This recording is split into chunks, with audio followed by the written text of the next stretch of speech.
Chapter 484. In a small town on the outskirts of Bakeland, Klein, who had changed into dry and clean clothes, placed the soaked banknotes on the surface of the table, waiting for them to dry naturally in the warm room. During this process, his actions were very careful and gentle. He even forcefully suppressed the sneezing and coughing that came with a cold and fever. To ensure that he didn't make any mistakes, he didn't control the fire to roast the banknotes. After doing all of this, he walked to the corner of the hotel room, where there was a full-body mirror. In the mirror, Klein's black hair was neatly combed, and he had a pair of dark brown eyes. His face was rather thin and angular. He wore a pair of gold-rimmed glasses on the bridge of his nose, and he didn't have a beard. He looked young and experienced. This was Zhou Mingrui's appearance that he had modified based on the characteristics of the northern continent. Furthermore, it was the youthful look he had when he was in university, and he hadn't been forced to put on weight by society. He planned on returning to Bakeland after things had calmed down a little. He also planned on getting a legal identity for his current appearance. Compared to when he left Tingen, he didn't lack the corresponding channels. For example, Ian from the Bravehearts Bar, Miss Sharon's Circle, or Detective Eichinger Stanton. How nostalgic! Klein muttered and busied himself with the ritual in the room with the curtains drawn. He was prepared to bring creeping hunger above the gray fog to conduct a foolproof study. In the silent, ancient palace, he appeared at the end of the long bronze table. He held a thin glove that looked like it was made of human skin and leaned back in his chair. Right on the heels of that, he closed his eyes and extended his spirituality into the item that needed to be sealed. He immediately felt the hunger of the glove, as though it had a stomach that could never be filled. However, it was so docile above the gray fog that it didn't dare to show any malice. It was like a hunting dog that lay there, not daring to move at all. Then, Klein heard indignant shouts and painful moans. Distorted, hideous, and wailing transparent faces appeared in his spiritual perception, brimming with unbearable sorrow and madness. These faces were deeply fused with the beyonder characteristics of different colors, states, and manifestations. Wherever Klein's spirituality spread, it could fuse with the corresponding face and use the powers it possessed. Is this the way to use it? Klein tried again and again, and combine it with divination. He roughly figured out the 5 souls that creeping hunger was currently grazing. One was a faceless, but he only had the ability to change his appearance and figure. The second was a psychiatrist. He could make the target fall into a frenzied state and carry out a certain level of psychological suggestion. He could simulate Dragon's might to intimidate individuals and groups and create chaos. The third was interrogator. He could make the wearer of the glove proficient in the use of various weapons and become an explosives expert. He also had the ability to focus his mind and pierce through the target's spirit body. The fourth was nightmare. It only had one ability, and that was to silently drag people into a dream. However, it was different from the corresponding beyonders. This was mainly accomplished through creeping hunger. Therefore, the wearer could still move their bodies after entering the nightmare state. The fifth was priest of light. It could produce a halo-like effect, purifying dead spirits and filthy creatures within a certain range. At the same time, he also had the bard ability to enhance his and his companion's singing. He could summon the light of holiness, which was slightly weaker than flaring Sunday. The limit is 5 souls, and the powers that can be used during the first grazing. This isn't something I can decide. It's purely up to luck. Perhaps there are 3, or perhaps there's only 1. Klein nodded thoughtfully, sighed, and said to the suffering souls. He sighed and said to the souls in pain, "No matter what kind of people you were in the past, I will gradually free you from your shackles and allow you to be completely liberated. And in the future, the souls I graze will only come from heinous and unforgivable people. Every time I kill such a beyonder, I will replace one of you and allow you to be liberated regardless of whether your powers are needed by me." His solemn but gentle voice echoed in the ancient palace. The wailing souls in pain quietened down, no longer as twisted and hideous as before. Phew! Klein exhaled and opened his eyes. He tapped the edge of the long, ancient table with his fingers and muttered silently to himself. The faceless powers overlap with mine. He's completely worthless. When there's a replacement, I'll release him first. Yes, when the time comes, I can attempt to mediate his spirit and converse with him. Perhaps I can obtain news of the high-sequence beyonders of the seer pathway, as well as clues to where mermaids appear. No, there's no need to wait for a replacement. In a few days, after I've recovered from my cold and recovered, I can attempt it. The soul corresponding to the Priest of Light should be able to complete the formula I previously obtained. Furthermore, he will leave behind the corresponding Beyonder characteristic. This way, Little Sun won't have to worry about his subsequent advancement. Yes, he will be the second to be liberated. As for using a human soul and flesh to feed creeping hunger every time I use it, I don't need to worry about it. I definitely won't use it under normal circumstances. When I need it, I'll definitely be facing a terrifying enemy. In such a battle, there's definitely no lack of lives that I can harvest. Even if there aren't any, I can throw creeping hunger above the gray fog. I don't have to worry about its backlash, nor will I harm the innocent. The worst outcome is that I can no longer use it. Putting away his thoughts, Klein attempted to use the mystical item, creeping hunger, to divine the shepherd potion formula, but he ultimately failed. He didn't divine the source of creeping hunger, afraid that he would attract an ominous existence. Although he wasn't afraid of endangering himself with the gray fog isolating and obstructing him, creeping hunger might be damaged if that happened. I'll consider making the corresponding attempt when I no longer need it. Klein leaned forward and placed his elbows on the table. He quickly recalled what had happened and keenly noticed a detail. After the master key was destroyed, the Beyonder characteristic didn't disappear. Instead, it turned into particles of light and worked hard to gather. It can be foreseen that the final apprentice characteristic will no longer have Mr. Door's shout. In other words, I can use this method to remove the mental corruption in the Beyonder characteristic. But the problem is that under normal circumstances, there's no way to destroy a Beyonder characteristic that has been solidified into an item. Back then, I relied on a ritual that could allow a true god to descend. The prerequisite required included a large number of innocent lives. Furthermore, once the all-black eye is shattered, the mental corruption of the true creator hidden deep inside will definitely erupt. When that happens, who can withstand it? Do it above the gray fog? Amidst his thoughts, Klein thought of the possible encounter in East Borough. He hurriedly conjured a pen and paper and did the corresponding divination. After receiving the revelation, he lost his expression and slowly, very slowly, leaned back in his chair. Below him, the boundless gray fog floated silently as if it had never changed since ancient times. Audrey stood by the window, watching the pale yellow and iron-black fog quickly dissipate. She watched the heavy rain that didn't belong to winterfall, and her mood calmed down.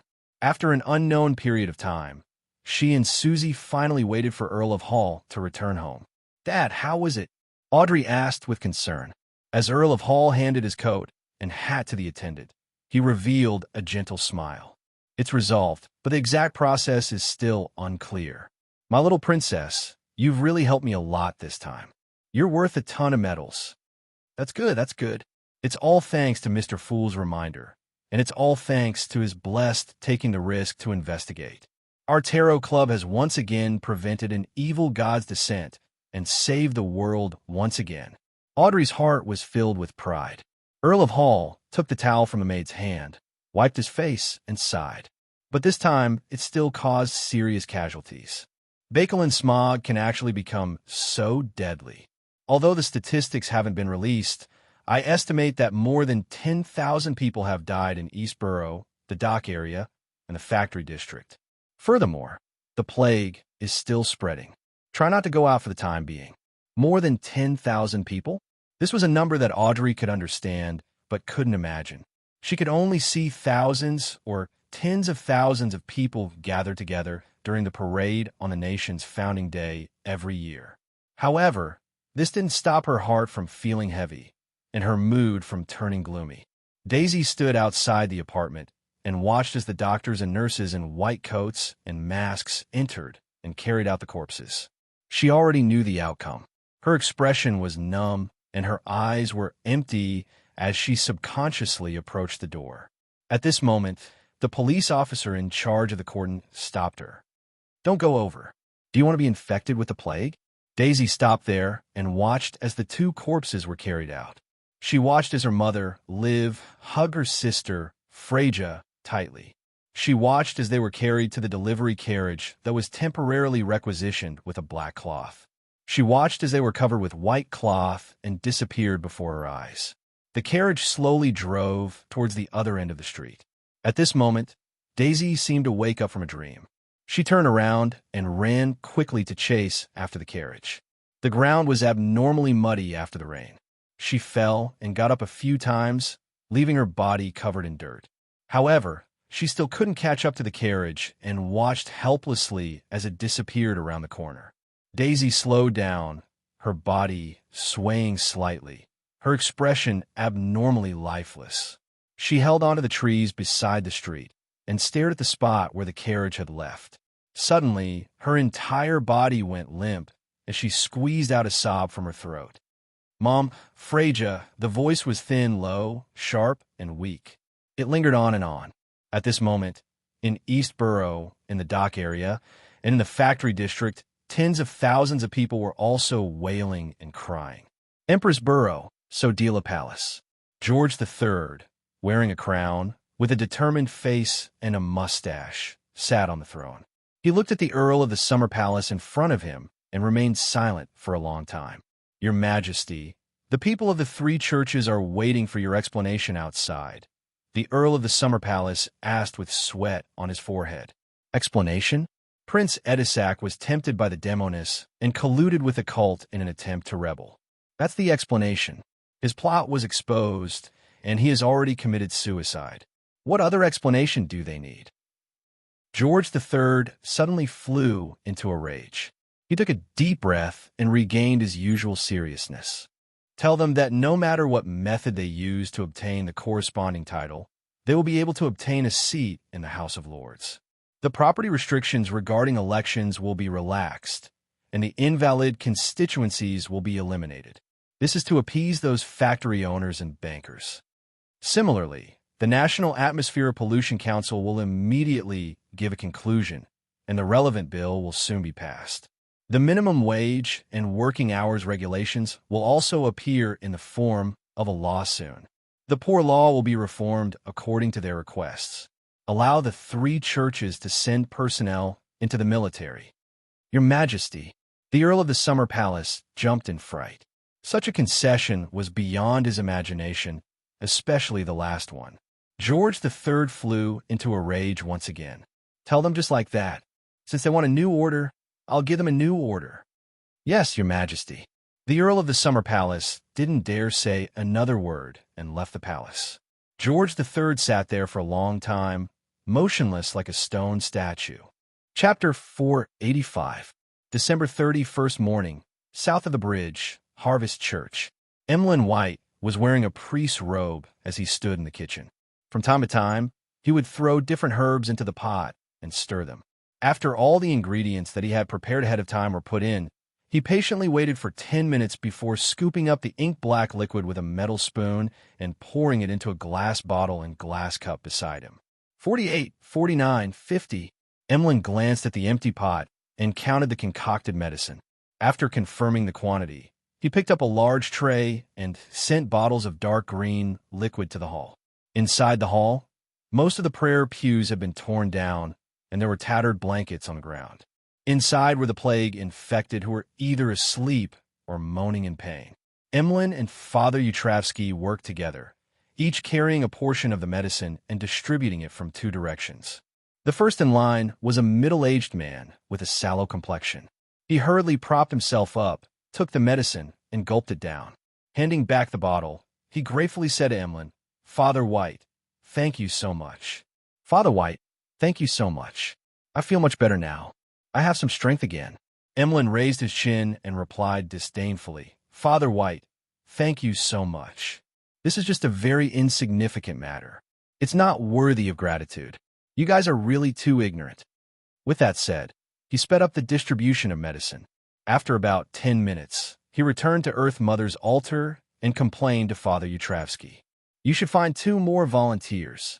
Father Yutravsky didn't respond. He looked at the patients and smiled warmly. In another 2 or 3 days, they should be able to recover. How do you know? Emlyn turned his head in surprise.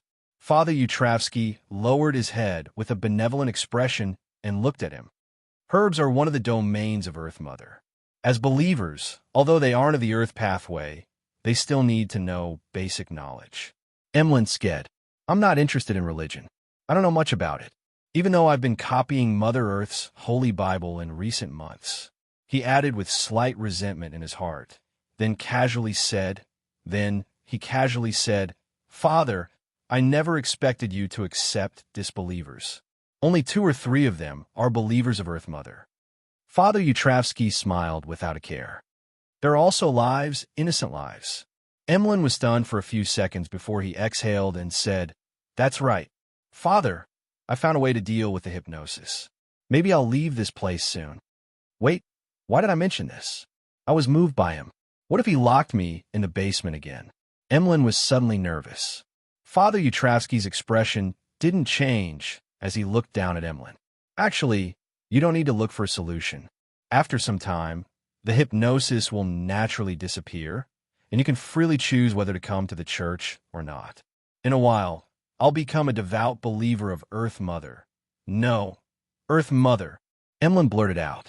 Father Yutravsky raised his eyebrows and said in surprise, That's right.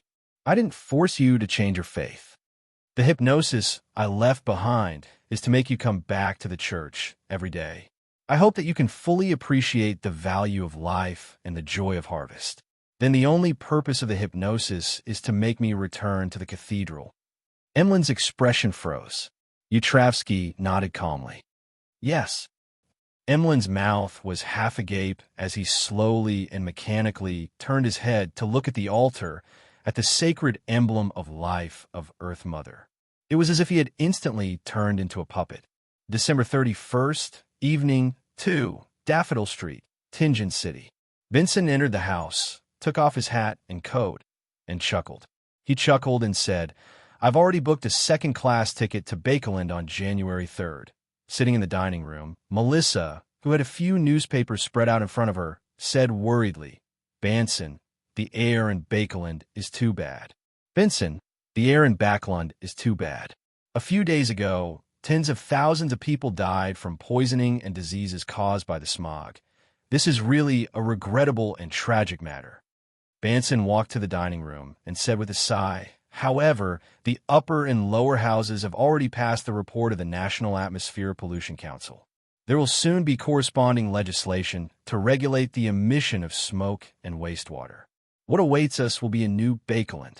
You don't have to worry too much. Having said that, he smiled mockingly. When I returned from Iron Cross Street just now, I discovered quite a number of factory owners or their employees from Bakeland hiring. They said that because of the smog and plague, the factories there are lacking in manpower. Therefore, they're willing to promise working hours and minimum pay. It will be much better than the current standard. Heh. You think it's impossible? Melissa asked sharply. When more and more people flock to Bakeland, it's destined to be impossible unless the upper and lower houses can pass the corresponding bill and directly make the rules. Banson spread his hands and pointed at the dining table. All right, it's time for us to welcome in the new year. There were 3 sets of knives and forks, 3 empty porcelain plates, and 3 cups on the dining table. Of the 3 cups, 1 was beer and 2 were ginger beer. December 31st, evening. Audrey, who was dressed to the nines, stood in the lounge, waiting for the New Year's party to begin. However, from her expression, one couldn't see the excitement, and joy of her coming-of-age ceremony. There was a newspaper in front of her, and it read, According to preliminary statistics, more than 21,000 people died in the smog, and the subsequent spread of the plague killed nearly 40,000 people, including young children and strong young men and women. Few. Audrey couldn't help but close her eyes. At that moment, her father, Earl Hall, and her mother, Lady Caitlin, knocked on the door and entered. They praised in unison. "Your beauty surpasses everyone else tonight, baby. It's time to go out. The queen is waiting for you." Audrey slowly exhaled and revealed an elegant and bright smile. Accompanied by her father and mother, she walked out of the lounge and into the banquet hall. She walked all the way to the front of the stage, and under the amazed gazes of everyone, she handed her hand, which was wearing a white silk glove to the elbow, to the queen. The queen led her to the edge of the stage and faced all the guests. After a slight pause, the queen smiled. "Although this is a dark period in Bakeland's history, we still have a gem that can illuminate the entire city. Her wisdom, her beauty, her character, and her etiquette are all impeccable. Today, I will formally introduce her to all of you. Miss Audrey Hall." Bang, bang, bang. Outside the floor-to-ceiling windows, fireworks rose into the sky, exploding with dreamy light. On the last night of 1349, Audrey officially came of age in a social sense. On the afternoon of January 3rd, 1350, in a newly opened cemetery on the outskirts of East Borough, Klein used divination to find the graves of old Kohler and Liv. It wasn't a grave in the true sense of the word, but a cabinet used to store urns of ashes, one after another, row after row, stacked on top of each other. Klein stood there and saw that not only were there no photos or epitaphs on old Kohler's cabinet, but even his name was missing. Such situations weren't uncommon. There were too many ownerless ashes here that couldn't be found by their relatives and friends. No one knew what they were called, what they looked like, and what experiences they had. No one was interested in them, and only the numbers on the cabinets could distinguish them. Klein closed his eyes, took out a piece of paper, shook it into a piece of metal, and engraved a word on the cabinet door, Kohler.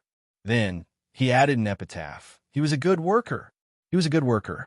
He had a wife and a son and a daughter. He worked hard to survive. Retracting his wrist and flicking it, the black-haired, brown-eyed, and thin Klein made the paper burn in his hand, as though he was paying tribute to all the souls here. He didn't directly help Daisy, who had lost her mother and sister. Instead, he wrote an anonymous letter to reporter Mike Joseph, describing the girl's predicament in detail so that he wouldn't implicate her because of his own matters. Reporter Mike had met Daisy before and knew about her situation.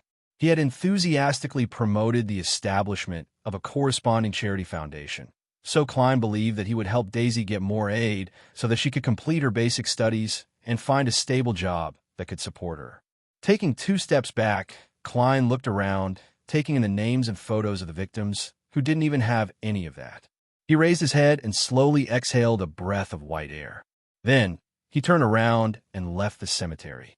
On the steam locomotive to Bakeland, Melissa was focused on her textbook while Banson quickly began chatting with the passengers around him. "It's too expensive, too expensive. A whole 10 soli, half a pound." A burly man who wasn't even 30 years old sighed from the bottom of his heart. "If it wasn't for the fact that I can't get a third-class seat or ticket, I wouldn't have spent this money. This is equivalent to half a week's salary." "Indeed, too many people are heading to Bakeland after the new year," Banson echoed.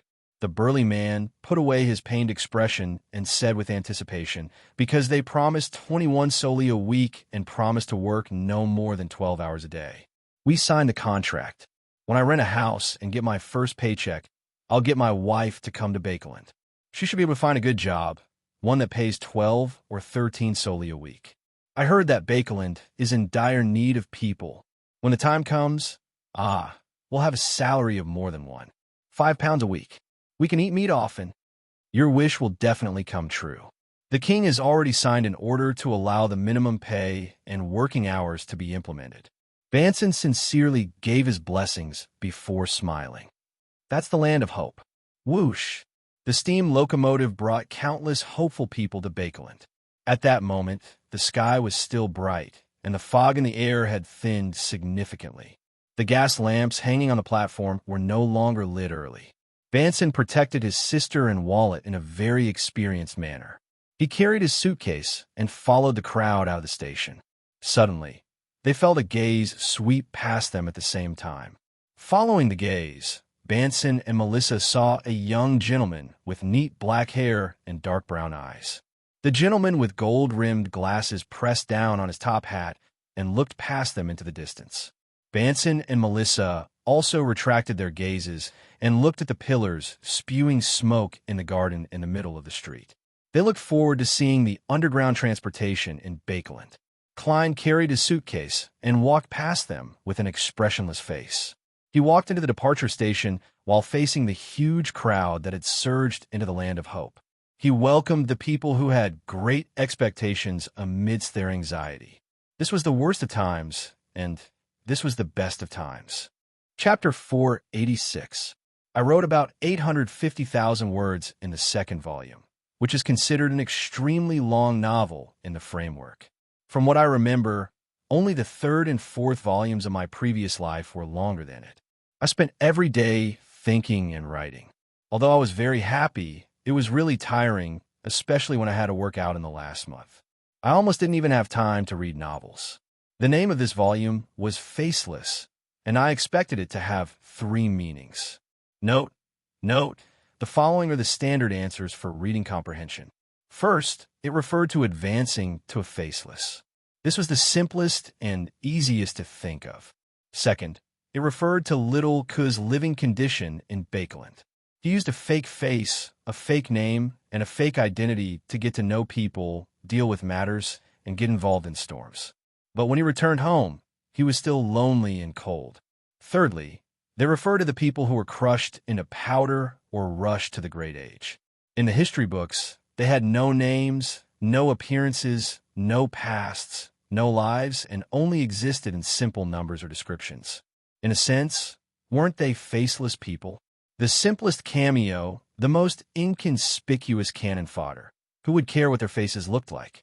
Just like the phrase, great hunger and cannibalism. How much sadness, pain, cruelty, bloodshed, and despair are contained in these 6 simple words, and how many faceless and nameless living people are concentrated in them. Tens of thousands, hundreds of thousands, millions. Therefore, I try to give some descriptions to old Kohler, Liv, and Freya in the ways of the times. I tried to restore the hopes, hardships, and tragedies of these faceless people, making them look like people and not numbers. Although this was a major reason why the second volume was scattered, it was a hidden main storyline. As they passed away, more people like them poured in. The faceless people always existed. They were the stepping stones of the times, and they were also the pioneers of the times. They were also the characters that were indispensable to the entire story. With this in mind, I abandoned the sadder and more shocking ending. After all, this volume was called Faceless. It was a resonance between the worst times and the best times. It could very well and powerfully express what I wanted. The times advanced, heartless and helpless, but countless faceless people lay at my feet. The name of the third series wouldn't have so many symbolic meanings, because the main storyline was very clear and direct.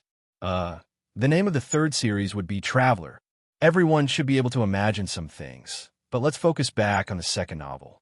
There are actually many plot lines that haven't been completed in Bay City, such as the Snake of Mercury, the underground evil spirit, the royal family's true plot, 0 to 17, vampires, and psychological alchemy. This is because we need to give Audrey, Furs, Zio, and Emlyn a chance to showcase themselves in Bay City. It's also because Bay City is the most important stage in the entire novel. Lil Ku will definitely return and stay for a long time. The second novel is said to be scattered, but in fact, it's still all right after many things are strung together. To me, it's not bad that it's scattered but still attractive. The real problem is actually another point. It's that the pace of the story has always been rather tight, without relaxing. In other words, it's constantly encountering events and constantly resolving problems. There's a lack of a long and relaxing period in the middle, making it tiring and irritating to read. Although this is due to the beyonder characteristic convergence effect, there are indeed some problems with the settings. The problem is that the tarot is held once a week, so the timeline is split into weeks. It's easy to feel repetitive and stiff, and there has to be a certain matter every week. Therefore, The pace of the Beyonder events is a little tight. The solution I'm currently considering is to skip some of the less important tarot gatherings and have more freedom in the control of time. Of course, the tarot itself is also the main body, so there's definitely no lack of it. For example, I haven't forgotten the first time Emlyn joined. There are also many things that my friends mentioned, such as the church's reaction and the other copper whistle. I remember all of them, but I deliberately didn't write them down, planning to leave them for the beginning of the third novel. This is because I don't want the minor details to dilute or destroy the overall picture and emotional progression of the final two novels. Therefore, I can only use certain technical methods to deal with it. After I finished writing the second novel, I was very happy to erect the characters one by one. Everyone liked it. It wasn't impossible to use 0 to 17 to end the novel violently. On the one hand, it was because the profiling revealed that the church was still very impressive. It wasn't without reason that they were able to be the ruling class for so long. On the other hand, it wasn't an ending in itself, but a continuation, a link between the previous and the following. It pointed to some subsequent events, but I won't mention the specifics to prevent spoilers. Finally, as for the writing style, I've been increasingly pursuing simplicity and piercing through the novels. That is to say, if I can use the simplest and most simple words to accurately describe things, I'll try my best not to write long and elaborate things. I'll use the calmest and most objective lines to accumulate emotions. At the most suitable time, I'll use the most precise and concise words to pierce through the barrier and pierce the softest spot in the heart. Looking at it now, although there's still many problems, it's barely on the way. Of course, the characteristics of writing web novels determine that I can only do this for the most important chapters. I can't write like this for every chapter. Many things can only be fixed in the future when I'm free. Under normal circumstances, I actually have a lot of vocabulary, but it's very rusty. After all, it's accumulated step by step, and I haven't used it much. In other words, when I write, I habitually use the most commonly used words in my brain. Therefore, it's hard to avoid the problem of repeating words. Also, there's the problem of using adjectives indiscriminately. It's because I want to present the image in my mind in the clearest, most intuitive, and most important way. Therefore, I try to make some innovations in the words, but there's still room for exploration and improvement. That's the technical summary of a second novel. Writing novels is a very difficult and torturous thing. But after writing it, being praised and praised makes me especially happy and satisfied. Recently, everyone's praises have made me so happy. Everyone, I like to write novels. I like to tell you stories. I like to create a well-developed character. I like to present an interesting and novel world to you. Writing novels is really something that makes me happy. Yes, up until today, there were only 53,000 high subscriptions on the platform, but the average subscriptions had already exceeded 41,000. The 24-hour subscriptions were originally 27,000 or 28,000, but the last 7 or 8 chapters have officially exceeded 31,000. This means that the retention rate is very high. This means that most people who have read it are still subscribing. This means that you all are full of love. Also, the recommendation votes have always been in the top 15, and the monthly votes have always been in the top 5. I'm a very lazy person, so lazy that I don't have the energy to grind any numbers. Therefore, every vote, every reward, every subscription is full of love. Everyone, the second novel has ended. I want to ask for praise, ask for monthly votes. Ask for monthly votes. The sound of groundhog. Finally, according to the usual practice, there will be a 2-day break, which is Monday and Tuesday. Updates will resume on Wednesday at 12:30 noon. It's still the same time. What? Did you say this half a day on Sunday? I didn't hear it. All right, I'm just joking. Such a long novel has ended, so I'll rest for half a day. Chapter 487. Outside the window, the sky was dark, but there was no fog that Klein was familiar with. The waves came crashing in, blowing away all the haze, causing the clouds in the sky to unfurl and arrange themselves into various shapes, reflecting the golden-red sunlight. This was Pritz Harbor, the largest and busiest harbor in the Kingdom of Rouen. Klein, who was wearing a light-colored vest and white shirt, stood by the window and stared at the outside world for a while until his pocket watch urged him to return to the mahogany table. In front of the warm fireplace, he picked up a black fountain pen, unfolded the letter, and slowly wrote, "Dear Mr. Aztec, please forgive me for not writing to you until today. In the past few days, I've been wandering around Bakeland, immersed in the devastation caused by the previous incident to this metropolis. If we were all ordinary people, we might have already been covered with white cloth and carried to the crematorium, staying in an extremely tiny box. I waited for a long time and finally found an opportunity to retrieve the items that belong to me. Among them is the card of blasphemy that I promised. In addition, there's another item that I'll get a messenger to bring to you. It's a copper whistle that can summon a messenger.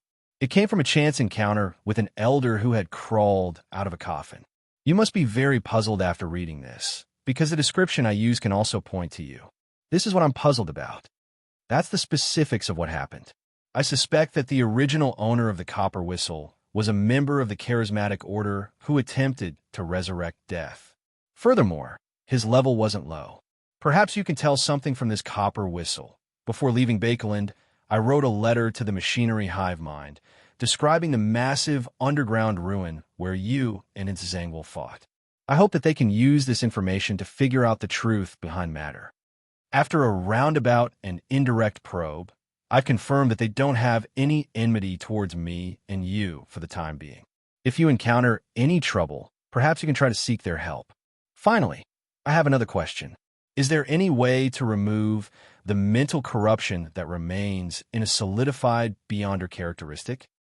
I'm about to embark on a long journey. I wish you a smooth journey in searching for your memories, and I wish myself a safe journey. Your student and friend, Klein Moretti.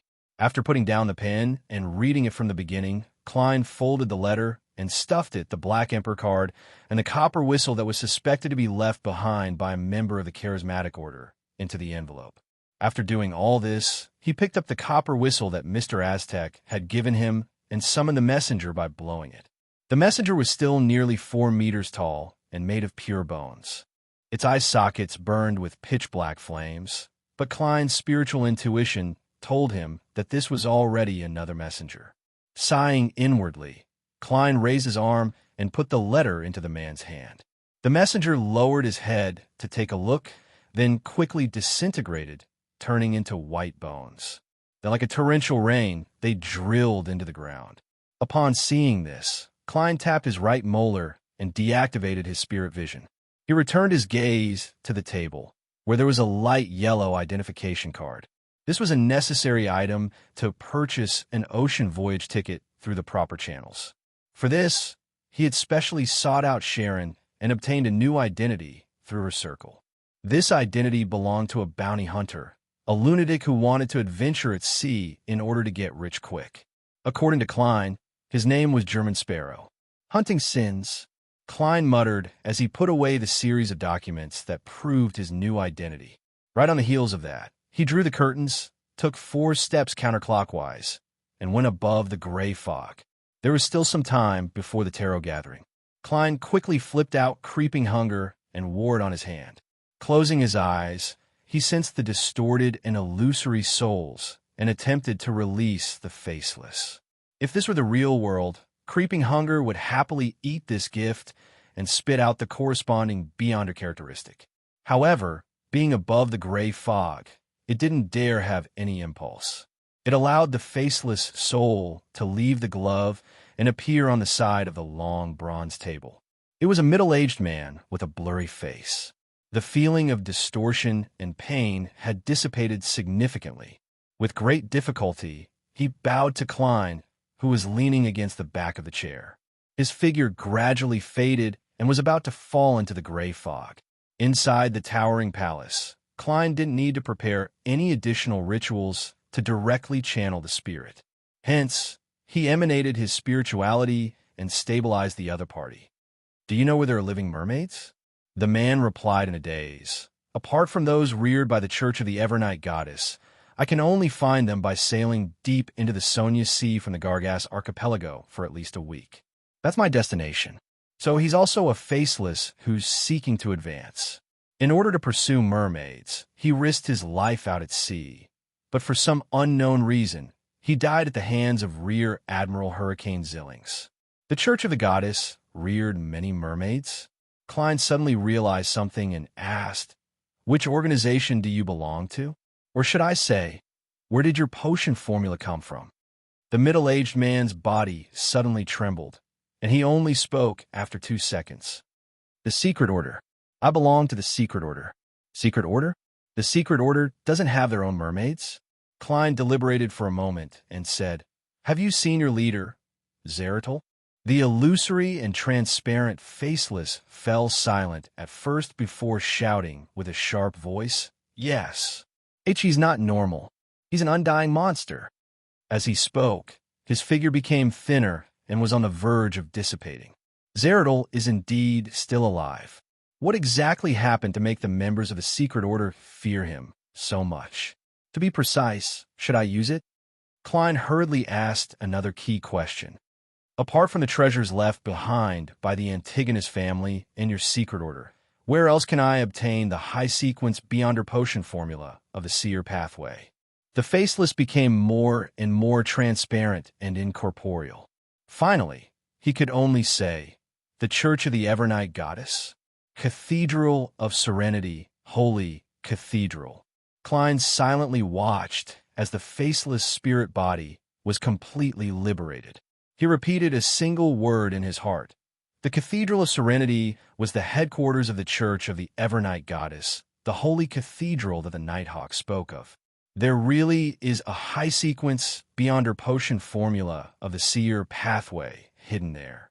I wonder how many secrets the various churches have buried and hidden. As Klein sighed, he made the black-green, gelatinous substance condensed on the surface of his glove slide onto the surface of a long bronze table. The faceless Beyonder characteristic finally formed a translucent jelly-like object. Against the black-green background, there would occasionally be different faces floating inside, like figures hidden behind dark-colored curtains. Klein took a few glances, nodded indiscernibly, and muttered to himself. "Later, with the help of the world, I'll get Mr. the Hanging Man to sell this Beyonder characteristic to an artisan or a Beyonder who needs it." Although he had found a loophole in the official Beyonder surveillance of 15, Minsk Street with the help of the divination above the gray fog, in order not to provoke them and expose the secret of his spirit body, he ultimately didn't return there. Instead, he spent extra money to buy a change of clothes, as well as some necessities for life. He spent a total of £12. Together with the £8 he had to pay for the documents of his new identity, his wallet was so shriveled that there was no need for it to exist. As for the 10% shares of the bicycle company, Klein found an opportunity to meet Detective Eichinger Stanton. He signed a legal document and entrusted it to him. After all, their relationship wasn't a secret in the eyes of the Nighthawks and the machinery hive mind. "I still have £5 in cash and 5 gold coins. It will cost £4 to go to the Rorstad Archipelago, and this is a third-class ticket in the lower cabin. It will cost at least £4 to transfer from the Rorstad Archipelago to the Gargas Archipelago. I have to sell off the faceless Beyonder characteristic as soon as possible. This way, I can at least sit in a second-class cabin and eat good food. Thankfully, Emlyn's suitcase has been left above the gray fog. Otherwise, I'd have to buy another one." Klein silently calculated his financial situation, as though he had returned to the time when he had just transmigrated. He had to rely on his salary as a Nighthawk to afford a formal suit. A Sequence 6 Beyonder characteristic ranges from £3,000 to £4,000. If someone is in urgent need of it, there's a premium, but apart from maintaining my livelihood, I still have to consider the cost of the supplementary ingredients for a Nimblewright Master. I also have to consider the cost of the ritual to remove the mental corruption of the main ingredient. Klein sighed, took out his pocket watch, and opened it. Seeing that it was almost time, he first sent Little Son a message to prepare for the gathering. Furz's vision suddenly turned clear as she saw 3 figures sitting across the long modeled table. There's an additional member? With a thought, she quickly calmed down.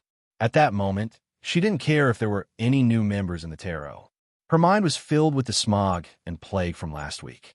She clearly remembered that at the last gathering, the world had reminded her and Miss Justice that something big was brewing in Bakeland, and it was very likely that it would bring about a tragedy. Mr. Fool had confirmed this guess, and further pointed out that the key figure in the problem was Prince Edisac. She didn't doubt Mr. Fool's abilities, but she thought that the tragedy needed time to brew and that there was still plenty of time to investigate. Who knew that it would come so quickly and so suddenly?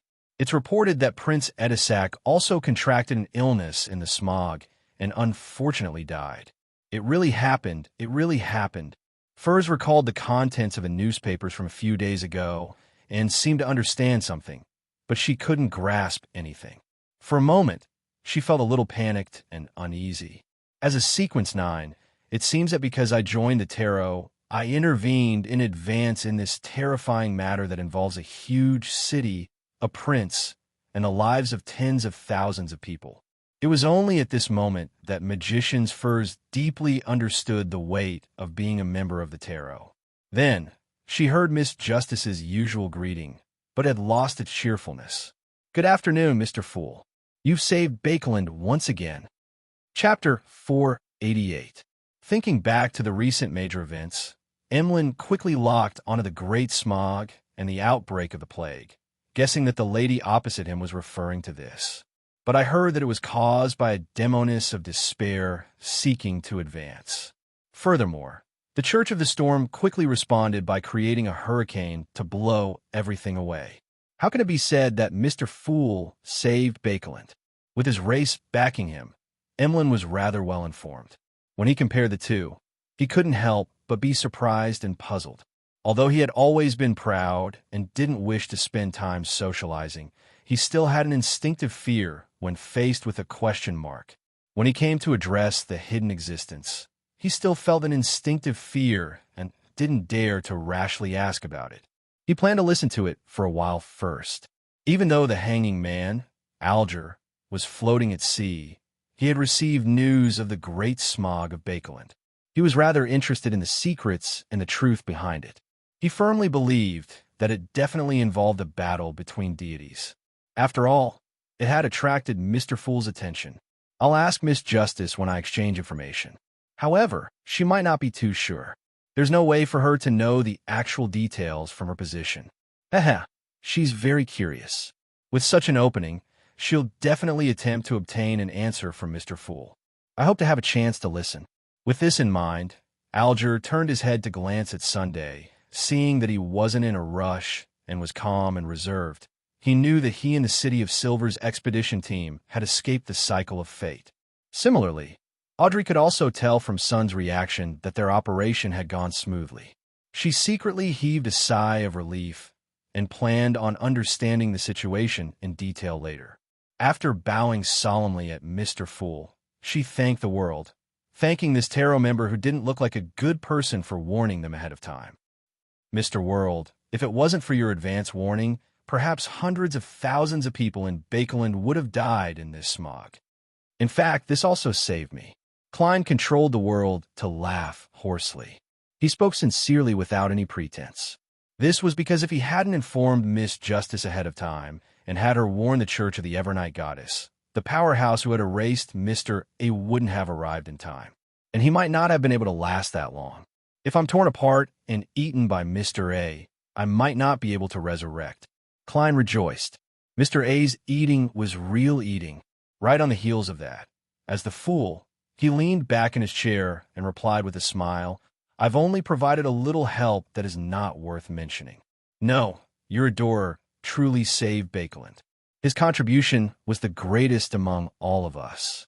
Audrey praised sincerely. His warning allowed the goddess and the Church of the Evernight Goddess to make preparations.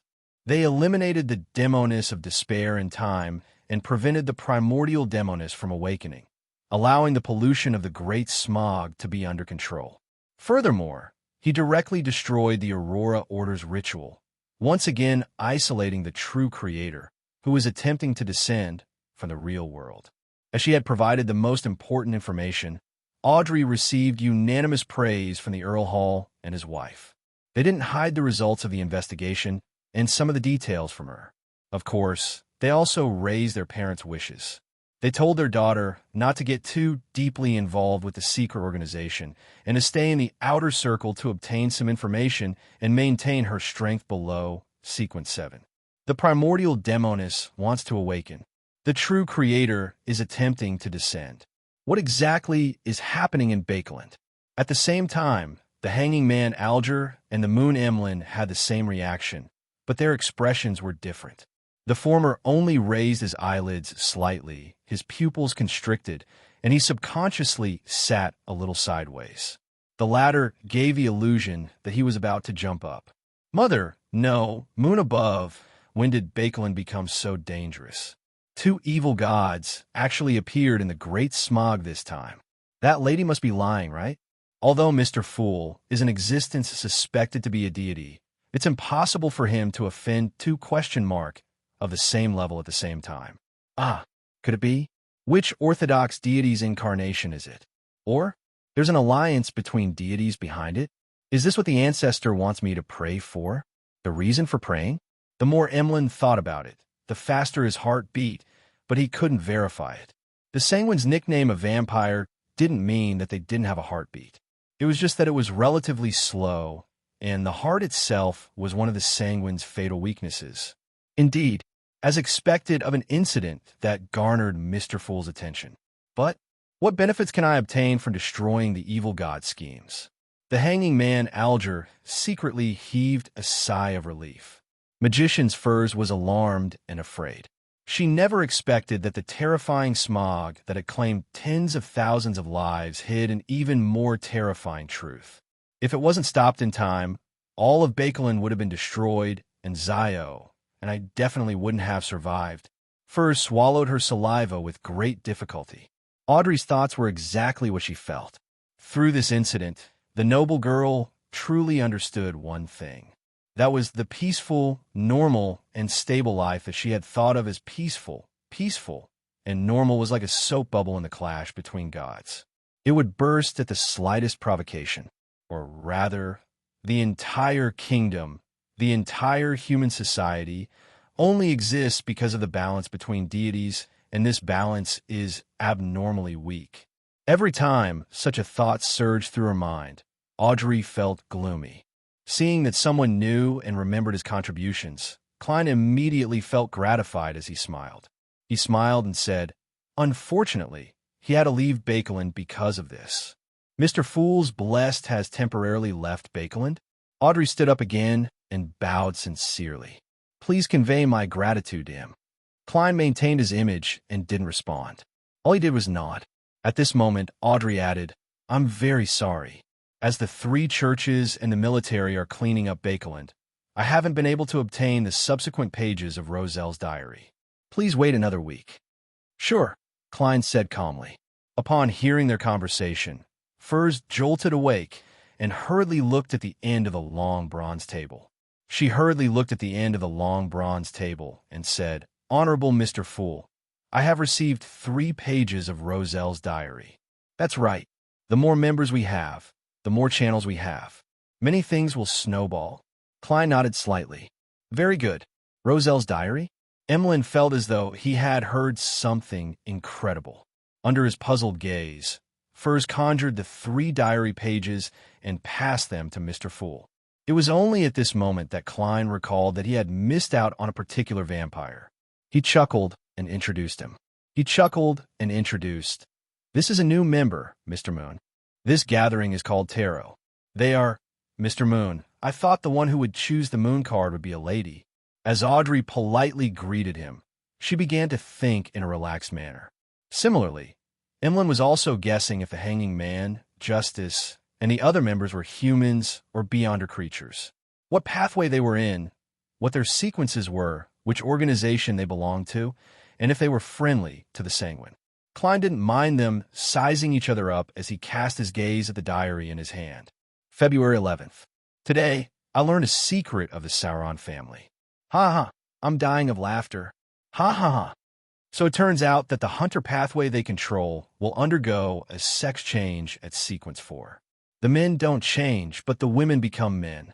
It's no wonder that none of the high-sequence Beyonders of the Sauron family I know are female. Iron-blooded knights are indeed true men. Ha! If it wasn't for this secret being so secretive, I would have used this to mock Florent next time. The ancestor of the Sauron family he resembles might have been a woman. Isn't this potion too much of a scam? I hope there won't be any strange changes after becoming a high-sequence savant. I don't want to suddenly realize that I either can't advance or have to become a woman. Upon seeing this diary entry, the first thought that flashed through Klein's mind was, Emperor, you won't become a woman, but you've slept with a demoness, perhaps more than one. There's indeed a pathway that causes a woman to change into a man, and in the few that I predicted, Hunter represents war, and it will cause a woman to undergo a sex change at sequence 4. This doesn't seem right. The demoness pathway is at sequence 7, which there's actually no strict correspondence. The more Klein thought about it, the more he felt a sense of distortion and madness. This was brought about by extreme asymmetry. Could it be that the underlying logic of this world is chaos, distortion, madness, and asymmetry? He tried his best to control himself from frowning.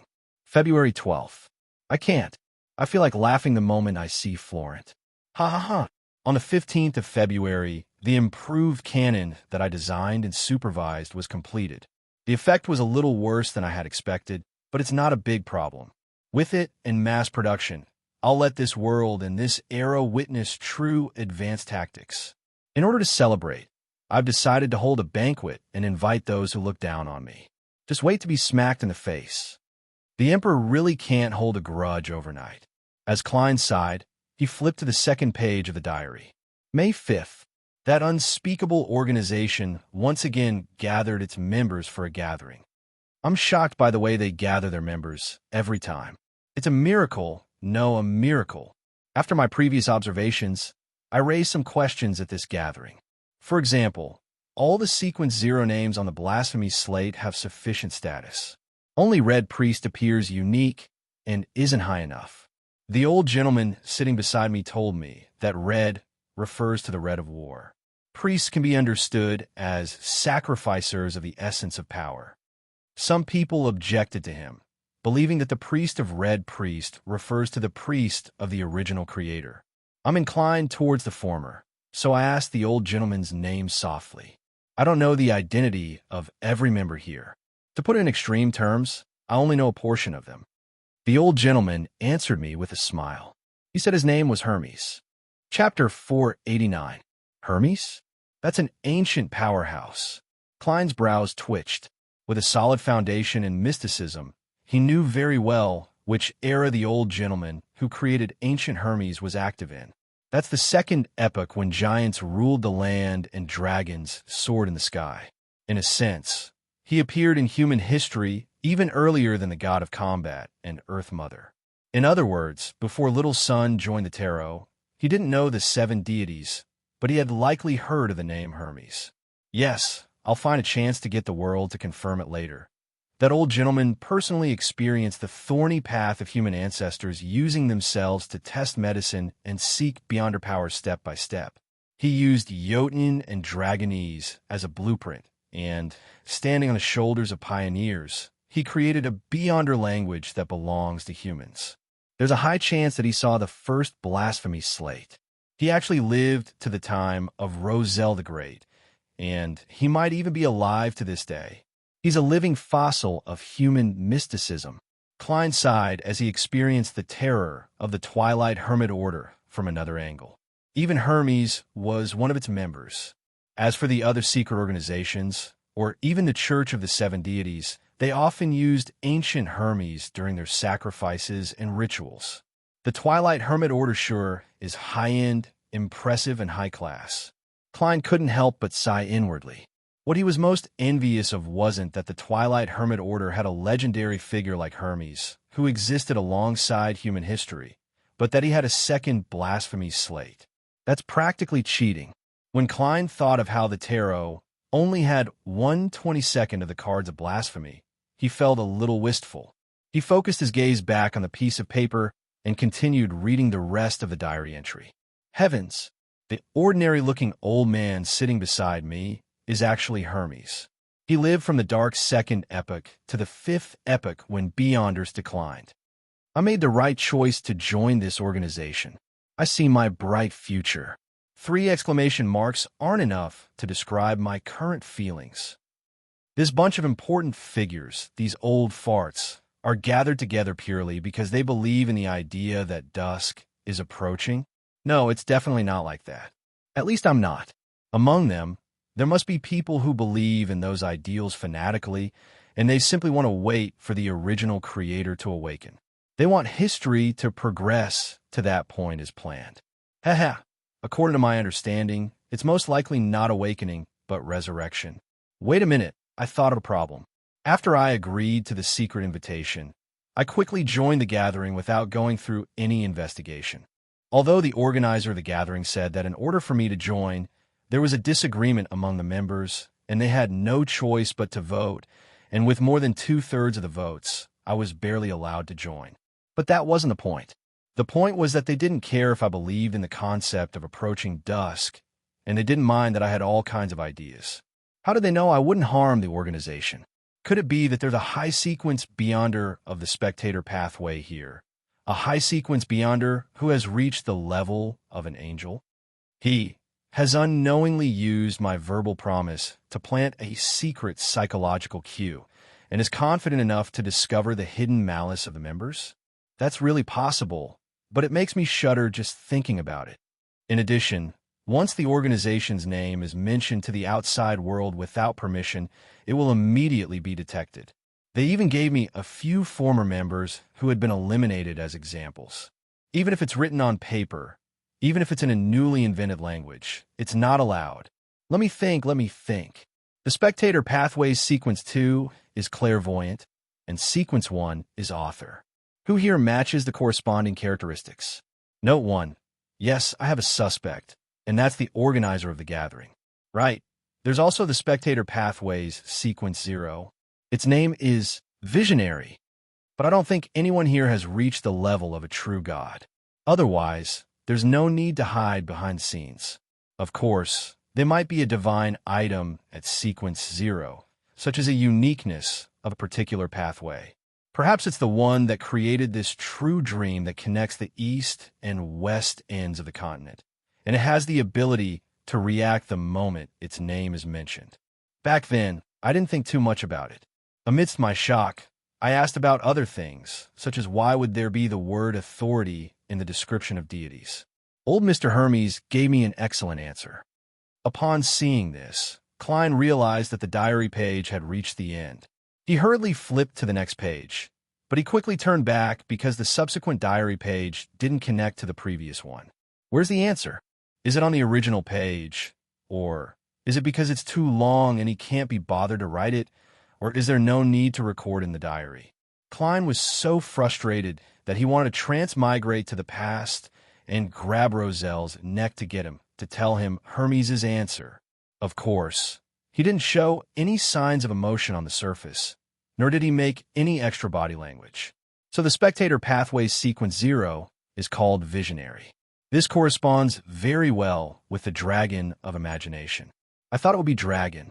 Visionary is closer to what humans know. That is to say, consuming the corresponding sequence 0 potion won't necessarily make one into a dragon. Sequence 1 author.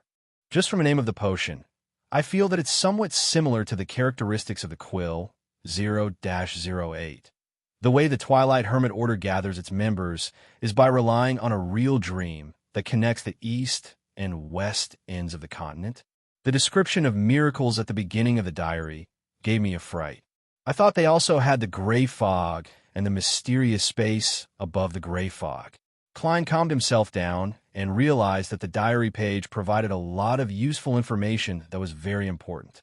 First of all, he knew that this ancient sage, Hermes, had lived to Roselle's era 1 or 2 centuries ago, and that he was a member of that mysterious organization. Secondly, from Roselle's description of the organization's ineffable name, he basically confirmed that the mysterious organization was equivalent to the Twilight Hermit Order. Finally, he learned the names of the spectator pathways sequence 0, Sequence 1 and Sequence 2. Although he wouldn't be able to use them for the time being, it had truly enriched his knowledge of mysticism. Who knows when Miss Justice will raise relevant questions? She's always been very curious. Klein forced himself to forget the missing answers and flipped to the last page of the diary. As he read, Audrey habitually observed the various details. She acutely discovered that the Dark Emperor card that Mr. Fool had placed on the long, modeled table had disappeared. He bestowed it to his adorer and provided the corresponding help, or did he exchange items with some other existence? Audrey's eyes flickered as she attempted to guess the reason. She was more inclined to the first idea, because without Mr. Fool's help, his adorer might not have been able to destroy the true creator's descent ritual. He's a man of medium height, and he's wearing the most popular double-breasted frock coat in Rouen. Back then, he was near Red Rose Manor. Through this investigation, I might be able to lock onto a target, but this might anger Mr. Fool. He didn't allow me to expose the identity of his adorer. Audrey, don't think too much about it. Don't be curious. Perhaps you will meet and get to know each other in the future. Audrey retracted her gaze. At this moment, Klein felt like laughing because of the contents of the last page of the diary. March 16th. First time attending this world's aristocratic ball. Those ladies and madams are much better than I imagined. In the novels I've read, there are descriptions of medieval world that don't bathe and rely on perfume to conceal their disgusting body odors. They often step on feces when they go out, and they smear their faces with things that can easily lead to heavy metal poisoning. But it's different here. They love bathing, have charming perfume, fair skin, tight waists, and most of their figures aren't bad. I overcame my nervousness and had a good chat with Viscount Delalos' youngest daughter. We talked about the contributions my ancestors had made, my family's manor, and my current title. Then, she politely suggested that we go have something to eat. I didn't think much of it at the time, thinking that picking up girls needed to be done step by step. However, when I went downstairs for a stroll in the garden, I found her having sex with Count Florize's eldest son in an empty study. F***CK. It's their first time meeting. Am I, Huang Tao Roselle, not handsome enough? Or am I not humorous enough? How realistic. Thankfully, those madams treat me well. I could sense their hidden passion. Hee. Roselle really wasn't used to Intis in the beginning. According to historical records, the Gustav family had declined for several generations, and they only had the title of Baron. They didn't have much land and assets until Roselle made his fortune. I didn't expect that the Emperor's woman would be snatched away. Wait, I remember Roselle mentioning in one of his diary entries that he had slept with Count Florize's wife. Impressive, impressive. Klein moved his gaze down and read the remaining 2 diary entries. They weren't of much value. They were Roselle's records of his life in the manor.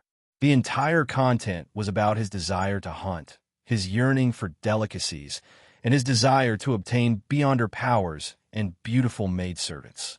Klein leaned back slightly and made the diary disappear from his hand as he said with a smile. He smiled and said, "You may begin." Audrey immediately looked at Sun diagonally opposite her. "Have you broken out of that cycle?" Sun nodded honestly before bowing at the end of the long bronze table. "Honorable Mr. Fool, thank you very much for your guidance. This allowed me to find the key point of the Angel of Fate from the murals with the words Rose Redemption.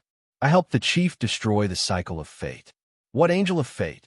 I don't know anything," the dumbfounded Klein replied with a smile. "That's right. Not bad." Chapter 490. Similarly, Emlyn was also dumbfounded. What Rose Redemption, Angel of Fate, and Cycle of Destruction? They were beyond his knowledge. He felt that he could understand every single word, but he had no idea what they meant when they were strung together. Could it be that the young son had just escaped the pursuit of an angel? Emlyn made guesses based on the small portion of content he could understand.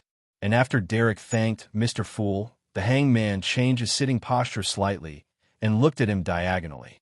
Starting from Miss Justice's question, he said in a normal tone, "That's right. What's the specific process?" Derek didn't hide anything as he answered honestly, "That's right. Miss Justice, Mr. the Hanging Man, Miss Magicians, and Mr. World. Thank you for your concern, and thank you for your previous suggestions.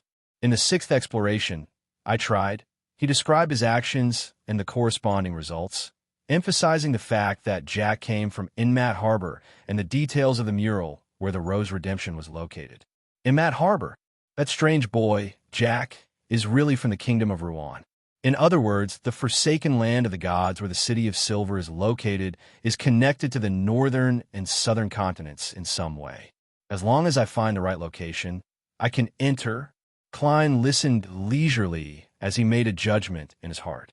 Inmat Harbor was located to the east of Tingen City. It was one of the most famous seaports in the central part of the Kingdom of Rouen.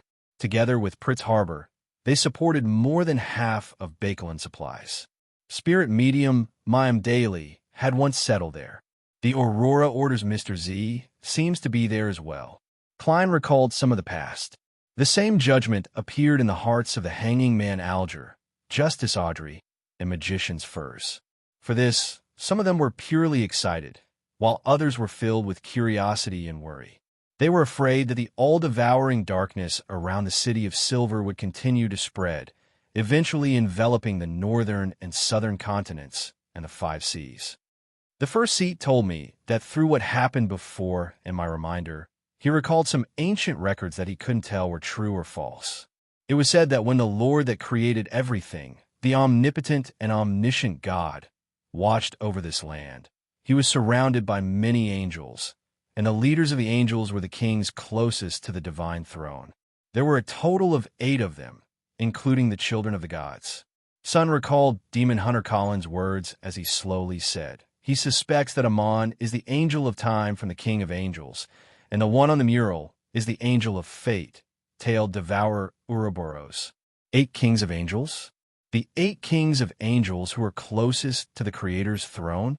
Audrey was inexplicably excited when she heard this.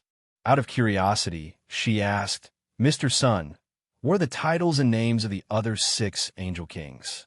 The chief didn't say, so I didn't dare ask. Sun replied, feeling a little ashamed. I really want to know the answer. Audrey subconsciously looked towards the end of the long bronze table, looking at Mr. Fool, who was shrouded in gray fog with a yearning gaze, hoping to obtain the corresponding answer. She had already decided what price she was willing to pay. Why are you looking at me? I don't know either. Klein controlled the corner of his mouth to twitch. Of course, he wasn't completely clueless. He could barely guess who the 2 kings of angels were.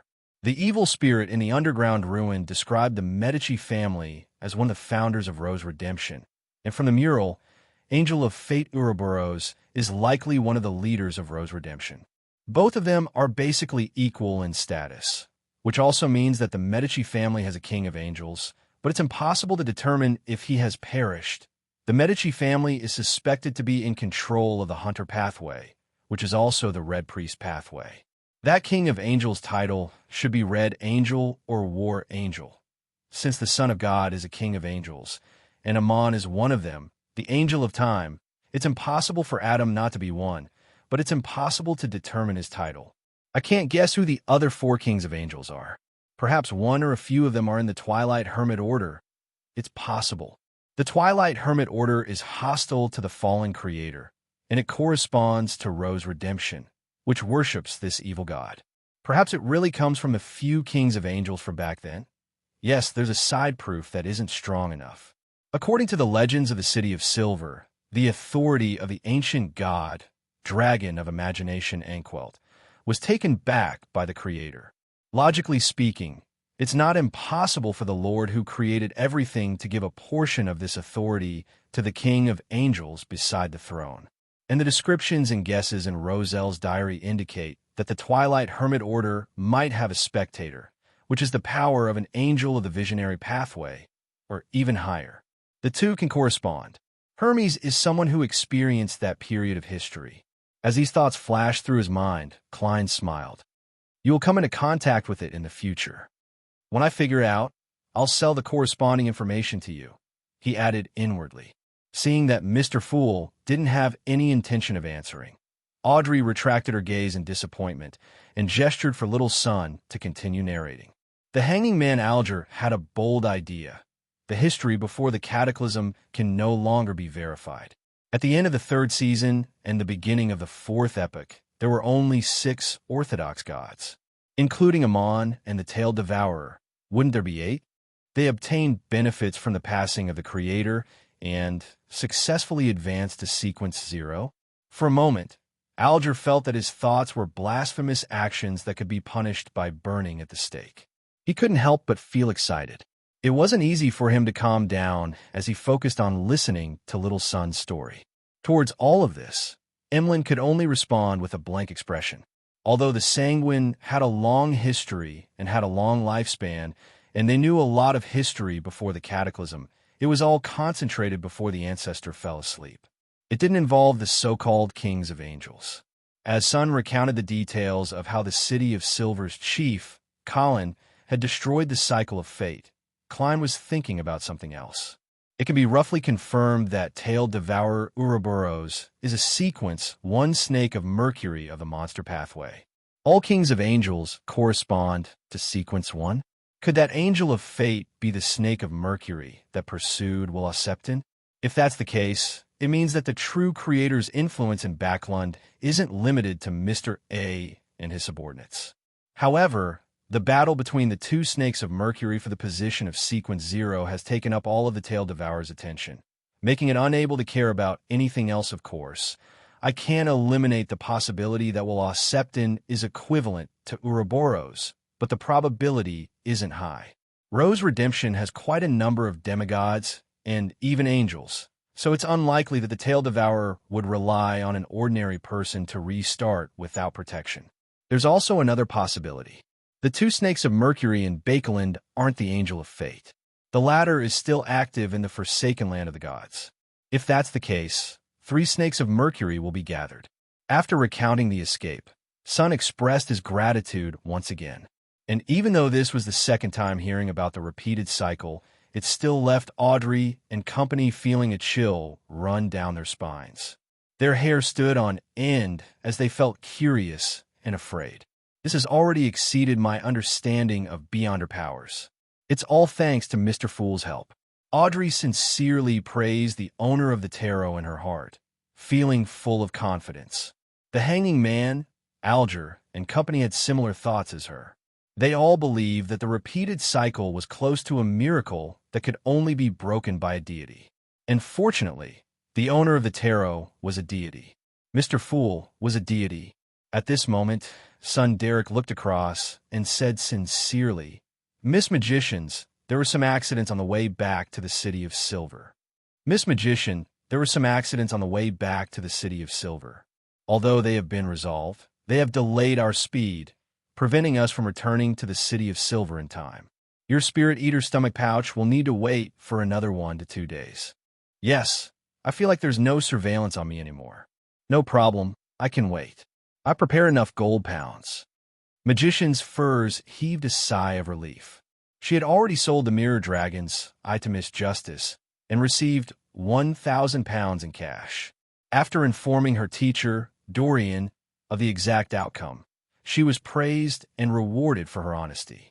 Dorian told her that the reason why she had offered 800 pounds was because she wanted to give her about 100 pounds for her hard work.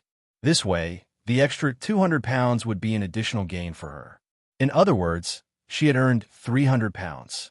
Together with her original savings, she had a total of 650 pounds, enough to buy a Spirit Eater's stomach bag. With this matter, Dorian trusted her a lot and revealed a lot of information about the ingredients. I'll need at least 2 weeks to digest the extra potion. There's no rush. Furs looked diagonally across her and said, "Mr. the Hanging Man, there's news of the dragon-eyed sea condor's eyeball that you needed. 2,200 pounds. Dorian's guiding price was 2,000 pounds. On the one hand, Furs wanted to leave room for bargaining, and on the other hand, she wanted to earn a little more. 2,200 pounds. The Hanging Man Alger couldn't help but frown. After buying the Wind-Blessed Potion formula, his financial situation wasn't optimistic. Although he still had some private stashes, they were either useful to him, or he couldn't find a buyer for a long time. Phew! He secretly exhaled and said without batting an eyelid, Very good, but I need some time to gather the funds. Very well, but I need some time to gather the funds. Also, this is too expensive. I have many channels to get cheaper ones. 1,900 pounds, this is the highest price I can accept. No, 2,000 pounds. That's my bottom line.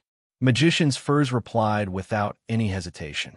She was afraid that if she shouted too high, the other party would give up on the deal. Alger immediately nodded.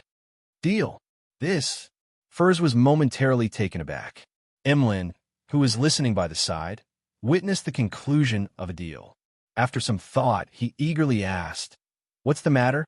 After thinking for a moment, he eagerly asked, "Everyone, does anyone know how a sanguine can increase their strength without relying on the gifts of their elders?" Just as he said that, he felt gazes cast over. Sanguine? Are these the legendary vampires? Audrey's eyes lit up as she scrutinized Mr. Moon. And as a novelist, Magician's Furs undoubtedly had all sorts of beautiful or bizarre imaginations of the sanguine. Her eyes were similarly bright and spirited. Sanguine? The hanging man Alger was first taken aback before he relaxed his brows. A vampire that hides in the depths of the darkness, covered in pus, and moves like the wind? Sun couldn't help but size up Emlyn. Chapter 491. Emlyn, who was being stared at, was immediately at a loss. He vaguely knew that he had asked a question he shouldn't have. What are you looking at me for? Am I not allowed to have a vampire friend? Should I explain? No, what's wrong with the Blood Clan? I am a member of the Blood Tribe.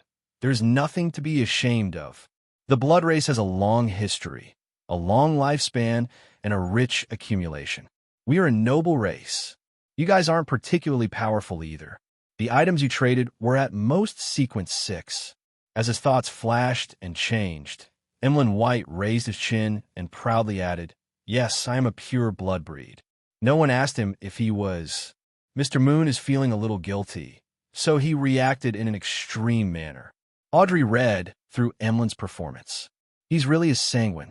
Magician's Furs asked curiously, "Mr. Moon, has your sanguine imitated humans and created titles like Duke, Marquis, Earl, Viscount, and Baron to mark powerhouses of different levels and statuses?" No, it's you humans imitating us blood breeds. Long before the Cataclysm, back in the Second Epoch, we sanguine already had the titles of Duke, Marquis, Earl, Viscount, and Baron. Those who haven't fully grasped their powers are considered underage sanguine. As for me, I'm an adult. If I advance one more rank, I'll obtain the title of Baron. Then it'll go up to Duke. Above Duke is the position of Queen and Prince. Back then, you humans were still under the rule of the Giant King's court. Just as he finished his sentence, Derek blurted out, "That's not a good idea. There are no such records in the history of our City of Silver. The division of the blood race is based on the appearance of the first blasphemy slate. Previously, it was vague and vague. There were only different family leaders, different leaders of different regions, and so on. At the top was Ancestor Lilith. After that, it was strictly based on the potion system and the different sequences." Emlyn replied disdainfully, "That's right. The history of our sanguine is written over a long period of time. It's not something that a small, ordinary City of Silver's random records can overthrow." Wait, they keep mentioning the City of Silver. Where is the City of Silver? Why haven't I heard of it? After retorting, Emlyn realized that he seemed to have overlooked an important problem. Our City of Silver doesn't fabricate history. Our records come from ancient texts that can be verified or the ruins of other cities. Derek emphasized, feeling aggrieved. If no one stops them, I think they can argue about this until the end of the gathering. Although Little Sun is honest, sincere, and introverted, he's a very stubborn and persistent person. Mr. Moon seems to be especially interested in the history of the sanguine. Audrey was engrossed in her daily observations as a telepathist. At this moment, the hanging man Alger interrupted the sun and the moon's discussion. "I know how to increase the strength of the blood race." Emlyn's attention was instantly diverted. Mr. the Hanging Man, what kind of payment do you need? I can use the lost history of the vampires to trade for it." The hanging man, Alger, smiled. "No, we are all members of the Tarot. This kind of information exchange is free."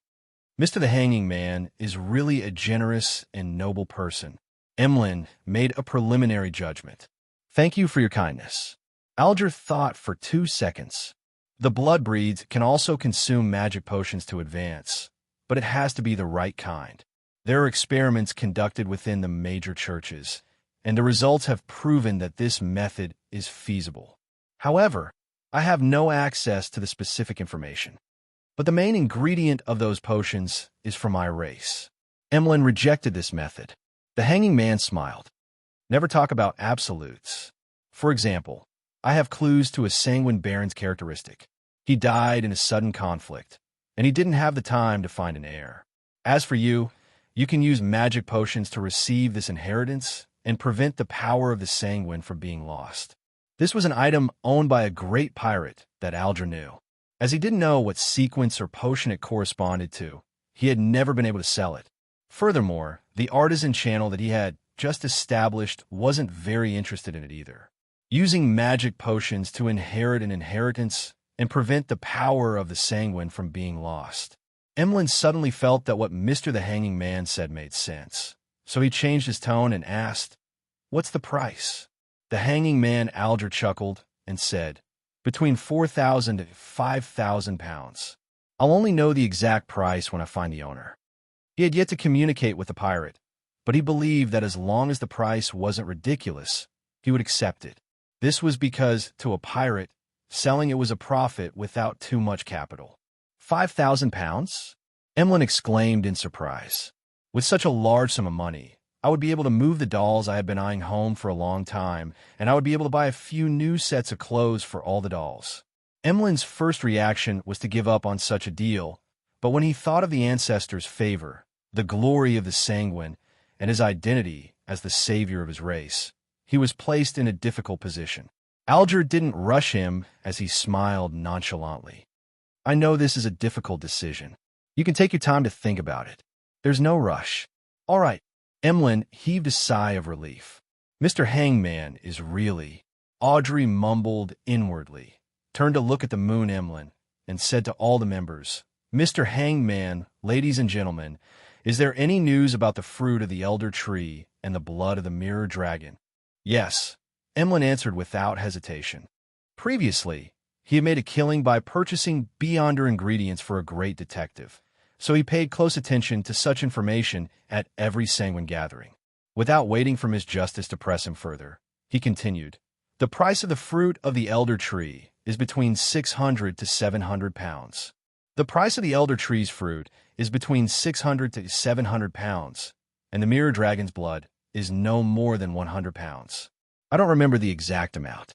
He truthfully gave the original price indicated by the seller and frankly added, "But you have to pay me an additional 50 pounds. But you have to pay me an extra 50 pounds, no, 100 pounds.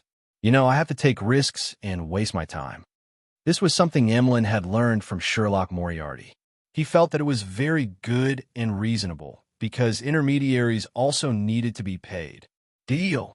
Just as he said that, Audrey happily chose to accept. She knew that such matters could be negotiated, but she felt that there was no need. She was afraid that she would anger the other party and cause the deal to fall through. "To me, the most important thing is to advance to sequence 7. Roselle the Great once said that any problem that can be solved with money isn't a problem. Audrey's heavy mood had improved recently. After the New Year's ball, she had obtained control of her 400,000 pounds. All she had to do was hire a few accountants and managers sent by her father. At the same time, she received more than 20,000 pounds in gifts such as jewelry, horses, hounds, and paintings. Most of them came from her mother, her 2 brothers, and the other members of the Hall family. As for cash, it wasn't much. It was only 5,000 pounds. She didn't receive any rewards for her contributions to the Great Smog of Bakeland due to her request to conceal it. All of this turned into political resources for Earl of Hall. For this, the aristocratic banker said that any expenses his little angel had in the field of mysticism could be reimbursed. Of course, Audrey didn't dare reveal that she was trying to break through to sequence 7. She could only use her pocket money and private stash. I can pay off the balance of Glaint this month. Next month, I can pay Mr. Fool's Adorer 2,000 pounds. Very easy, Audrey thought in a good mood. Very rich. Emlyn nearly failed to react as he asked in puzzlement. What's wrong? He then asked in puzzlement. How do I complete the transaction? He then asked in puzzlement. Audrey explained with a faint smile. By making a sacrifice to Mr. Fool. She took the initiative to obtain the Fool's approval and conjured the corresponding ritual requirements. When Emlyn received the 2 pieces of goat skin, he was taken aback. Such a transaction method had exceeded his imagination. Only at this moment did he deeply realize that the tarot was different from the typical secret organization. Watching the members' transactions, Klein felt rather gratified. This was because, with the passage of time, the tarot was connected to more and more channels and resources. It was much easier to achieve their respective goals. They no longer had to make requests that went unanswered. Miss Justice, who represented psychological alchemy, the Rouen aristocratic circle, and the power of money. Mr. the Hanging Man, who represented the Church of the Storm and the resources at sea. Little Sun, who represented the forsaken land of the gods and the city of silver. Miss Magicians, who represented the House of Abraham and a number of lower and middle-class beyonders in Bakeland. And the Moon, who represented the sanguine. They made the tarot's ability to trade resources and intelligence more and more perfect. They're about to advance as well. As Klein thought, he controlled the world to say in a hoarse voice, I have clues to the characteristics left behind by a psychiatrist. I have clues about a psychiatrist's characteristic. Miss Justice, do you need any more? The reason why Klein didn't snatch the business from Miss Justice was because he knew that Miss Justice had a pet of the same pathway, so she wasn't afraid that no one would want the item. Of course, Audrey didn't hesitate at all. Her thoughts were very simple. If they were to encounter an enemy attack, it might not be enough to rely on herself to provide an unexpected surprise. It would be even more appropriate to include the unexpected Susie. This will take a certain amount of time. It might take a month or even 2 months, the world added in a low and hoarse voice. No problem. Audrey didn't feel any psychological pressure. She knew that Susie hadn't digested the telepathist potion. Phew, it's good that the transaction is finalized. I hope that I can free that psychiatrist as soon as possible. Miss Justice didn't seem to ask about the price. In her heart, with the Fool supervising, the price wouldn't be too ridiculous. And as long as it wasn't ridiculous, she could accept it. Her financial situation has improved quite a bit recently. Klein made the world look at the Hanging Man and chuckle. Are you interested in helping me sell another item?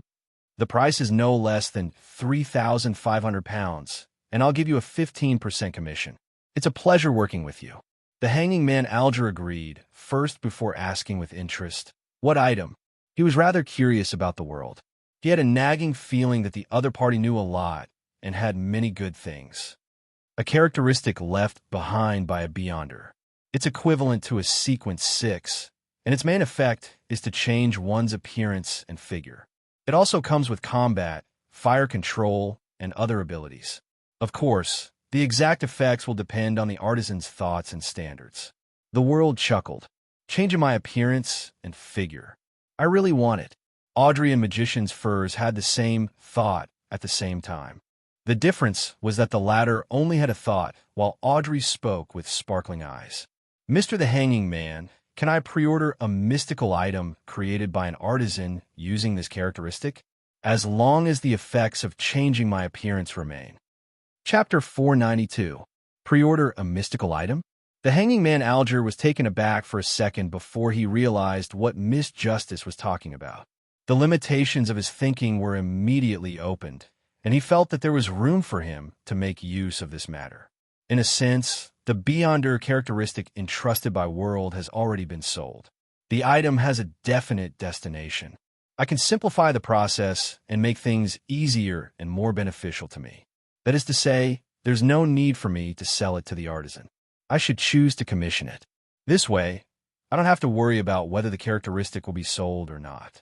Not only can I receive a commission from World, but I can also obtain more profits from Miss Justice. The upfront cost I need to pay is only the commission fee. Of course, I have to consider the risk of the artisan not keeping his promise. Thoughts after thoughts surfaced in his mind. The Hanging Man Alger quickly weighed the pros and cons and made a decision. No problem. I'll handle this matter. He looked at Miss Justice and felt that she was emitting a golden glow that made it impossible to look straight at her. Even after he joined the Church of the Storm and drifted on the sea for many years, he had never seen such a person anywhere else. Many sea merchants were extravagant, and there were even more rich ones, but none of them really cared about money. Miss Justice's financial situation has improved to such an extent. The fool Klein jumped in fright as well. For a moment, he wanted to urge her to pay the 2,000 pounds she owed his adorer as soon as possible. But considering that he had already promised Miss Justice to delay the repayment until February or March, he could only remain silent and remain motionless to prevent himself from destroying the fool's image. At the very least, the money for the faceless beyonder characteristic can be obtained quickly.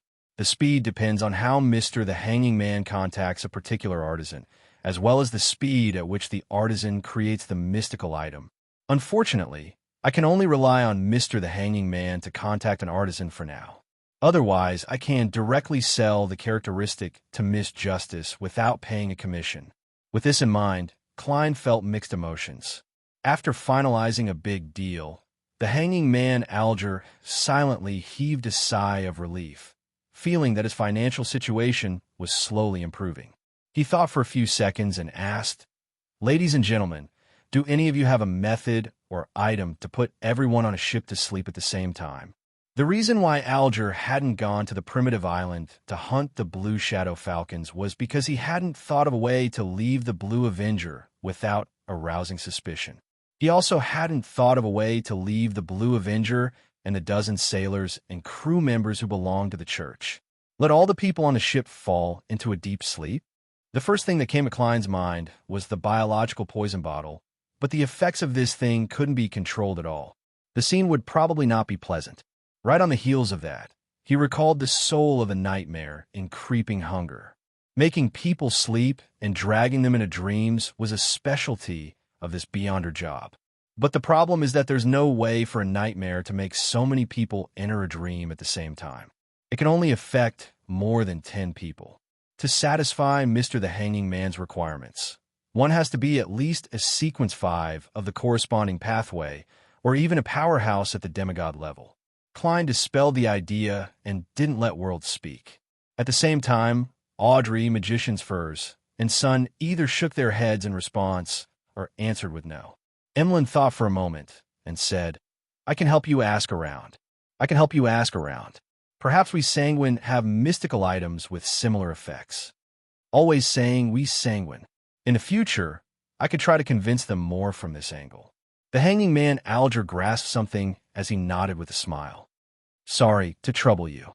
Seeing that the transaction was coming to an end, Klein hurriedly got Whirled to mention the latest requirements. "Everyone, help me take note of the remnant spirituality of an ancient wraith and the eyes of a 6-winged gargoyle. Other than that, the supplementary ingredients weren't too difficult to purchase." He believed that there was no need to use the tarot.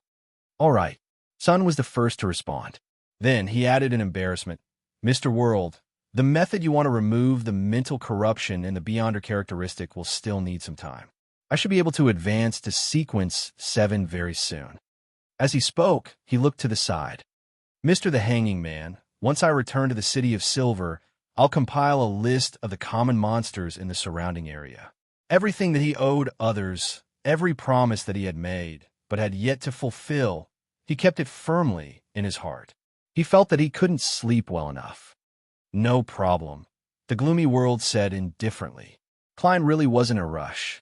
His faceless code had yet to be perfected, and the digestion of the potion had only just begun. It would still take several months. Therefore, his plan wasn't to head straight for the Gargas archipelago. He would be active in the various colonial islands along the way as an adventurer and traveler. From time to time, he would change his identity and experience life, so as to refine the faceless code. During this process, he would inquire about mermaids in more detail. After knowing that the Church of the Goddess reared such spiritual creatures and that they possessed the high sequence potion formula of the seer pathway, Klein was always worried that the Gargas archipelago had a trap that targeted every faceless who sought to advance. In other words, Klein would have to spend 2 to 3 months traveling and adventuring on the Sonia Sea. This interval was long enough for Sun to obtain the potion formula, gather the corresponding ingredients, and advance to sequence 7 High Priest Sunday. With the end of the transaction, the members of the Tarot entered the time for free communication. Justice Audrey didn't disappoint the hanging man's expectations.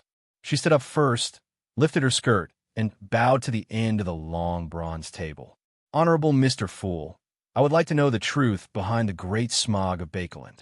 Was this purely a result of the cultists trying to awaken the primordial demoness and the descent of the true creator? Why did Prince Edisac choose to cooperate with them? According to the principle of equivalent exchange that you set, what do I need to pay to obtain the corresponding information? If I knew, the matter would have been completely resolved by now. The experienced Klein maintained his leisurely sitting posture and chuckled. There's no need. The root of the problem has yet to be discovered, but there are enough clues. I hope the people of the 3 churches aren't too foolish. The root of the problem has yet to be discovered. The matter hasn't been completely resolved. Mr. Fool got his adorer to leave some clues for the churches and the military. Audrey was rather shocked when she heard that, but she felt that it wasn't too surprising given her previous worries. Thank you for your answer. She bowed sincerely again. There's still danger in Bakeland? Magician's Furs immediately felt a little uneasy. After Miss Justice sat down, Klein controlled the world and chuckled. Mr. the Hanging Man, I've discovered the Baron you were talking about. The Baron involved in many cases of slaves escaping from colonial islands? The Hanging Man asked in disbelief. Yes, brownish red skin, southern continent, Bakeland accent, and the 3rd tooth on the left is fake, the world replied hoarsely. It should be him. The Hanging Man Alger recalled for 2 seconds and said, Where is he? What's his current identity? Also, Mr. World, do you want £100 in cash or something of equivalent value? This was a mission from the Church of the Storm, and buying clues was a reimbursable act, so the Hanging Man didn't feel any pressure. Money, of course. The fool Klein, who was worrying about his living expenses, controlled the world and said, £100 in cash. £100 in cash. Baron is in Bakeland. Someone saw him meeting with an MI9 member loyal to the royal family. I don't know who it is because he was wearing a mask. An MI9 member loyal to the royal family. The Hanging Man ruminated over the words and suddenly thought of Miss Justice's question. Why is Prince Edisac cooperating with the Aurora Order and the Demonist sect? This also points to the royal family. Can the 2 cases be combined? The truth behind the matter involves the disappearance of the slaves. Alger felt that he had vaguely seen some key points. You really are a well-informed person with many channels. The £100 will be paid tomorrow. The Hanging Man Alger thanked him with a calm expression. World chuckled and turned to look at Sunday. Little guy, do you know Ancient Hermes? Derek didn't hide anything and answered honestly, I'm not sure. I've heard of Hermes, but the City of Silver doesn't have the knowledge in this area. In the second epoch, there was no distinction between Hermes and Ancient Hermes.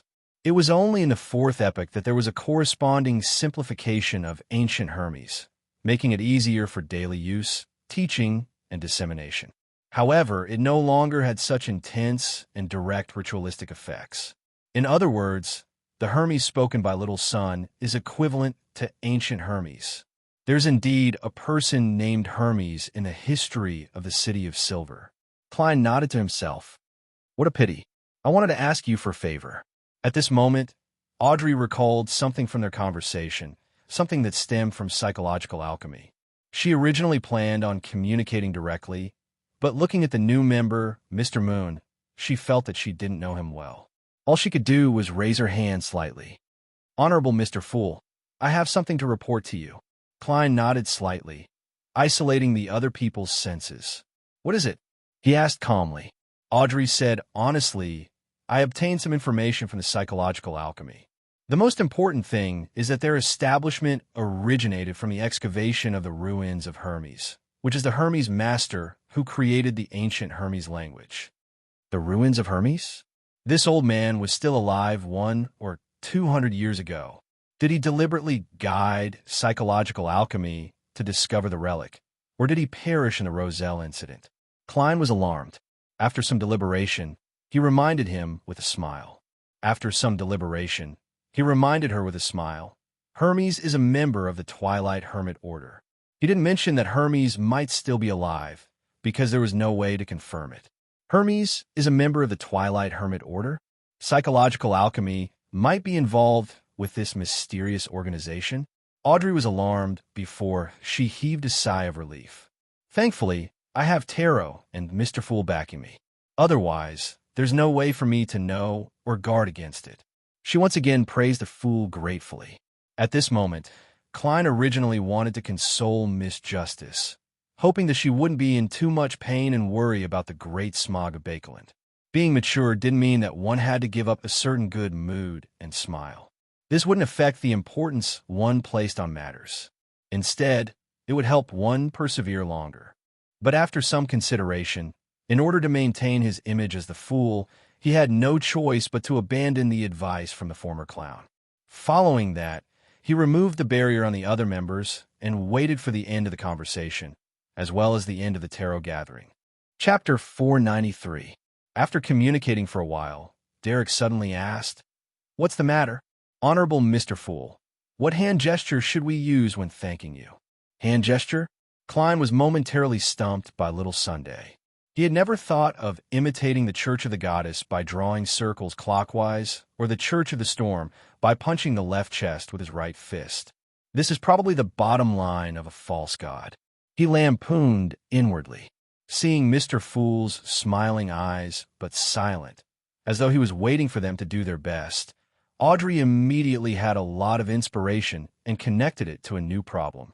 Her eyes sparkled as she looked around. "Everyone, should we also design a covert action to reveal our identities? Our tarot doesn't have many members yet, so we don't need to worry about appearing in the same place and becoming enemies due to various reasons.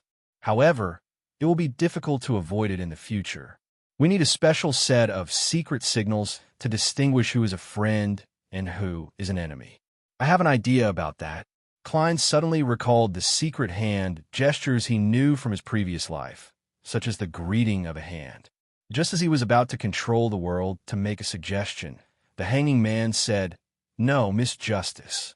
No, Miss Justice, I don't think it's a good idea." Compared to other secret organizations, one of the most striking characteristics of our tarot is that the members don't know each other.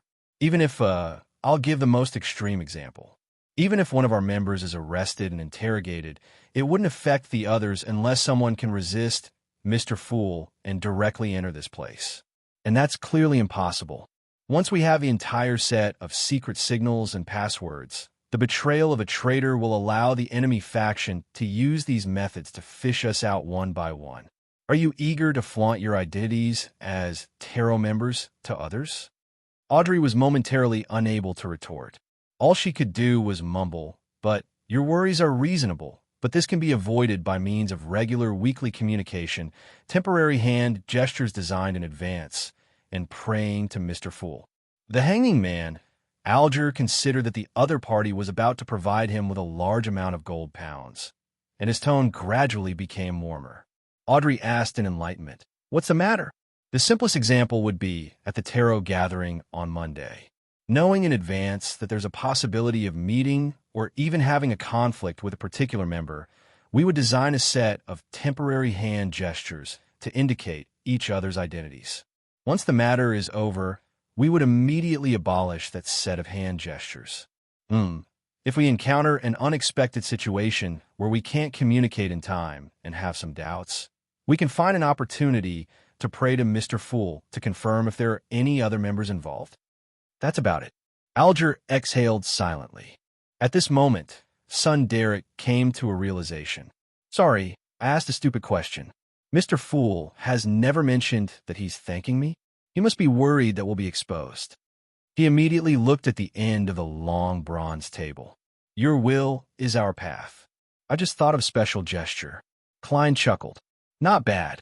He shifted his gaze to the other members and calmly said, "That's all for today's gathering. As you wish. Apart from the moon, all the members stood up in unison. Emlyn was taken aback for a second before he hurriedly stood up and bowed like the other members. A dark red glow immediately appeared in front of his eyes as he felt his body plummet slightly. Right on the heels of that, his vision returned to normal as he saw the dolls of various sizes in the room. Phew! It was only at this moment that Emlyn White calmed down. He recalled the first tarot gathering he had participated in. Apart from Mr. Fool, the other members aren't too strong. Could it be that they're all like me, chosen for various reasons? I have the ancestor backing me, but who do they have backing them? How laughable. I originally thought that Sun was a demigod who had just escaped the pursuit of an angel, who knew that he was only a sequence 8 and was seeking to advance to sequence 7. A child who doesn't know any manners is definitely underage. However, the City of Silver and the experience he mentioned are very odd. I have to find a chance to ask Lord Nibs. No, I have to ask Cosme first, as well as my parents. I want to see if they know of the City of Silver. Humph! The historical records of the City of Silver actually dare to tamper with the matters of us sanguine. Miss Justice is from Bakeland. She's very, very rich. Is she the daughter of a powerful banker or the descendant of a powerful aristocrat? Perhaps she's a banker or aristocrat herself. The way Miss Magicians looked at me was very odd. She must have admired the noble sanguine. She didn't speak much and didn't reveal much about herself. Yes, she's a quiet girl. Mr. the Hanging Man is a mature gentleman. He's knowledgeable and has a noble character. He's willing to answer new members' questions and provide them with the corresponding help and information. It can be seen that he's very popular.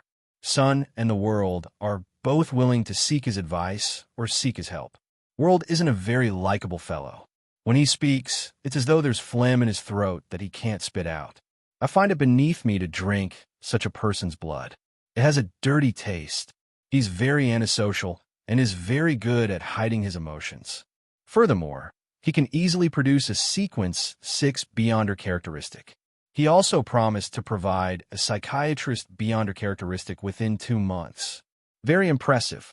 As all sorts of details flashed through his mind, Emlyn discovered that tarot was both simple and not simple at the same time. As for Mr. Fool, he didn't interfere much with the progress of the gathering. It seems like he's only interested in the so-called Roselle Diary, but he's willing to provide miraculous convenience to the members. With this in mind, Emlyn couldn't help but feel proud of his identity as the moon. He looked around at the puppets in the room and recalled his own question. A relic worth 4,000 to 5,000 pounds, and the hope of becoming a baron in a short period of time. It really puts me in a difficult position at that instant. Although Emlyn hadn't made a final decision, he felt the room turn gloomier. He felt like he was burdened with a heavy debt. Above the gray fog in the ancient palace, Klein used the thumb and middle finger of his right hand to press the sun acupoint on one side and gently rubbed it twice. In the silent environment, he quickly sat up straight and let a small badge fly out from the junk pile and land on the long bronze table in front of him. The badge was only the size of an eyeball, and on its surface were symbols that symbolized fate and concealment. It was the relic that Klein had found on Lenevis. On its back was engraved the ancient Hermes inscription.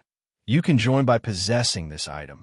It also provided the corresponding gathering information. For January 1350, 8 p.m., Bobber Valley. The question Klein needed to consider now was whether he should take this badge to Bobber Valley tomorrow night to try his luck. Frankly speaking, he was inclined to not go. Even though he had advanced to Faceless and could perfectly disguise himself, he didn't wish to take the risk because he didn't know anything about the gathering. Magicians don't perform unprepared. Klein muttered, took out a gold coin, and held it between his fingers. He took up the badge with his other hand and murmured to himself in a low voice, participating in a gathering in Bobber Valley is risky. After repeating it a few times, he flicked out the gold coin with a clang. The gold coin tumbled down and stood vertically in his palm. This indicated that the divination had failed. As expected, Klein wasn't surprised. This wasn't a problem of insufficient information, but that there was none at all. He sat there in silence, only the gold coin rolling between his fingers. In the end, Klein overcame his curiosity and adventurous spirit and decided not to go. But this doesn't mean that I can't get involved in this matter. 8 p.m. tomorrow night. He curled the corners of his mouth, smiled, and returned to the real world. 4 January, 10:35 a.m. Klein stood in front of a mahogany table and picked up a stack of notes. There were 5 10-pound notes and 10 5-pound notes in the stack, totaling 100 pounds. It was the payment that the hanging man had just made through a sacrifice. These 15 pounds filled up Klein's wallet significantly, and he could finally buy a ticket with peace of mind. After putting away his wallet, he picked up the thin human skin glove on the table and wore it on his left hand. One of the characteristics of creeping hunger was that it had a camouflage effect when it wasn't in use, preventing it from being detected by most beyonder means. Therefore, Klein could switch between its original appearance, gloves of various colors, and camouflage skin. This time, he chose a black glove. For this, Klein had specially prepared a black glove on the right. Then, he placed the brown biological poison bottle into the metal box, sealed it with a wall of spirituality, and stuffed it into the inner pocket of his clothes. As for the sun brooch, as long as it was worn and carried around, it would create the feeling of a hot summer. Klein had no choice but to put it into an iron cigar case and hide it at the bottom of his suitcase. 9 purifying bullets, 15 demon hunting bullets, 3 exorcism bullets. Klein took out his revolver and the box of bullets, and he silently counted as he loaded. Ha! He closed the cylinder and placed the revolver into his armpit holster. Then he put on his black tweed coat and half-top hat, picked up his cane and suitcase, and walked out of the hotel room. Apart from the all-black eye and other items that couldn't be used, he was fully armed above the gray fog. By carriage, Klein arrived at the Pritz Harbor Ticketing Company in the White Rose Borough. The company was located in a rather old 3-story building, with a wooden sign with a notice hanging on the door. Klein walked over, stopped there, and casually glanced at it. Precautions: 1. Observe order and line up strictly. 2. Do not urinate or defecate anywhere, and do not spit anywhere. 3. If there's a dispute, look for the guards in the lobby. 4.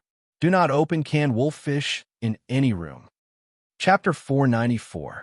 The lobby of the Pritz Harbor Ticketing Company was rather spacious.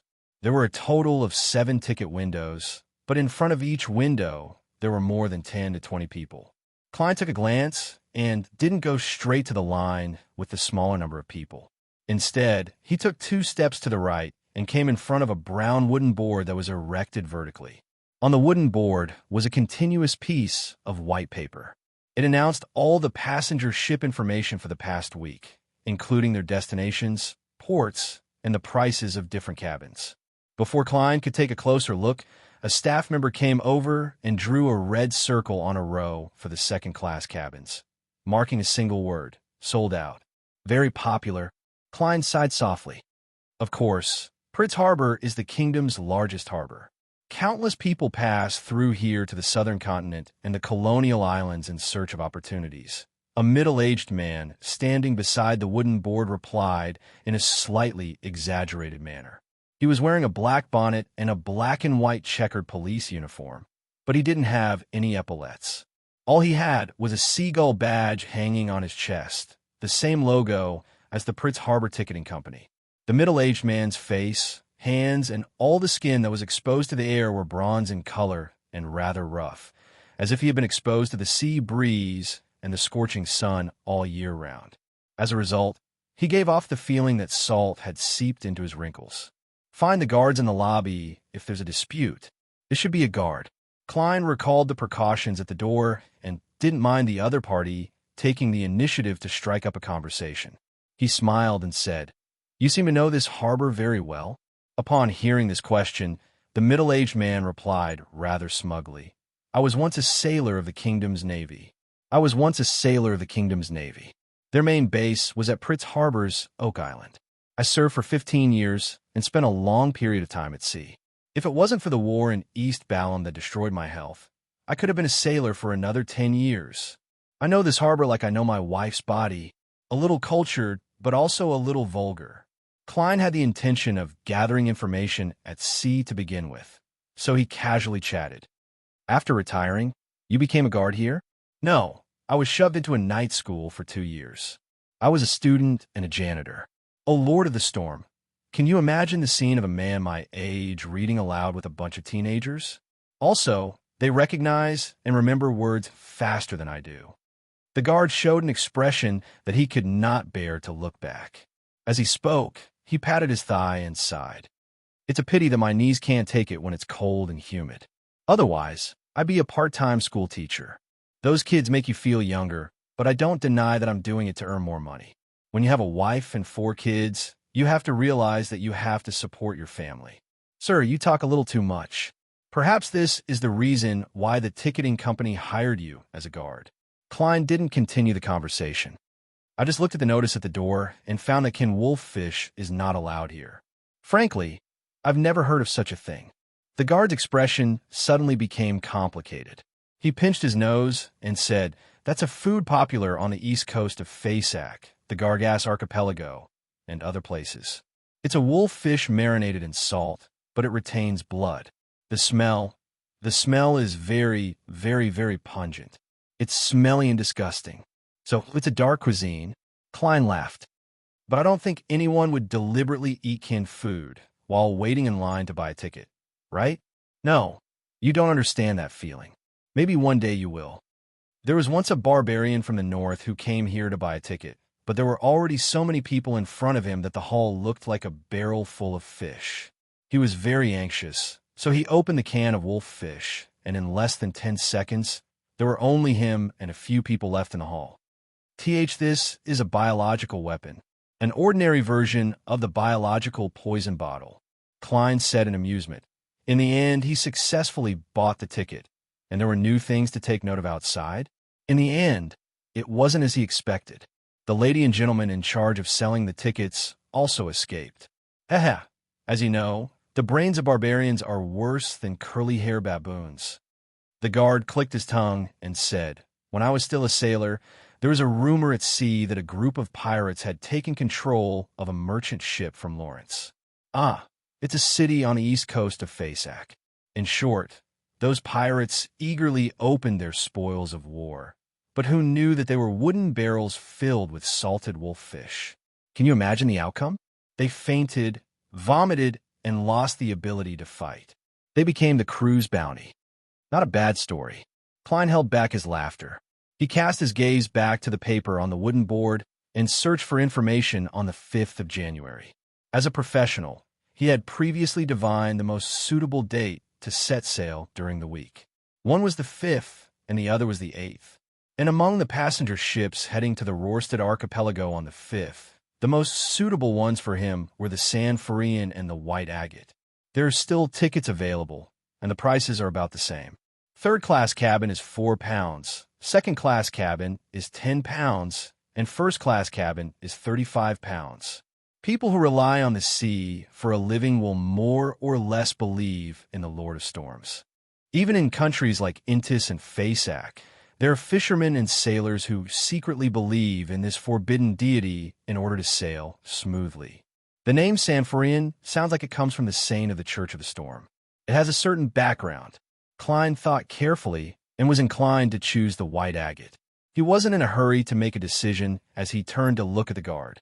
"Do you know the situation with the White Agate?" The guard immediately smiled. "Sir, you have a good eye. The White Agate is a steam-powered ship, but it retains its sails. It can reach a maximum speed of 16 knots. Furthermore, the captain is very experienced. He was once the boatswain of the Royal Navy's William V. No, it should be the Royal Navy. The king has always claimed that he received the title of Emperor of Balam. In the Royal Navy, no matter how outstanding an ordinary person is, they can at most become a boatswain. They can't be an officer unless you can satisfy your commanding officer, no matter what method you use. Only then will you be recommended to Pritz Naval College and become a reserve officer. This was how Erland was forced to leave the Navy and join the White Agate, becoming a captain step by step. I suggest you choose a first-class cabin. That way, you will have a room for 3 to 4 servants. There will be attendants who have received etiquette lessons, designated chefs with outstanding skills, a quiet restaurant where you can enjoy the scenery, a special room for smoking cigars, and a place to gather and play cards. Seeing how detailed the guard was, Klein couldn't help but feel suspicious. Noticing his expression, the guard smiled sheepishly. Erland used to be my superior. He would often treat me to drinks and get me to help him promote first-class cabins. But don't worry, every word I say is true. This isn't a question of whether it's true or not. It's a question of money. Klein silently muttered to himself. He had already made up his mind and asked after some deliberation. After some deliberation, he asked, "Sir, what advice do you have for a maritime adventurer?" In order to match his identity as German Sparrow, Klein had previously adjusted his image to make himself appear colder and sharper. Adventure? The guard subconsciously raised his voice. In the queue for tickets, many people turned their heads when they heard the voice and cast their gazes at Klein. Based on his spiritual intuition, Klein instinctively traced a line of sight. He saw a man in his 30s wearing a black top hat. He had a boorish face, weather-beaten lines, a muscular but not tall figure, and light blue eyes that seemed to have experienced many things. He's also an adventurer? Klein and the man's eyes met for a moment before they looked away. At this moment, the guard squeezed out a smile. Sorry, the term adventurer is a little extreme. In my impression, it's equivalent to a fugitive, a villain of the sea, and a person who goes against their oaths. No, I'm not talking about you. Sincere advice? You have to remember 3 things. First, don't provoke pirates. Second, don't provoke pirates.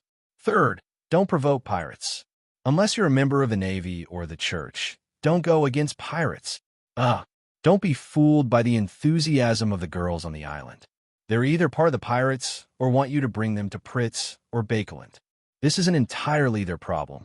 Many sailors, crew members, and passengers, in order to deceive their bodies, describe to them a very alluring metropolis and an abnormally beautiful life. Then they kick them out of their beds and abandon them where they originally were. What a bunch of vile people. In this era, people who make a living at sea can't be too kind. Is the order at sea that bad? Are pirates that savage? Klein nodded. Thank you, I know what to do. After saying this, he walked towards the line with the least number of people. The guard shouted from behind him, "Don't worry." Also, the legends of treasures on the sea are basically fake. After buying a second-class ticket for the White Agate, Klein returned to the hotel and patiently waited for the night to come. During this process, he enjoyed the most famous fried fish in Pritz Harbor. He felt that the taste wasn't bad, but he definitely wouldn't be able to take it if he kept eating like this.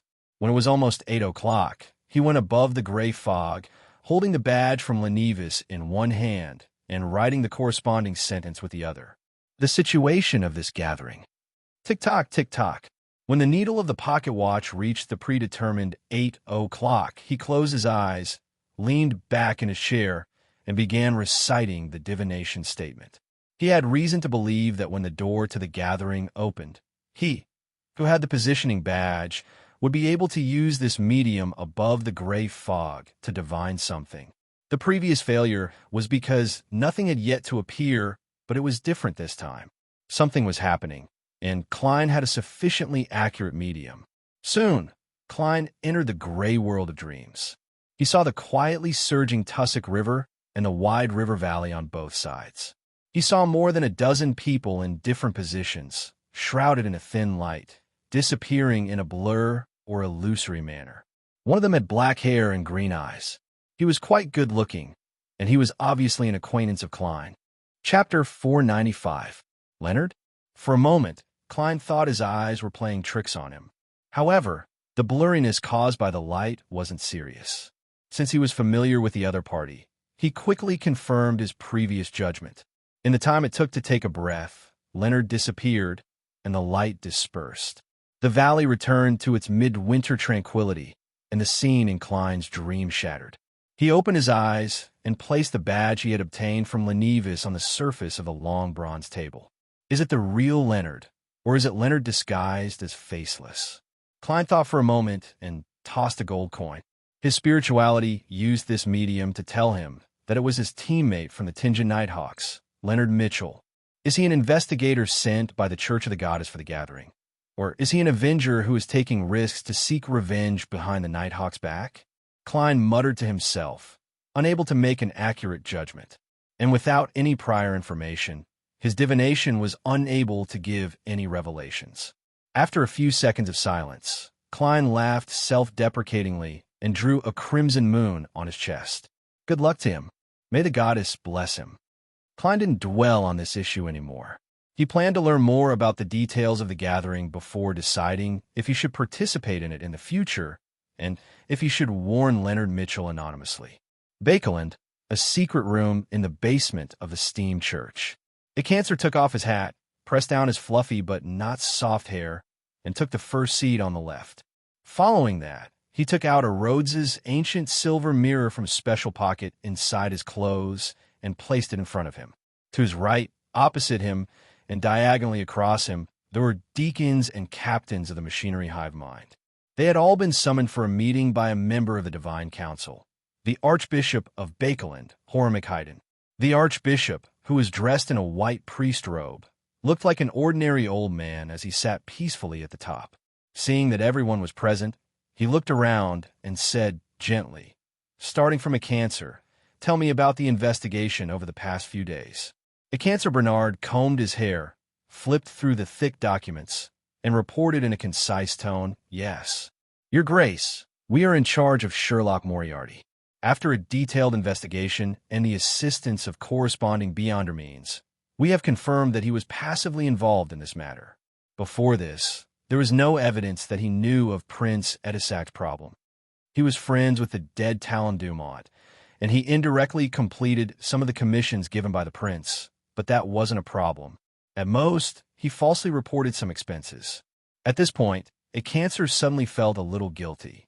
This was because Sherlock Moriarty was also an informant for the machinery hive mind, and the expenses he claimed here were likely exaggerated to a certain extent. In any case, his work as an informant has been effective and excellent. It's enough to offset a lot of problems. Furthermore, he hasn't been our informant for long. The most money involved was a split. A cancer slowly exhaled and continued reporting. Our conclusion is that he's innocent, and there's no hidden plot behind him. He once acutely sensed the danger of Red Rose Manor, but that was a typical case of wrong reasoning that turned out to be correct. What he was afraid of was internal strife with the royal family. For this reason, he had been slacking off and didn't do any substantial in-depth investigations. He had reported this to us. Unfortunately, he still wasn't able to avoid this incident, but he was lucky enough. The descendant of death he mentioned was monitoring the vicinity of Red Rose Manor, and he was rescued from the desperate situation of the meteorite crashing down in time. The traces at the scene indicate that this was a very terrifying attack, and there's a high chance that it's related to 0-08. Klein had mentioned the existence of Zanguil and 0-08 in his letter. As for whether he knew the former archbishop and the Grade 0 sealed artifact, no one cared. This was because he had been with Aztec Eggers at the time, and it was entirely possible that he had learned of it from him. This was also the subconscious judgment of everyone. And on the Grade 0 and Grade 1 sealed artifacts, the 7 Orthodox churches had been reporting the rough situation to each other. The serial numbers were shared, and there were no duplicates. However, we don't know everything. There's still 3 things that we can't confirm. First, 2-111 shows that after Sherlock Moriarty escaped into the forest, he wasn't in a hurry to leave. Instead, he stayed in place and prayed to someone. Second, when did he get to know Aztec Eggers?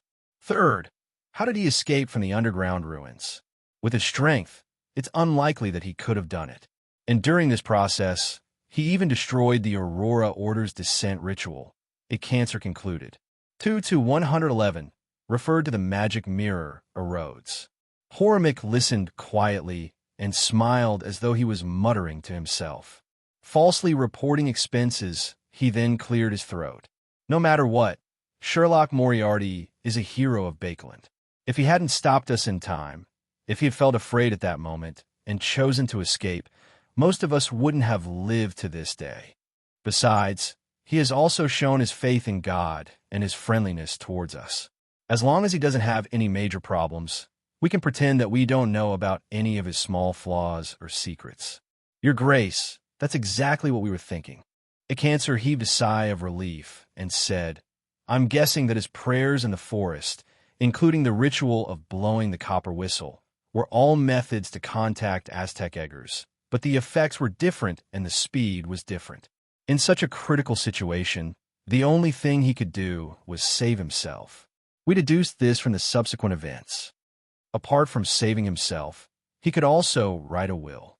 Another machinery hive mind Deacon teased before reporting the segment he was in charge of. We still haven't been able to find the underground ruins described by Sherlock Moriarty. Even with the help of 2 to 111, it's still impossible.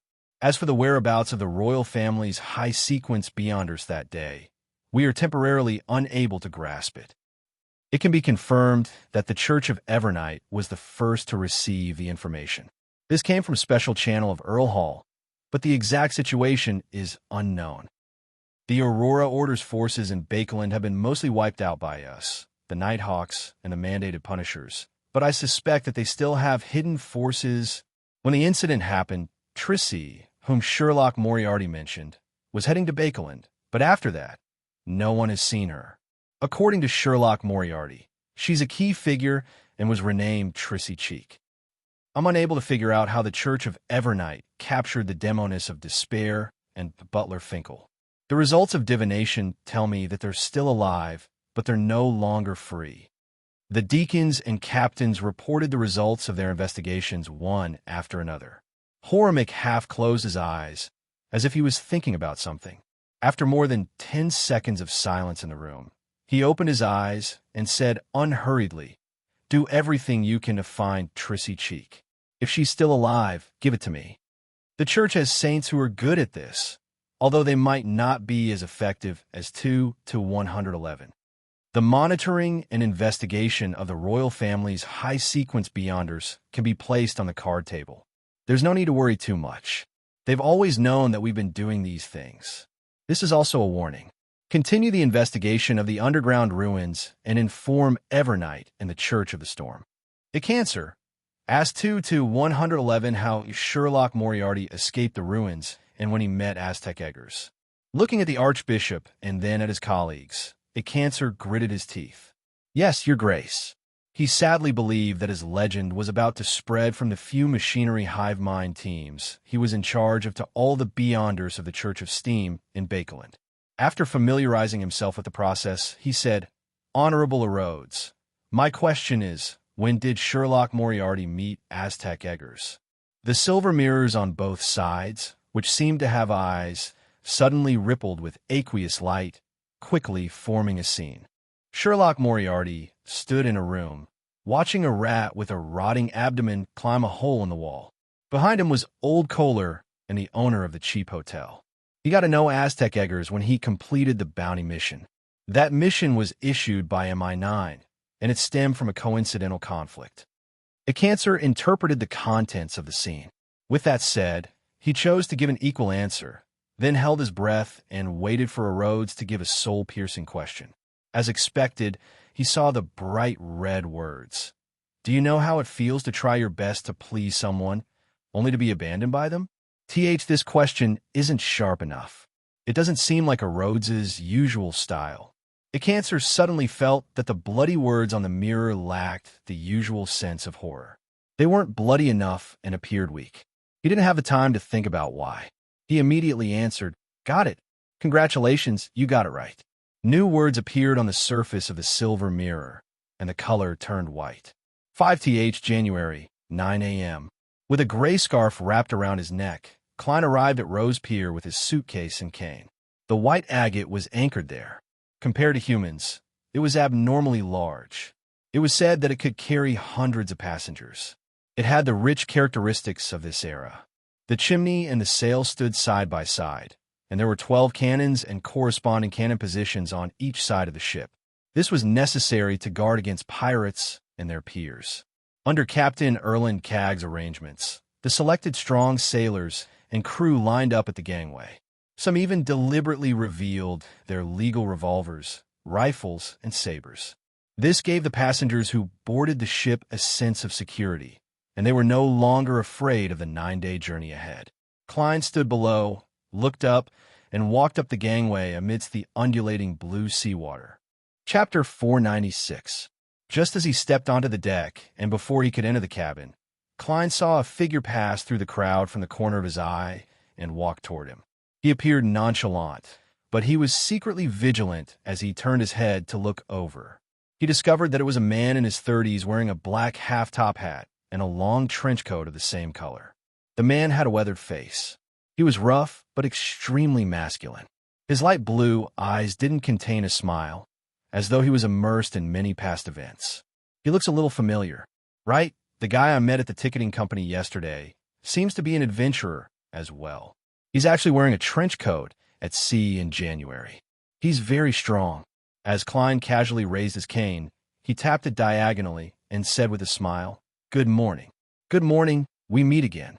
It was as though he was greeting an old friend. The boorish man wasn't surprised. He stopped and nodded in a slightly reserved manner. "Cleves, a former adventurer. Buddy, are you in the same line of work?"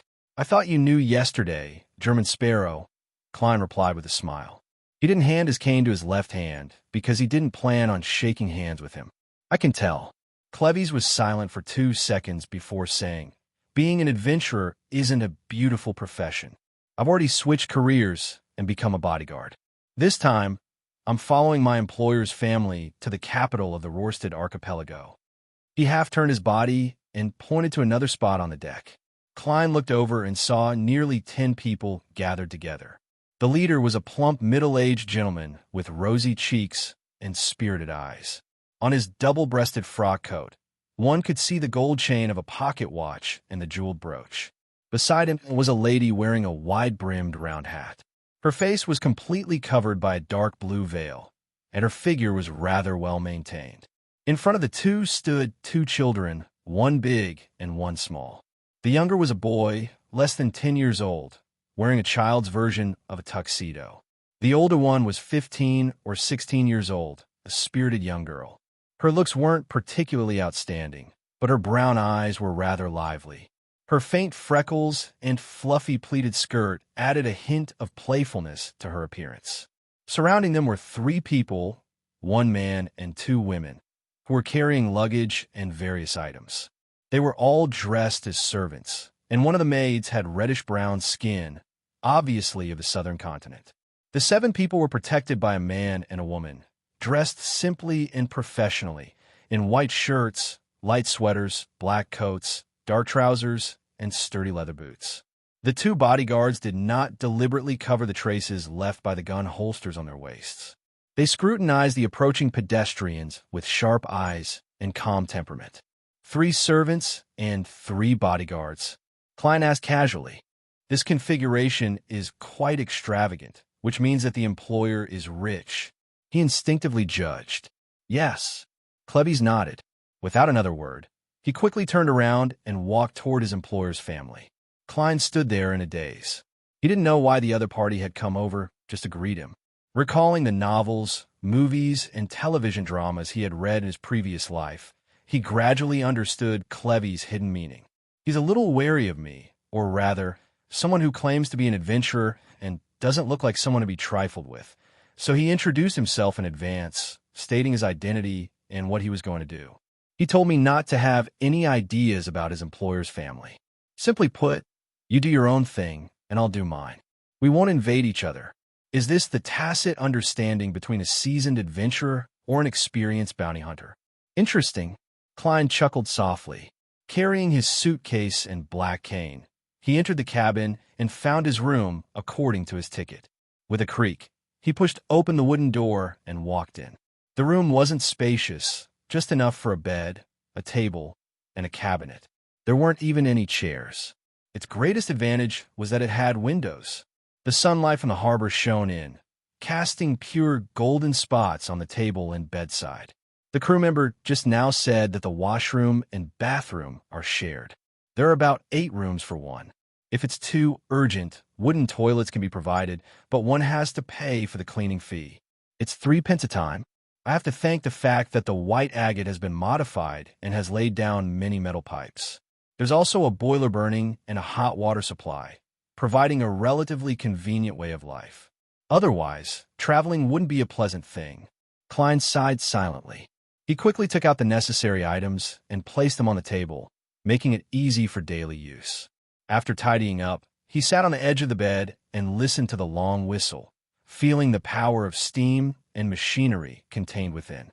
As the ship began its voyage, Klein looked out the window at the seascape before gradually retracting his thoughts.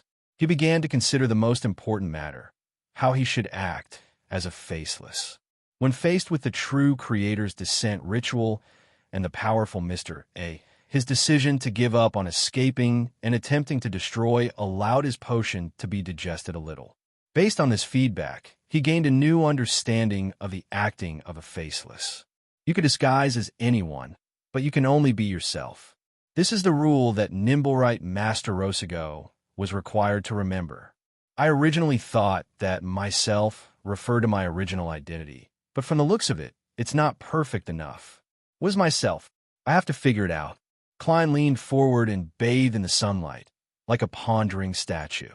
After a while, he gradually had an idea. Does this correspond to one's own spirit, referring to one's truest self? Even when he was on Earth, Zhoming Rue also had a lot of disguises to form a social persona. In a sense, it was very fake. When I transform into someone else and replace their identity, in order to not be discovered, I have to disguise myself in interpersonal relationships. It's equivalent to wearing a different persona. When all the persona masks are removed, leaving nothing behind, what kind of myself will a faceless see in the end? Is this the deeper meaning of myself in the rule? When I face my inner thoughts, overcome my fear, and don't challenge the impossible because of social reasons, I will truly be myself. It needs to be explored and verified with this in mind. Klein changed his posture in order to sit more comfortably. Thinking back to everything that had happened, he discovered another problem with acting. Back in the underground ruins, I had once disguised myself as Zangwill and successfully escaped, but why didn't I feel any signs of the potion being digested? Does this mean that to digest the faceless potion, such a superficial disguise isn't enough? Yes, this is closer to the application of beyonder powers and not acting. The acting that can promote the digestion of the potion is a deeper level of disguise. Is it to truly replace a person and become him in a social sense? When his family and friends don't discover him for a long period of time, it means that the disguise is a success. In that case, the reason why I feel that I'm compatible with the faceless potion is because I had successfully disguised myself as Klein Moretti. The first rule of the faceless rule is that I can disguise as anyone, but it can only be myself. The second rule is to carry out a deeper level of disguise that can fool everyone, but just the thought of replacing a person and becoming him in a social sense is very evil. Don't tell me I have to find someone who died in a foreign country, but had an unfulfilled wish. Klein suppressed his baffling fear and decided on a direction for his attempt. The higher the sequence, the harder it is to act. He sighed, took out his pocket watch, and checked the time. Seeing that it was still early for lunch and that the room was too small and cramped, he decided to take a walk on the deck to enjoy the sea breeze and enjoy the scenery. After the first hour of the voyage, there weren't many people on the deck. Klein walked along the side of the ship and arrived at a secluded area with a large shadow. The sun is very nice and warm today. Apart from the strong winds and having to be careful of my hat, there's nothing wrong with it. He pressed the half-top hat on his head and leisurely surveyed the cabin, listening to the faint sounds of music coming from inside. Suddenly, he saw the former adventurer, Cleves, busying himself in a corner. In front of him, there seemed to be a trident, a dagger, and a short knife. Cleves sensed something and raised his head to look at him. He had a weathered aura and said sternly, he said without a smile, "They're all old buddies. I have to maintain them often." At this point, he added, "There are children in the cabin." "Understood," Klein replied with a smile. Cleves lowered his head and continued to work. He pretended to ask casually. He asked in a seemingly casual manner, You don't seem to have brought these things? I'm used to using weapons that follow the trends of the times, Klein said vaguely. Besides, I often maintain them. Cleves silently raised his dagger and glanced at it against the sunlight. He muttered to himself, "At sea, guns alone aren't enough. Pirates will board the ship, and there will be many of them. Once you finish firing, you won't have a chance to reload. Although these buddies aren't the trends of the times, they're useful enough. Very professional." As expected of a former adventurer, Klein leaned against the side of the ship and said half-jokingly, "If pirates really board the ship, there's a high chance that I won't resist." Cleves tilted his head and stared at him for a full 3 seconds before retracting his gaze. Then, as he packed his things, he said in a low voice. Then, as he packed his items, he said in a deep voice, "It looks like you don't need to be reminded. You already understand the rules at sea. Bounty hunters who walk the land often can't be adventurers at sea." He skillfully hid the dagger, short knife, trident, and other weapons under his clothes, dazzling Klein. "Thank you." Klein smiled and nodded. Cleves didn't say anything else. Gather? Pray to Chi Shun? Blink? Be lax and linger? Be in love? The corners of Klein's mouth curled up as he shook his head and cast his gaze outside the ship. Blue waves gently undulated as silver-white flying fish leaped out of the water and soared in midair. These fish can fly and swim. They are believed by fishermen and sailors to be the kin of the Lord of Storms. Even if they are fished up, they will be released back into the sea. Klein leisurely admired the sea under the sun, as well as the flying fish on the sea surface. He couldn't help but have a thought flash across his mind. I wonder how their meat is. Chapter 497. Honorable Erodes. My second question is, how did Sherlock Moriarty escape the ruins? The Cancer's mood was much more relaxed than before. The surface of the silver mirror shimmered as it quickly outlined the scene of Sherlock Moriarty leaning against the wall, his fists clenched and unclenched from time to time. Then a Cancer Bernard and the nearby machinery hive mind deacons and captains saw the private detective reveal an exaggerated smile, turn around, draw his gun, and rush out. At this moment, under the influence of the composition, they felt an inexplicable sense of tragedy and excitement. The scene in the mirror jumped, showing the scene of Sherlock Moriarty holding his revolver and shooting at the altar, but to no avail. The Beyonder bullets that had been separated made everyone feel a little worried. Following that, Sherlock Moriarty threw out a brass key, and the altar showed signs of being contaminated and unstable. A blast of air erupted, and Mr. A fell to the ground. Sherlock Moriarty tumbled out of the temple-like building. At this point, the scene changed. The slightly turbid Tussock River became the main background. Sherlock Moriarty and Mr. A floated in the water and looked up at the sky at the same time. There was a blank space without clouds or fog. Almost instantly, Mr. A turned transparent and disappeared, leaving Sherlock Moriarty alone looking around in shock. The Church of Evernight's rescue? A Cancer frowned slightly. Unfortunately, he didn't mention what happened back then in his letter. We have no way of guessing. Does he want to sell this secret for a good price? Or is he simply affected and lost the relevant memories? Also, there's no indication of his escape in the underground ruins. It's as if the corresponding clues were hidden at the same time. He quickly analyzed the situation in a standard sentence. Then, without too much psychological burden, he answered with equal treatment instead of taking risks. Erodes doesn't seem to be in the mood for mischief today. I can make full use of this. As a Cancer consoled himself, he saw bloody words appear on the mirror. With a thump, he had an ominous feeling. He suspected that Erodes had already adjusted and returned to his state. The words that resembled blood squirmed and quickly formed a question. You gave everything and tried your best to please someone, only to end up abandoned. Who is it? With a hum, a Cancer's face first lost its color before it flushed red. This question pierced through the wounds hidden deep in his heart and left him at a loss. If I were to say who he is, his reputation would be ruined before tonight. I've already become a legend in a sense. A Cancer swallowed with great difficulty and said in a tragic tone, I choose punishment. A bolt of lightning immediately fell, but it was different from before. It was no longer silvery white, but was stained with some green. It struck a Cancer right on the top of his head, causing his hair to stand on end and reflect the color of lightning. He shook violently like he was shaking dice, as if he had been drugged with hallucinogenic drugs. Archbishop Hormick sighed, closed his eyes, and muttered to himself, "Grade 0 sealed artifact? King True, Dean, and there's another question.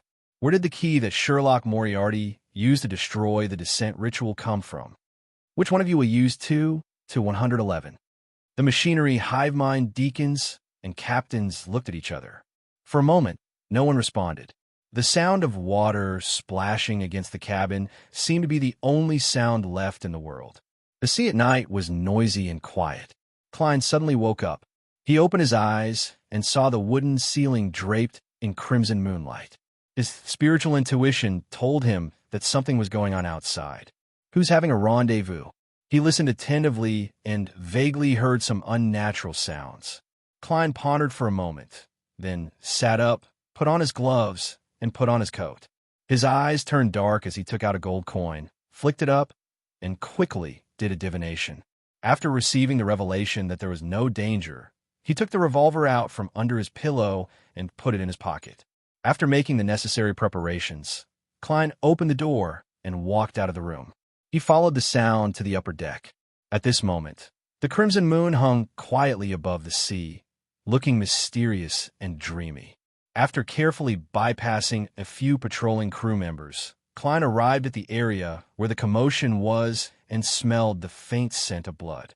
With the help of the moonlight, he looked over and saw the former adventurer, Cleves, squatting by the side of the ship, setting up something. In the shadows of the cabin, more than 10 meters away from this gentleman, there were 3 people hiding. One was Cleves' partner, the female bodyguard in the black coat. The other 2 were the children of their employer, a 14 or 15-year-old girl, and a young gentleman who wasn't even 10 years old. These 2 underage children were wearing thick cotton nightgowns and overcoats. It was obvious that they had come out in a hurry. In the cold night wind, they were shivering a little, but they were still squatting there in high spirits as they looked at Cleves with bright eyes. Hide and seek? Klein joked inwardly. He deliberately increased the sound of his footsteps, causing Cleves and the others to look over. "Friend, what happened?" Klein recalled the expressions of some of the bounty hunters he knew in Eastborough. However, he still maintained the coldness and sharpness unique to his identity as a German sparrow. Cleves' expression didn't change as he said, "A private job. A hunt that came unexpectedly, but is worth looking forward to." Hunt? Klein suddenly felt a little interested. The reason why he used Gehrman as the name of his identity was that it represented the #1 hunter in a game he had played in his previous life. It was more in line with his idea of hunting evil at sea. Klein wasn't in a hurry to ask for the reason. He pointed at the shadow beside him with his left hand, which was wearing creeping hunger. "Private job? Doing a private job in front of your employer?"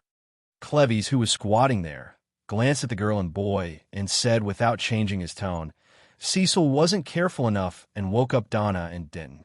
Cecil wasn't careful enough and woke up Donna and didn't, so they had to follow."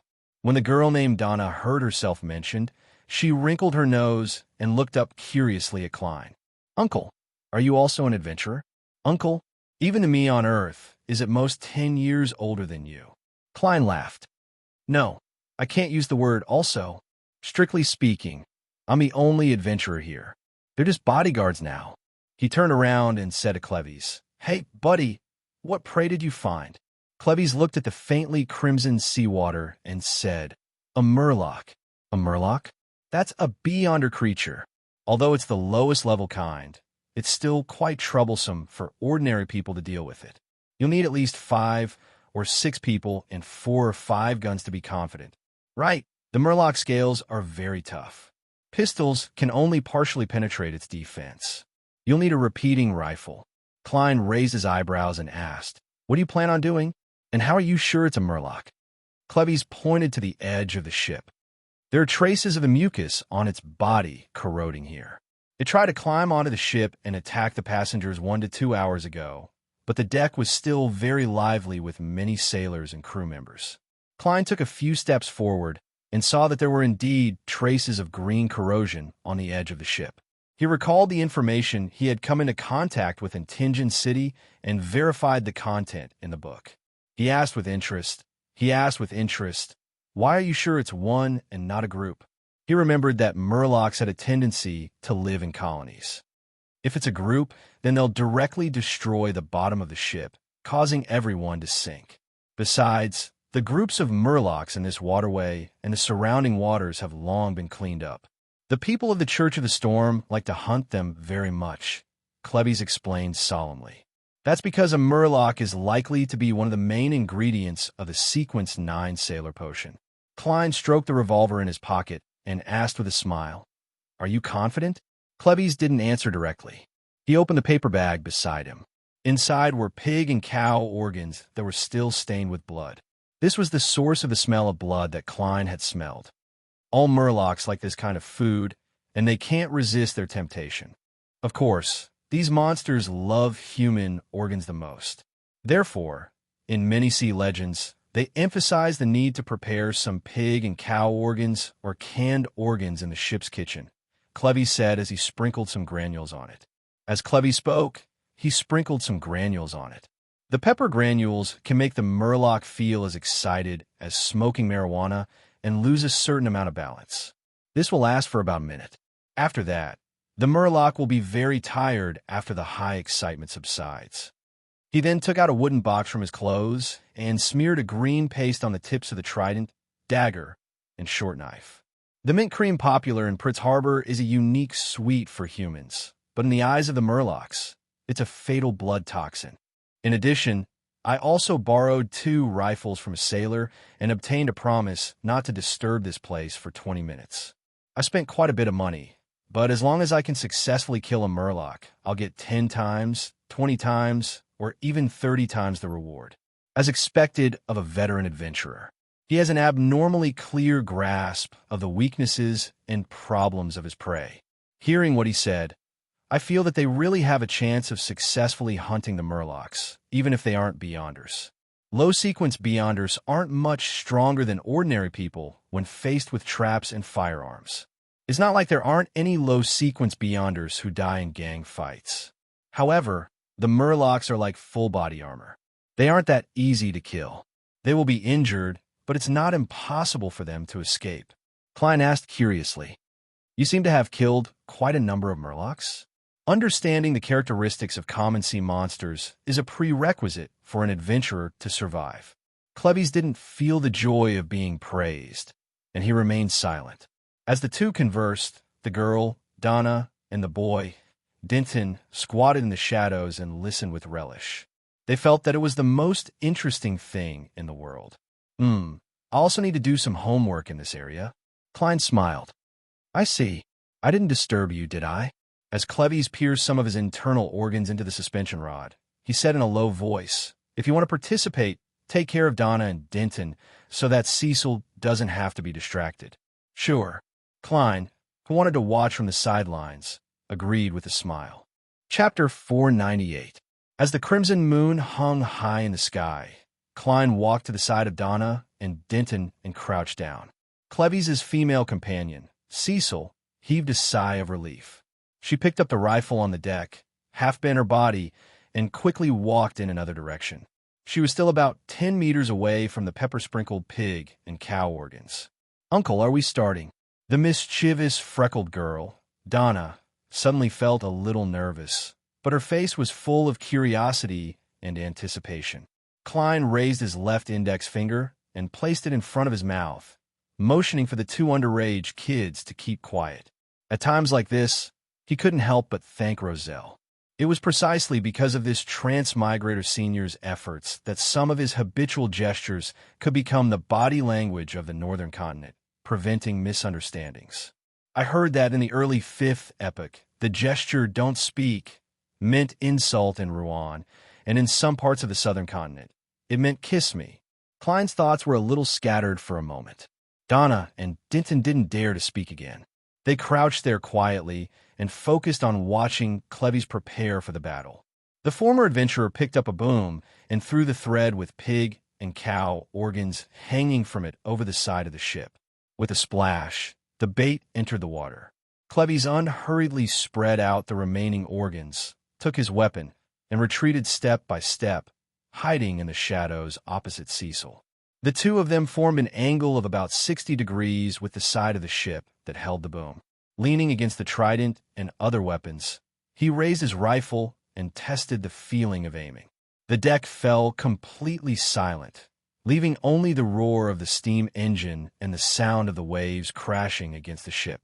As time passed, Donna and Denton couldn't help but change from squatting to sitting. They leaned their backs against the wooden planks of the cabin to soothe the numbness in their legs. At this moment, they saw the boom on the side of the ship sink. The dull sound of friction quickly rose, getting closer and closer. Suddenly, a figure jumped onto the deck. It was a monster bathed in the crimson moonlight. Its entire body was covered in dark green scales that flowed with green mucus. It didn't bear much resemblance to a human. It was like a giant fish that had grown 4 strong limbs, and there were obvious webbing in the gaps between its hands and feet. The Murloc was more than one. 9 meters tall, with bulging eyes and gills on his cheeks. He looked like a legendary monster, and Donna covered her mouth to prevent herself from screaming instinctively. At the same time, she covered her brother Denton's mouth. Not bad. Klein chuckled inwardly as he carefully examined the Murloc. Unlike the sailor rampagers he had seen before, the real Murlocs did not have human-like brains. They were pure monsters. That fishman looked around vigilantly, and then he squatted down, picking up the pig and cow innards scattered on the ground, quickly stuffing them into his mouth, releasing clear chewing sounds. The light in its eyes, which were mainly white, gradually faded, as if it had fallen into a dream. Low IQ. Klein shook his head and gave his judgment. Bang! Cleves pulled the trigger, and a bullet flew out of the rifle, instantly hitting the Murloc's chest and abdomen, shattering its scales and splattering its flesh and blood. Wow! The Murloc let out a cry that sounded like a child's cry. With a push of his hands, he pounced toward Cleves, who was in the shadows, as fast as a steam train. At this moment, Cecil opened fire from another position. Bang! The rifle bullet hit the Murloc's ribs, causing many fragments to scatter and the tall figure stagger. After eating the pepper, the Murloc visibly slowed down. It stopped there, not knowing which direction to take care of the enemy first. And this gave Cleves and Cecil a chance to calmly load their weapons. They took aim again and pulled the trigger, one after the other. Bang! Bang! 2 flowers of blood bloomed one after another, and the pain caused the Murloc's eyes to regain clarity. It somersaulted and dodged the follow-up shots, approaching Cleves as if it hadn't been injured at all. Cleves methodically put down the rifle in his hand and picked up the trident that was leaning to the side. Instead of dodging, he leaped forward and rolled to the side of the Murloc.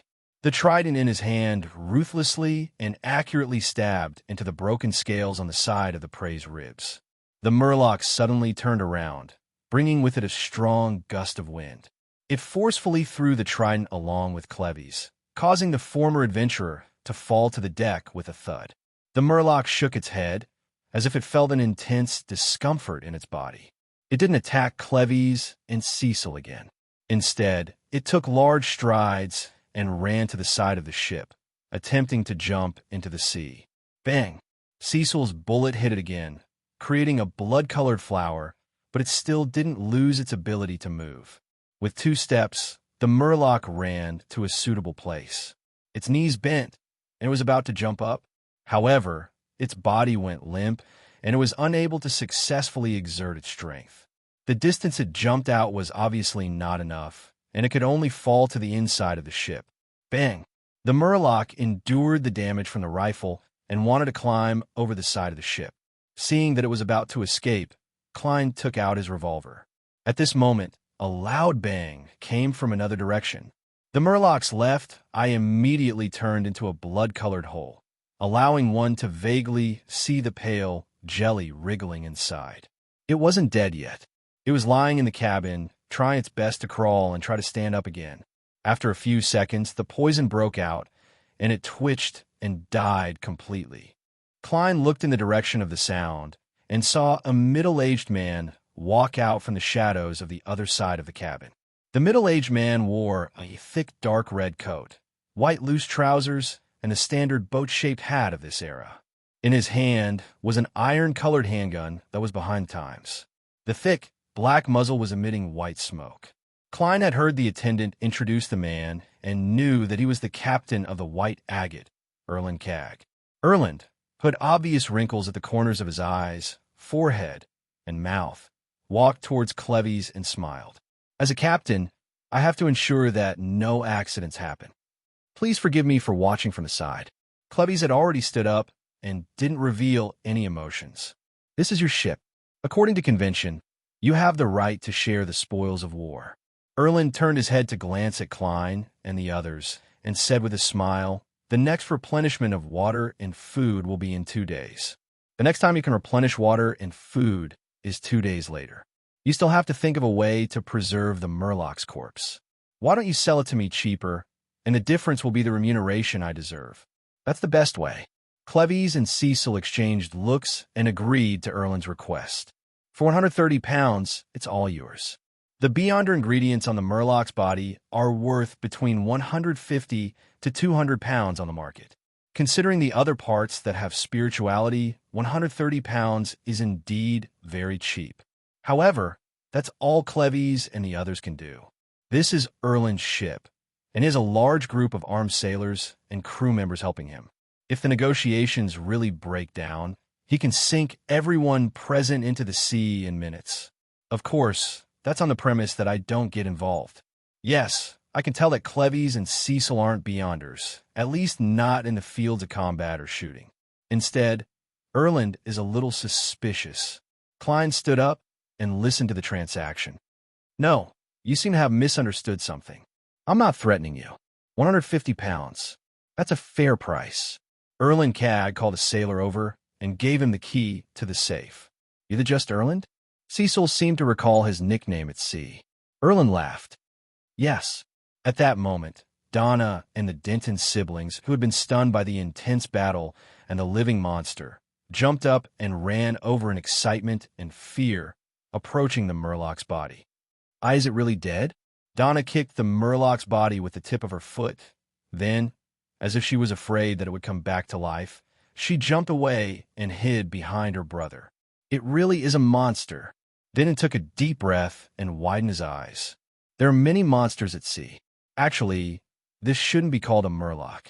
Apart from having 4 limbs and being able to stand, it has nothing in common with humans.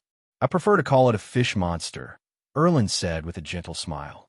He then squatted down, took out a knife, and cut open the Murloc's cheek below its eye, revealing the fair, tender flesh that was stained with a bit of red. The most delicious part of Murloc's body is suitable for eating raw. Erland carefully cut off a piece and handed it to Donna. You remind me of my daughter. Unfortunately, she's already grown up and has her own family. I don't dare to eat it, Donna said as she looked at the thin piece of meat poked by the tip of the dagger. I want to give it a try. Erland smiled as he looked around. After confirming that his spiritual intuition didn't warn him, Klein nodded. I'm very curious. Erland immediately handed the dagger to him. Try it. On land, even nobles might not have the chance to eat it. This isn't a Murloc, but a fish monster. You can understand it as a mutated fish. He was dispelling the siblings' fears. Klein wanted to ask if there were any condiments like mustard or soy sauce, but seeing that the other party didn't mention it, he didn't ask, afraid that he would appear ignorant. He took the dagger, bit the tender, blood-stained meat, and swallowed it. It was a feeling that melted in his mouth. The fishy smell of the blood was very faint, with just the right amount of saltiness, perfectly setting off the freshness and sweetness of the meat. Klein chewed twice and felt that the meat was tender and delicious, something he had never seen before. Excellent. He didn't hesitate to give a thumbs up. Donna watched the entire process curiously, and she suddenly had a strong interest in the Murloc's lower cheek. This overwhelmed her fear and disgust, so she suggested giving it a try. Erland satisfied her request and smiled as he watched her close her eyes and scrunch up his face as he bit into the meat. Donna's expression gradually relaxed, and she quickly opened her eyes and praised excitedly. Indescribably delicious. With her leading the way, Denton, Cecil, and the others shared the small amount of flesh under the chin. They ate with satisfaction and dissatisfaction. They were satisfied with the taste, but dissatisfied with the amount. Seeing that Erland had eaten the last piece, Cleves pointed at the Murloc's body and said, "The ribs are suitable for frying, the belly is roasted, and the other parts are very unpalatable." "That's what I thought." Erland chuckled. "I'll get the chef to prepare it immediately.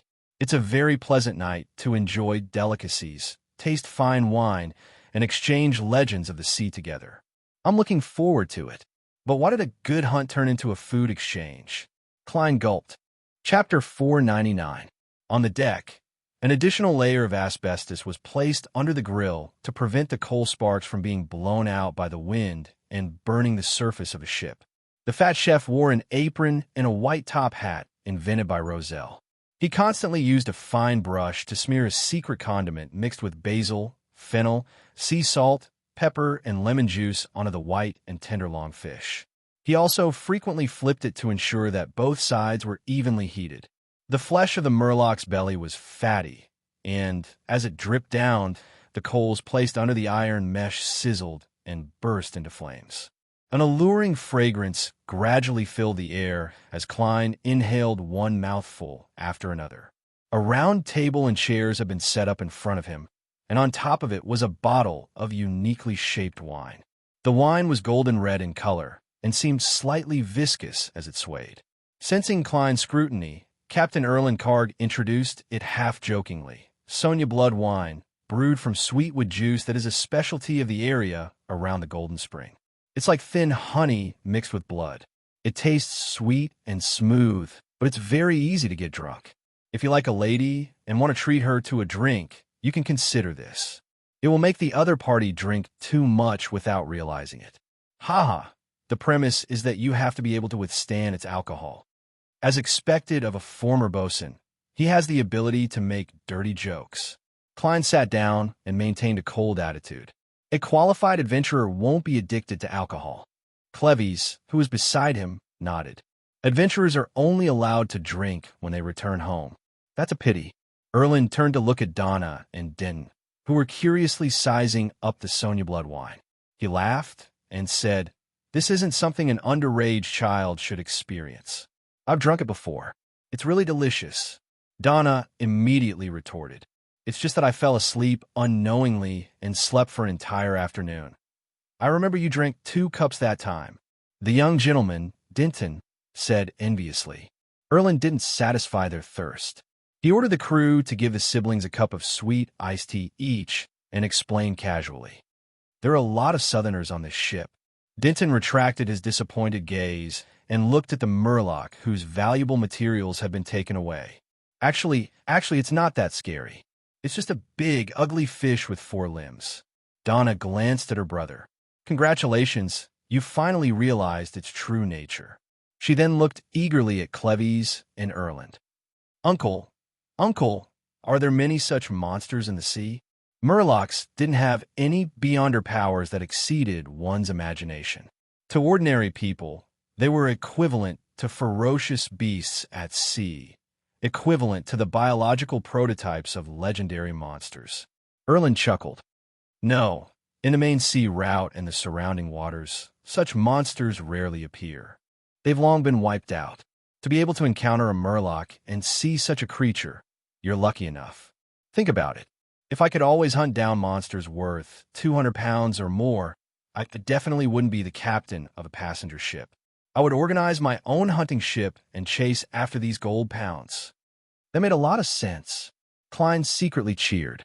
According to his observations, the beyonder material on the Murloc's body was likely its swim bladder. The blue light that resembled water made it look like a gem. Cleves picked up the black tea that the sailor had just delivered, took a sniff, and then took a sip. Only by deviating from the main sea route and going deep into the ocean, which is often shrouded in fog or storms, Will there be a good chance of encountering such monsters? But that's very dangerous. In addition to murlocs that can climb and have scales, there are also legends in those waters that Naga have the upper body of a human and the lower body of a python. They have 6 arms and are very agile. Erland took over the topic. There's also a giant octopus that spits out juice that can corrode many people, a terrifying sea monster that can overturn a ship with a gentle headbutt, a mermaid that has an intoxicating voice and is unwilling to leave, a blue dragon that can create lightning, and a large bird that can stir up hurricanes with its wings. Haha, I've never seen any of these before. They're all legends of the sea, and no one knows if they're true or not. Mermaid? Klein's expression didn't change. Very interesting, Donna exclaimed with a look of fascination. Ditton looked left and right, and seeing that Klein didn't say anything, he asked curiously, Uncle, you're also an adventurer. Uncle, you're also an adventurer. Have you seen such a monster before? Klein froze for a moment, then the corners of his mouth curled up slightly. Once. Back then, there were 5 of us, and we accidentally encountered one, a murloc. After an intense battle, we finally finished it off. This was his actual experience in Tingen City, and it was also the first time he had faced an official Beyonder who had lost control. Back then, he and Old Neil had helped eliminate a mutated sailor at the request of Swain, the owner of the evil dragon bar. Thinking of this, Klein reminisced and sighed. The cold and sharp expression on his face couldn't help but soften. 5 people? While asking, Donna secretly counted the number of people who had participated in the battle. 1, 2, 3. She realized that only 3 of her uncles had killed the murloc. Without waiting for Klein's reply, Elan said in surprise, That's right. An accidental encounter? Yes, Klein answered frankly. Were there any casualties? Erland pressed. Klein shook his head. Some minor injuries. An accidental encounter. You only used 5 people to finish off a murloc. You guys are very impressive. Cleves gave his evaluation. His partner, Cecil, also nodded to express his amazement. The battle just now was short and quick, and the murlocs seemed to be unable to withstand a single blow.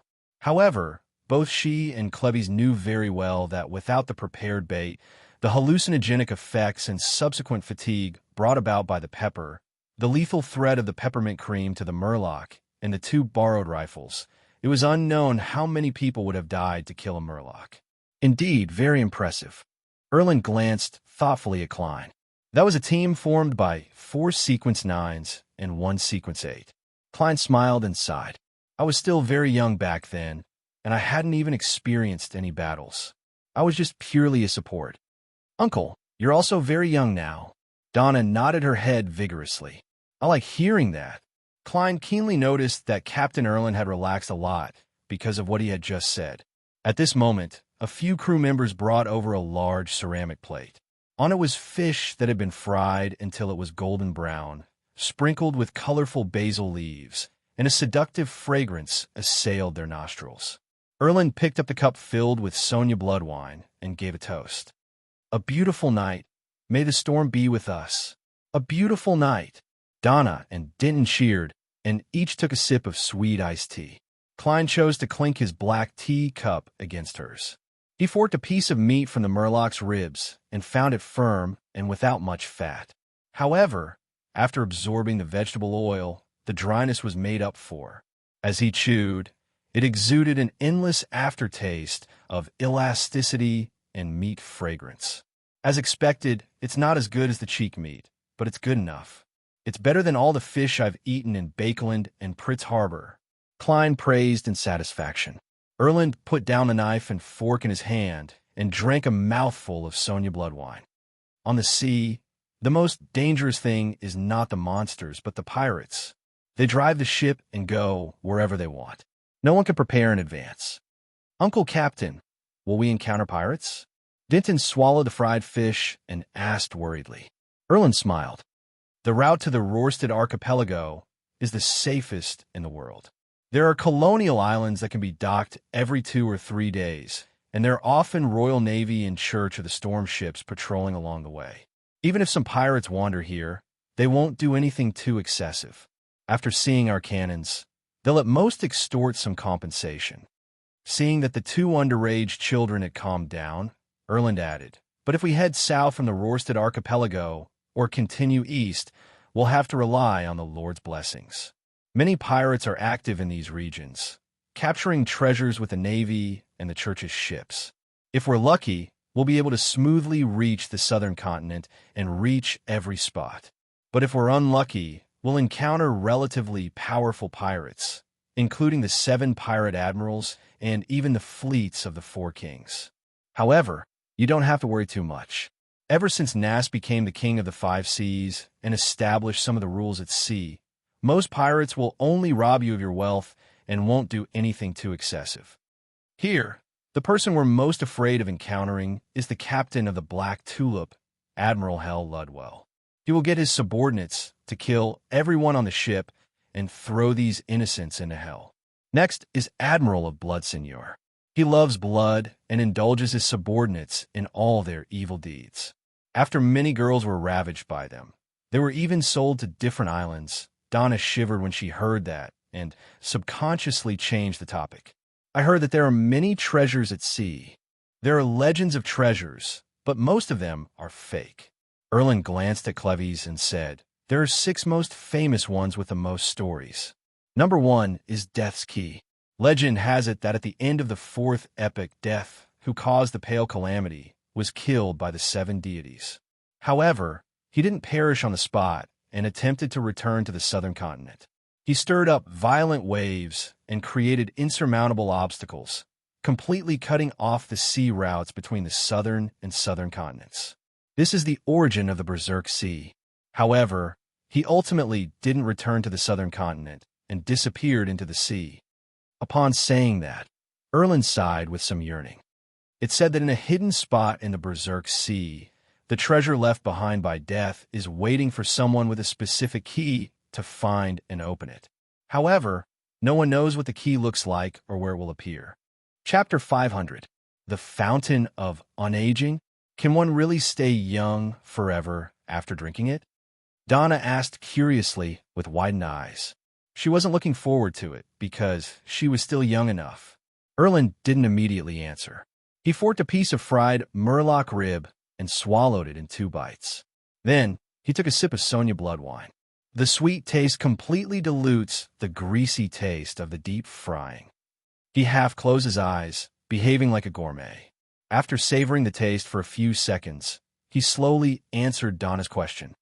"I'm not sure if there's a fountain of unaging, nor can I confirm if King of Immortality Agalito has drunk its spring water. I only know one thing, and that is that when I was very young, I heard the legend of this pirate king. It's just like how King of the 5 Seas Nas seems to live forever. Their beards must have been very, very long, reaching past their chests." Dinton expressed his opinion. In fact, King of the 5 Seas Nas' beard only reached below his neck. He sat on the deck, wearing a gorgeous black robe with silver trimmings. He wore a steeple crown that was twice as tall as his head, looking down on everything around him like a god. Erland's tone gradually deepened, as though he had sunk into a quagmire of memories that he couldn't break free from. "Uncle Captain, have you seen the King of the 5 Seas?" Donna asked excitedly. "This is the most legendary pirate. His name is well known at sea, and even the children in port cities are familiar with him. Generations of people had grown up listening to stories about him. In a sense, in the minds of many people, Nast is equivalent to a true pirate king. I remember that one of the conditions for the advancement of the Black Emperor is to link one's name to the title of emperor, deeply ingraining it into the hearts of the people. Is this considered an attempt at a basic and crude version? I wonder what sequence the King of the 5 Seas is at." Although Klein was focused on tasting the fried murloc, his thoughts were still stirred by the conversation. In response to Donna's question, Erland sighed. "I was still very young back then, and I was still serving on the William V. Once, our fleet attempted to cross the Berserk Sea's Calamity Strait and encountered the Black Emperor. In those few minutes, everyone, including the fleet commander, lost the will to resist. Fortunately, Nas didn't give the order to attack us." "Very cool," the boy, Dinton, praised with sparkling eyes. Elan didn't continue the topic as he smiled. As for King of Immortality Agaturi, I've never actually seen him. All I know is that he's a pale-faced, middle-aged man on the bounty notice. How pale is he? Let me give you an easy-to-understand example, like a corpse that has been dead for some time and has just started to decompose. When Donna and Denton heard this analogy, they subconsciously glanced at the Murloc's corpse that was riddled with holes and unconsciously gulped. Of course, the main point of the bounty is not the appearance, but the amount. In Ruan alone, Agathuri is worth 100,000 pounds, and he has the lowest bounty among the four kings. Erland changed the topic. Let's continue the story of the treasure. Third on the list is the legacy of the Solomon Empire. In the fourth epoch, when that massive empire was dismembered and destroyed, its royal family boarded a ship with a treasure that even the gods were jealous of. They sailed deep into the Fog Sea and waited for the opportunity to rebuild the dynasty. However, after 500 years, 1,000 years, and 1,500 years, they never appeared again. It's said that the king of the five seas, Nast, inherited a portion of the Solomon Empire's legacy. No one knows if he's a true descendant of the Black Emperor, Cecil added with interest. The Fog Sea, the west coast of the northern continent? Donna recalled her knowledge of geography. Yes, Klebes replied succinctly. To the west of the northern continent was the Fog Sea. To the east was the Sonia Sea. To the south was the Berserk Sea, and to the north was the North Sea. The east and west sides of the southern continent were similar to the northern continent, and to the south was the Polar Sea.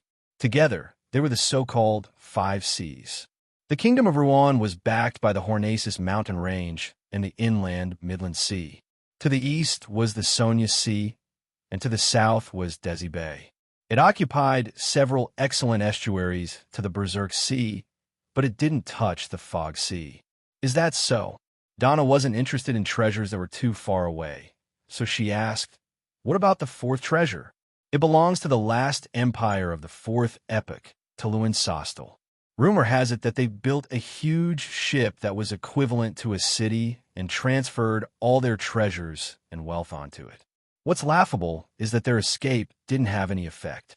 The passengers and crew that were scheduled didn't arrive at the port in time, and none of them survived. However, that ship disappeared on its own. To this day, there are still people who often claim to have seen the huge ship silently sail past on a foggy night. It's called the Spectre Empire, and it appears all over the Sonia Sea. This is a summary from those stories. Erland looked up at the crimson moon in the sky, his tone filled with mockery and unconcealable yearning. Perhaps tomorrow night, no, tonight, we'll be able to see it sail past. Donna thought with anticipation and excitement. Klein packed up the rest of the food, drank a mouthful of black tea, and listened with interest to Erland's description of the remaining treasures. The fifth is the Lost Newents. Rumor has it that at the bottom of the Fog Sea, there's a civilization that belongs to intelligent creatures. The navigators and adventurers of those waters often find strange items that point to the Newents of ancient times. However, the members of this civilization have never appeared. It's as though they've long vanished from this world. Erland drank the rest of the Sonia blood wine and said, that's the legacy left behind by a civilization. The richness is absolutely unimaginable. Erland paused for 2 seconds, put down his cup, and laughed. Actually, the treasure that I yearn for the most, and one that's more real than the legends, is the Sunken Laurel. More than 100 years ago, it was loaded with gold, jewelry, and all sorts of valuable items that the kingdom obtained from East Balam. Because it deviated from its course, it sank somewhere in the Berserk Sea or the Sonia Sea. It hasn't been discovered to this day. It's said that the items on it are worth a few million pounds. A few million pounds? This number made Donna blurt out in shock. As the daughter of a merchant and having received several years of education, she had a vague understanding of what this number represented. In Ruan, a millionaire was an absolute rich person, second only to the top nobles and tycoons. A few million pounds? Mrs. Mary, who let me join the Quelai Club for free, is a member of the kingdom's National Atmosphere Pollution Council and a major shareholder of the coin company. Her net worth is only tens of thousands of pounds, but even so, she's wealthy enough in the circles of nobles and merchants. She's a rather popular divorced lady, and there are even noble sons who want to marry her. Klein quickly found a comparison. Elan sighed with a smile on his lips. If I can find a sunken laurel, then I'll no longer be a captain. I'll head to Bakeland. I want to become a philanthropist. I want to buy land, donate to a political party, and obtain a hereditary title of nobility. I heard Talon mention that the title of a lord, which is a baronial title, costs about 300,000 pounds, and a baron is about 800,000 pounds. If you salvage the treasure, you can imagine how much a viscount, or even an earl. That's a few million pounds. In his mind, Klein helped Donna perfect his plan. If it were me, I wouldn't do this. I want to buy a very large manor. Cecil also began to imagine life after harvesting the treasure. I want to hire a lot of servants and helpers, plant large tracts of wheat, build a vineyard, and make wine for myself. Also, a large room with sunlight, leisurely cows, sheep, and horses, and bread produced by my own mill. It's like a beautiful scene from a painting. Erland laughed when he heard that. Ma, do you know how much such a manor is worth? No, I don't. Cecil shook her head. It's only a few thousand pounds. As long as the sunken laurel is salvaged, you can buy 1,000 similar manors. Erland used specific numbers to clarify the value of the treasure. 1,000 manors? Cecil couldn't help but pick up her cup and take a sip of black tea. Before this, she knew that a few million pounds was a lot of money, but she didn't expect it to be this much. In order to ease the shock in her heart, she looked at Cleves. Boss, if you find a sunken laurel, what do you plan on buying? No, what kind of life do you plan on living? Cleves was silent for a moment. I'll go home, hug my wife and children, and tell them that I don't have to venture out to sea anymore. Not a bad guy. Klein nodded slightly. Donna looked at him curiously. Uncle Adventurer, what about you? Klein replied without any expression. That's right. Tell yourself to stop sleeping and wake up quickly. Donna spat out the sweet iced tea she had just drunk. Fortunately, the fried fish on the table had already been finished. At this moment, Klein sighed inwardly. Although I know that it's basically impossible to find the treasure, otherwise, with so many powerhouses from the various churches, I still couldn't help but feel a little excited when we were discussing the corresponding topic. This is the charm of treasure. Even if it's just a legend, it can still attract many adventurers. Donna wiped her mouth and sat down like a lady, as if she wasn't the one who had lost her composure. The boy, Denton, still hadn't had enough. Are there any other treasure legends? Erland looked at Cleves, indicating that he would answer. Cleves calmly took a sip of black tea and said in a low voice, There are countless legends of treasure at sea. There are countless legends of treasures on the sea. Hidden elves' residences, pirate ships that have gone missing in the depths of the fog, underwater cities that have powerful monsters sealed within them, Emperor Roselle's final secret treasures, and so on. Chapter 501. After the legend of the treasure that had inspired generations of adventurers to go to sea was finished, the chef finished roasting the meat from the murloc's belly. It was cooked white, slightly charred, and covered with tiny brown granules that shimmered with a moist sheen. The repeated application of seasoning had seeped into the texture of the meat, presenting a tempting visual effect. Desi grilled fish. It's not the same as what you usually eat. Erland pointed to the white porcelain plate that the chef had placed down. Donna pressed her knife and fork and eagerly said, I love honey-grilled fish. I love honey-grilled fish. But this is also very tempting. Honey-grilled fish. How much honey would that be? I'll try it when I have the chance. It should taste pretty good. Klein's imagination ran wild. With a chef, they no longer had to do it themselves. They watched in anticipation as the pieces of fish were cut, placed on different plates, and pushed in front of them. Klein was very serious when it came to enjoying delicacies. He wasn't in a hurry to deal with the fish. Instead, he picked up his cup and drank a mouthful of black tea, using the slightly sour liquid to clear the residual taste in his mouth. After doing all this, he forked a piece of fish and stuffed it into his mouth. In the blink of an eye, he felt the slightly stimulating flavors of fennel, basil, and other spices.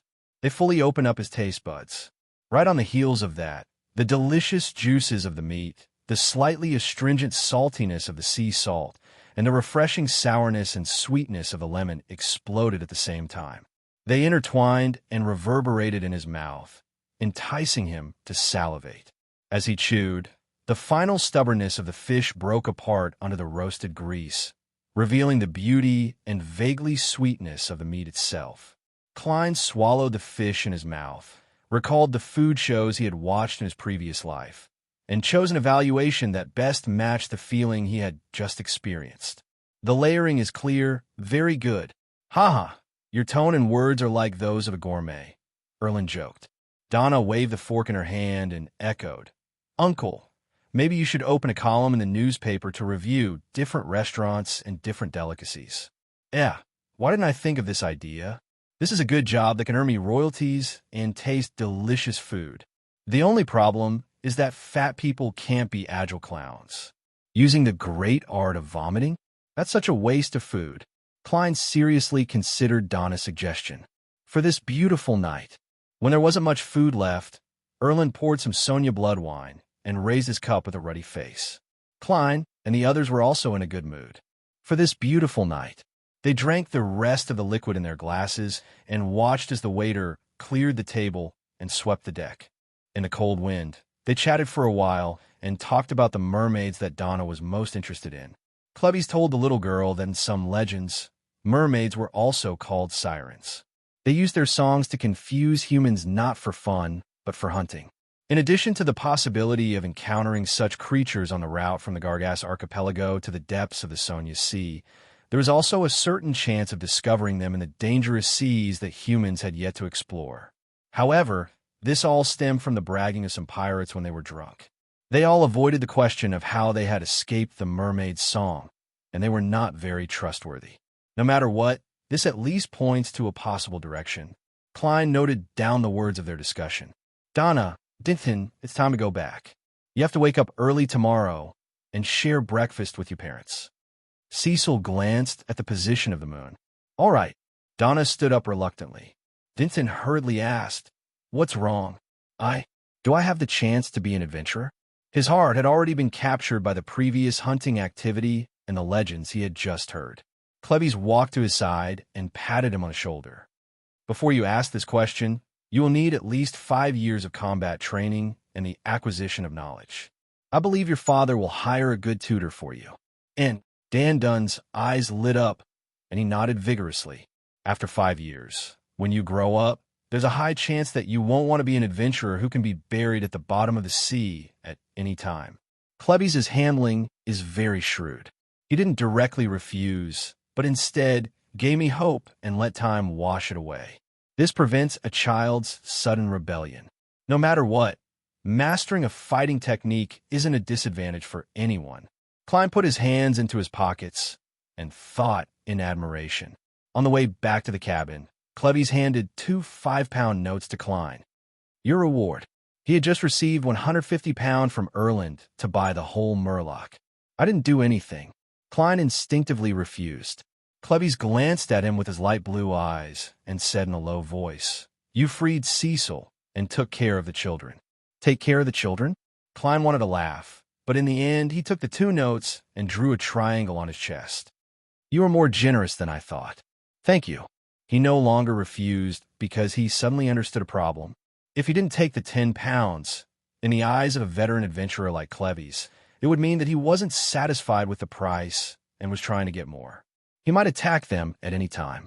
Among the people who called themselves adventurers, there were definitely many greedy lunatics. Seeing that Gehrman Sparrow had put away the money, Klebbies retracted his gaze and said with a calm expression, This is the rule of the sea. He didn't say anything else as he followed Cecil, Donna, and the others into the cabin.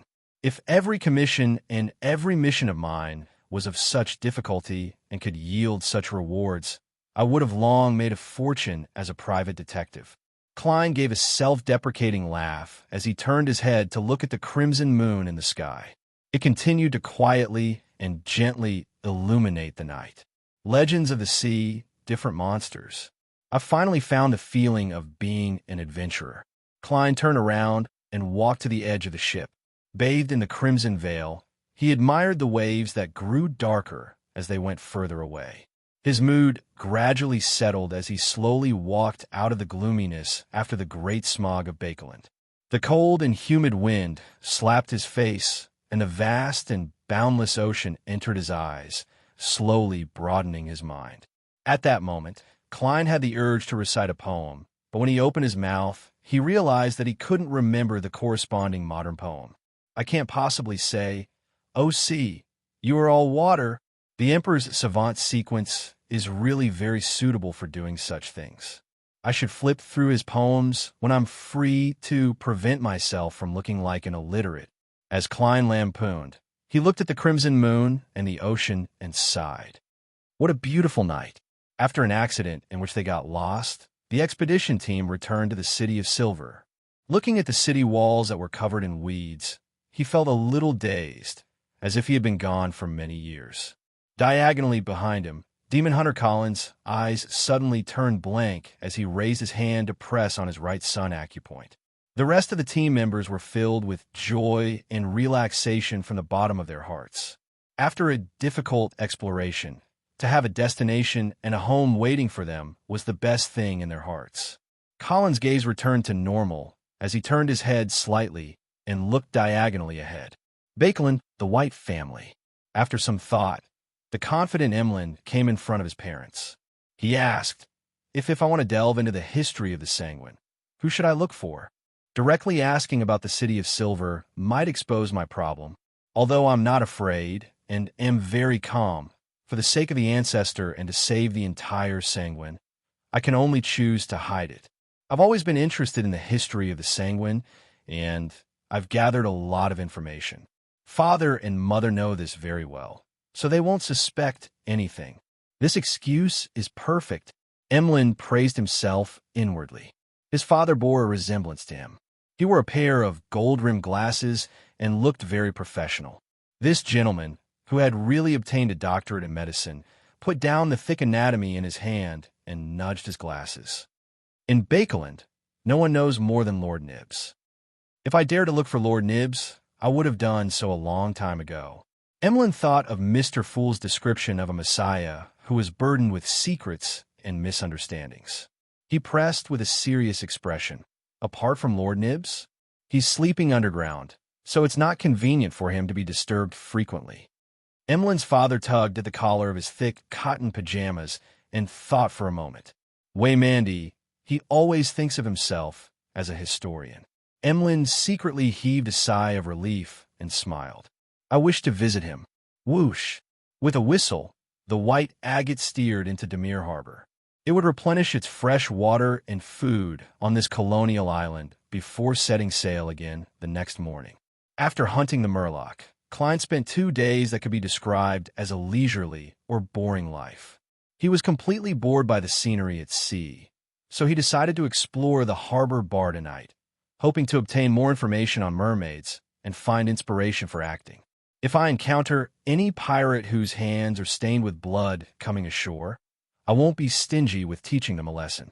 There are still spirits waiting to be released in creeping hunger. Klein wore all his mystical items, left the cabin, and went down to the harbor with his forehead covered in sweat. During this process, he met Donna, Klebbies, and company. They seemed to be heading to the harbor's restaurant to taste Demir's most famous cured meat. While their parents weren't paying attention, Donna and Din greeted their adventurer uncle whom they had just met, seemingly curious about where he was planning to go. Klein returned a smile, tugged at his collar, and followed the signs to find the nearest bar. Flying fish and wine. Klein looked at the signboard and realized that there were all sorts of bounties posted outside the bar. Among them were 800,000 pounds belonging to the King of the Five Seas, as well as hundreds of pounds belonging to ordinary pirate leaders. From high to low, they were stacked layer by layer, forming a unique scenery. It's all money. Klein stood rooted to the ground and watched for a while. Retracting his gaze, he pushed open the door and entered the bar. He found it abnormally quiet, without the usual hustle and bustle of such an occasion. What happened? Klein looked around and saw Captain Erland, who was wearing a dark red coat, sitting at the bar counter. He saw two burly men facing each other in the middle. Chapter 502.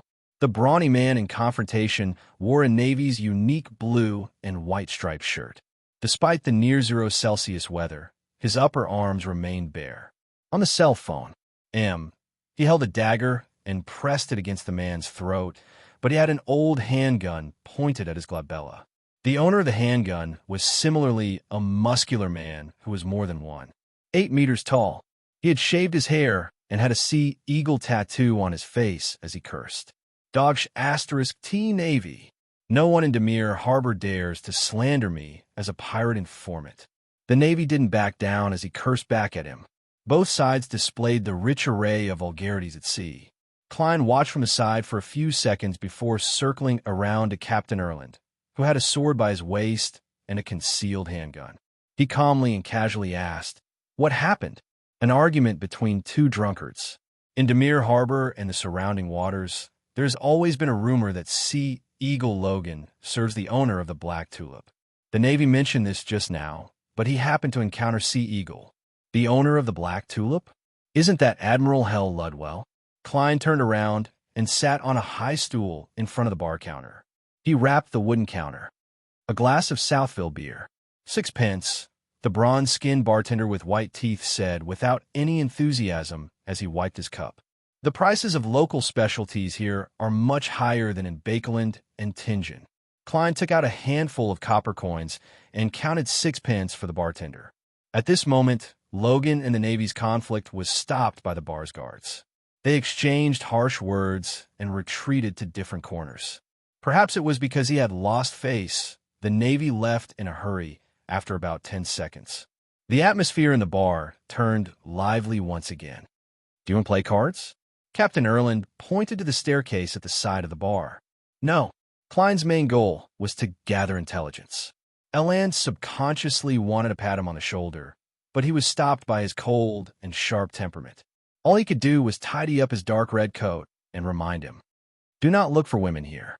Klein nodded. He picked up the glass of Southville beer and gulped it down. "Also, don't trust anyone here. Only a small part of what they say is true." Erland carried his Landy proof up the stairs to the second floor. Klein turned his head to look at him and asked without changing his expression, "Including you?" "Maybe." Erland was stunned for a moment before he burst out laughing. "At least my reminder was true. Yes, it's also true that I'm a man. That's not necessarily true. This world has a potion called wish."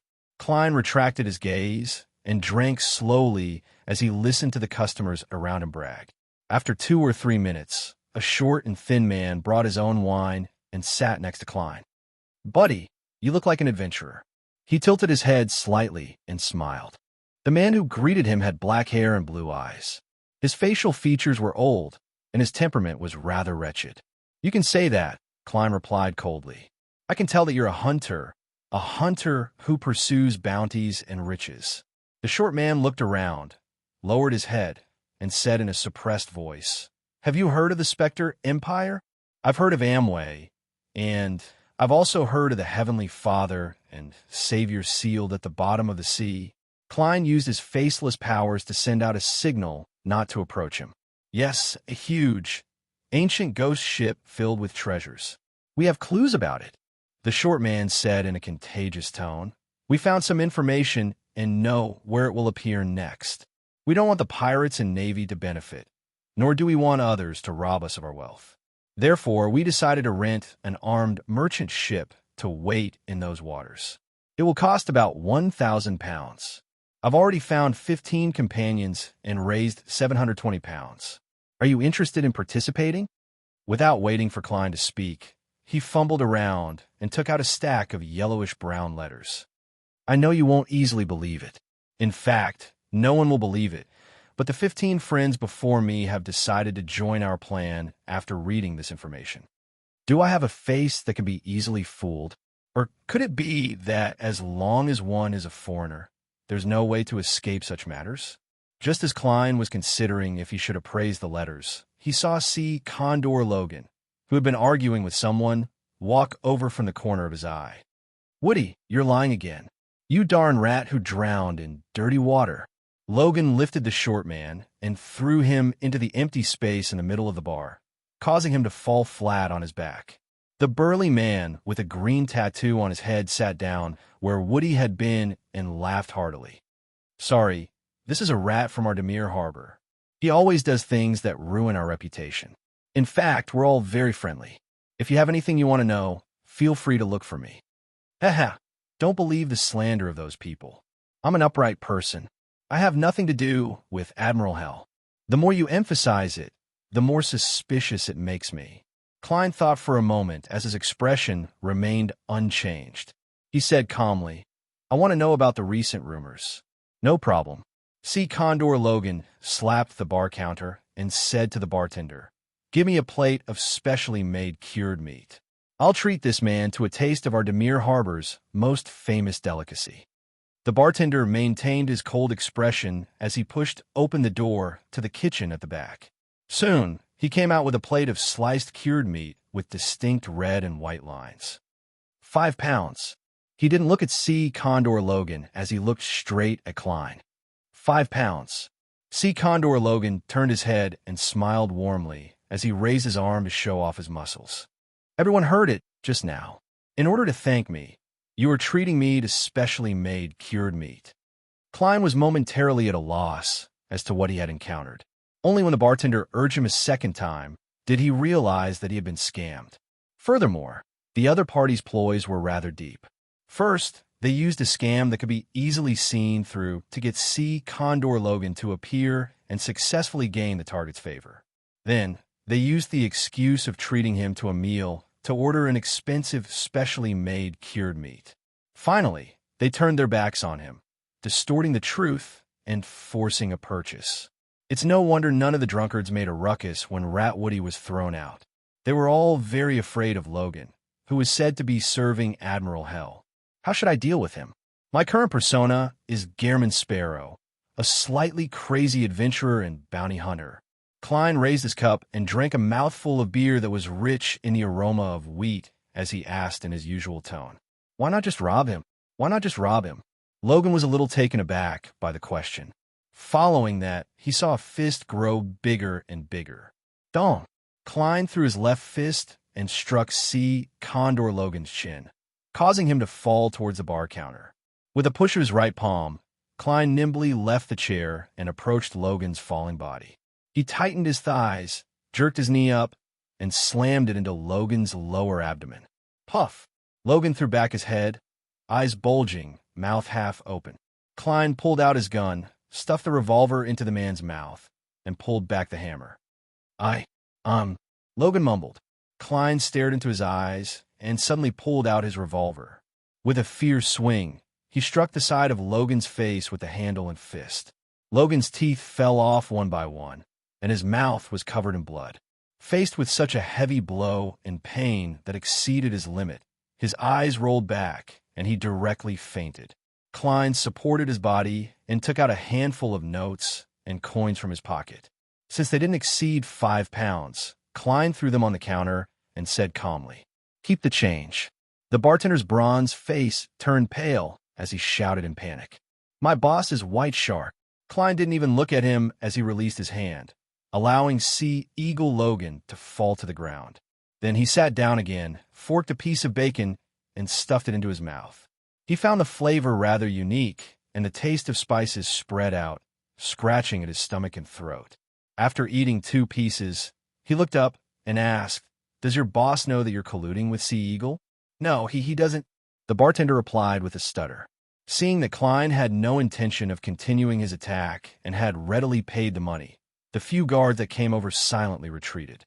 Klein drank a mouthful of beer, glanced at C. Eagle Logan, and calmly said to the bartender, "He's Ludwell's informant. He's Ludwell's informant. How much bounty can he receive?" "No, he's not." The bartender shook his head. He spread the news himself. He was the one who hired the Navy. Only by doing so can he make the people here fear him. Upon hearing this answer, the people drinking at the bar counter put down their cups in shock. There's even a drunkard who staggered to Logan's side and spat on his face. Pooey, pooey, pooey. Many customers followed suit. Klein lowered his head again as he ate the special bacon. Tell me about the recent rumors. The bartender heaved a sigh of relief. As he wiped his cup, he introduced the rumors that had happened in the past 2 months. There were some that Klein had heard of, and some that he had just learned of. The Royal Navy's ironclad warship Pritz destroyed a passing pirate crew during its routine training. The fear of the giant warship's cannons has begun to spread among some small and medium-sized pirate factions. Some of them wish to commit crimes before the ironclad warship is fully formed and withdraw from this line of work with a sum of money. In the next 6 months to a year, the seas won't be peaceful. Admiral of Blood Seigneur and Vice Admiral of Dusk Bulatov Ivan had a conflict in the waters south of Sonia Island. After a huge battle, 2 ships each sank. Klein listened without asking as he gradually filled his stomach. Seeing that the plate of the special bacon had been emptied, he drank the rest of his beer and slowly stood up. Remember today's lesson. Klein handed the plate to the bartender. The bartender was just about to reach out his hand when he suddenly reached out and grabbed the hair behind his head. Bang! Klein pressed down hard, smashing the bartender's head onto the bar counter. Wood splinters flew everywhere as blood flowed out. The customers dodged as the guards rushed over. After doing all of this, Klein clapped his hands, picked up his cup, and attempted to pour the remaining alcohol over the bartender's head. 1 drop, 2 drops, 3 drops, Klein silently gave up. He turned around and bent down, grabbed Sea Eagle Logan, and threw him towards the guards who rushed over. Taking advantage of the guards dodging and the chaos in the bar, Klein ran quickly and agilely circled around, easily leaving flying fish and wine. He pressed down on his hat and quickly walked forward, turning into the street beside him. After changing directions several times, he suddenly slowed down as a gold coin appeared in his hand. The gold coin kept jumping between his fingers as though it was investigating something. Chapter 503. Ding! With a soft sound, the coin rolled down and landed on Klein's palm. Klein looked down to see if it was the front or the back. He spun on his heel and smoothly turned into a secluded and dark alley.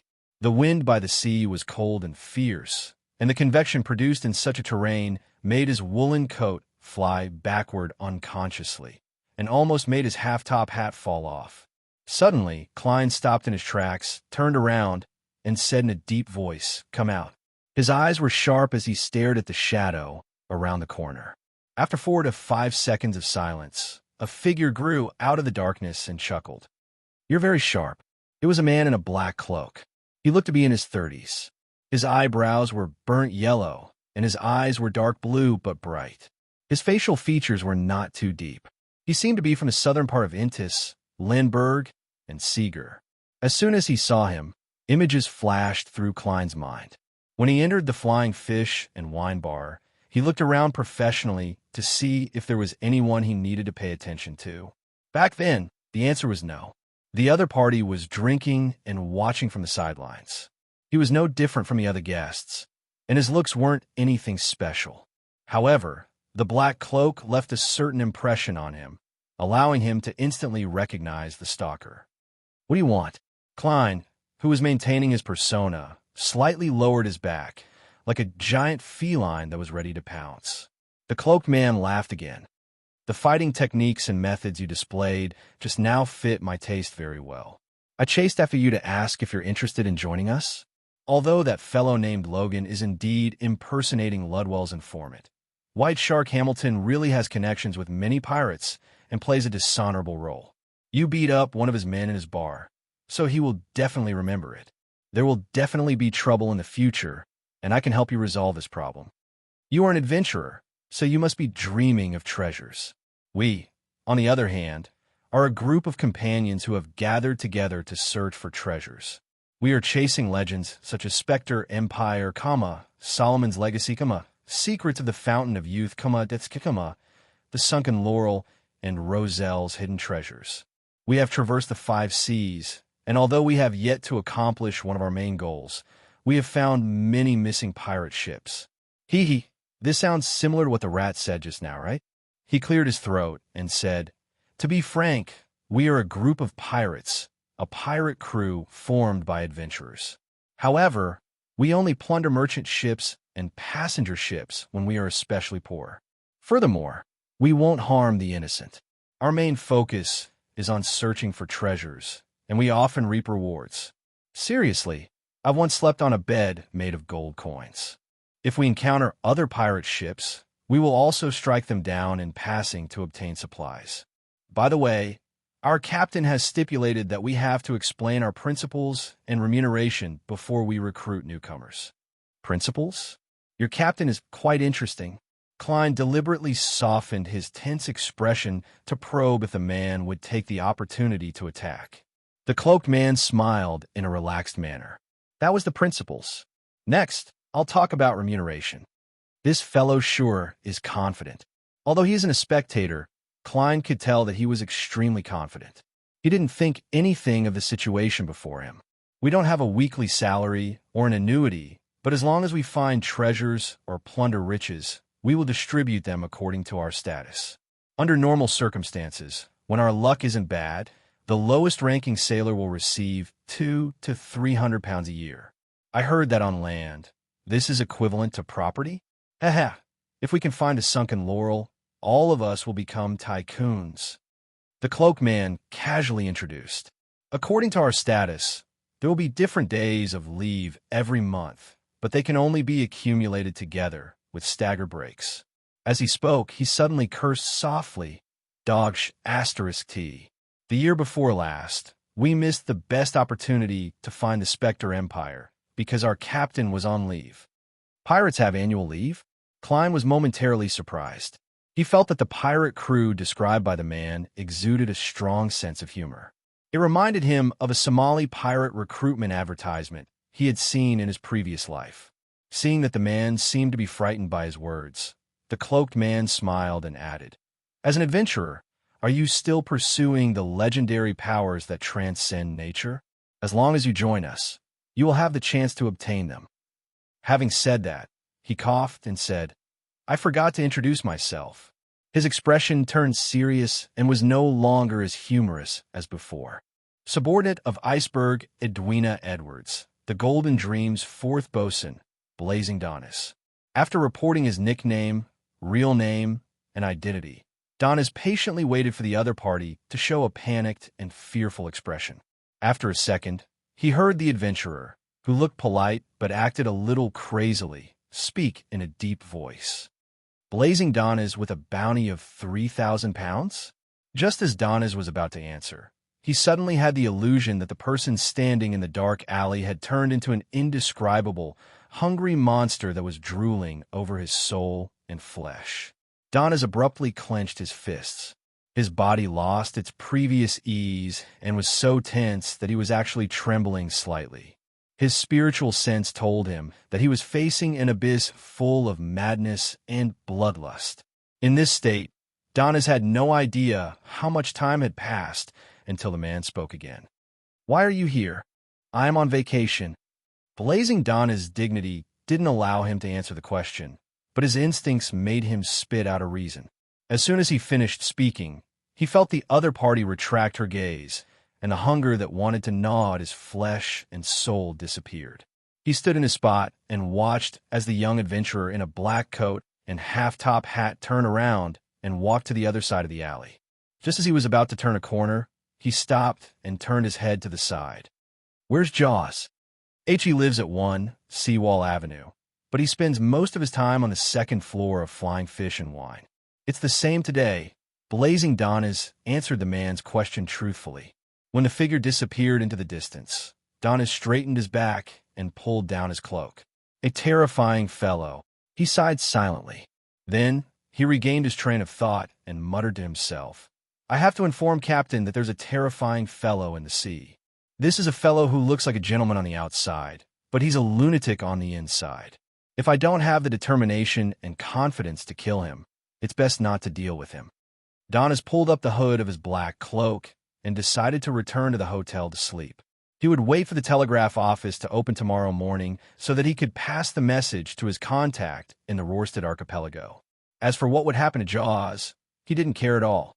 At the corner of another secluded street, Klein stood in the shadows, looking down at the black glove on his left hand. He discovered that although Mr. Aztec had sealed creeping hunger to a certain extent, its desire for flesh and soul still existed in its essence, and it was attempting to show itself. Under normal circumstances, Klein wasn't worried that anything would happen to the sealed item, but when he had the urge to kill, he would be affected accordingly, causing the hunger that could backfire on him to spread out. Just now, when he heard that the other party was a famous pirate with a bounty on his head, killing intent instantly arose in his heart, causing creeping hunger to become active like a fish that had found water. Fortunately, Klein had always had good self-control in this aspect. From the other party's previous words, he could tell that he wasn't a sinful pirate, so he easily restrained the impulse in his heart. With creeping hunger, there's no loophole in the German Sparrow's persona. Klein paused for a few seconds, took out a gold coin, and did 2 divinations. The first was to see if Blazing Donnas was lying, and the second was to see if White Shark Hamilton could cause any harm to him.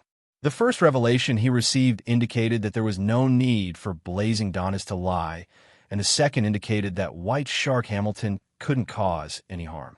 Klein put away the gold coin, and as he pressed down on his hat, he slid his palm down and caressed his face. He instantly changed his appearance. He had blonde hair, blue eyes, and ordinary facial features. Right on the heels of that, Klein unbuttoned his coat and pulled up his shirt so that it wasn't tucked into his pants. After a simple change of clothes, Klein, who didn't bring his cane, broke out in sweat. His lips were dry as he identified the direction and returned to the Flying Fish and Wine Bar. Along the way, he met Blazing Donnas again. The other party only glanced at him before retracting his gaze and walking to the inn on the other side of the bar. After examining the bounty wall, Klein calmly reached out, pushed open the door, and walked in. At that moment, it had been less than 10 minutes since he escaped. Inside the bar, most of the customers had dispersed, but there were still many drunkards who surrounded the area to watch the commotion. Their gazes were cast at the new customer, but they retracted them one after another. Klein arrived at the bar counter without any obstruction. He saw the bartender standing beside a fatty with a terrified look in his eyes. His forehead was wrapped in a thick white bandage, and his nostrils were stuffed with soft tissue. His face was bruised. The fatty was tall and large. His skin was fair, as though he was a great white shark that had swum onto land. He touched his shiny bald head and said to Erland, who was wearing a dark red coat and a captain's straight sword, "Someone told me that you know that guy from before. There are only 3 passenger ships that have arrived at the port today. There won't be many unfamiliar foreigners. Don't try to lie." Erland patted the hilt of his sword and smiled in a relaxed manner. "Yes, he's my passenger. But today's problem is clearly your personal safety. That's why I only wish for him to return here and apologize to me and compensate for the damage to the bar counter," the tall fatty said with a frown. Erland laughed.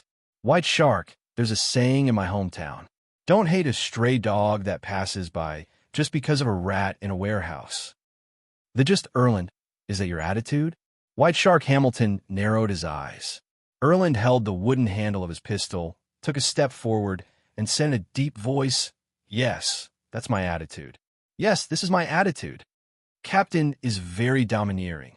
Klein was slightly surprised by Erland's performance.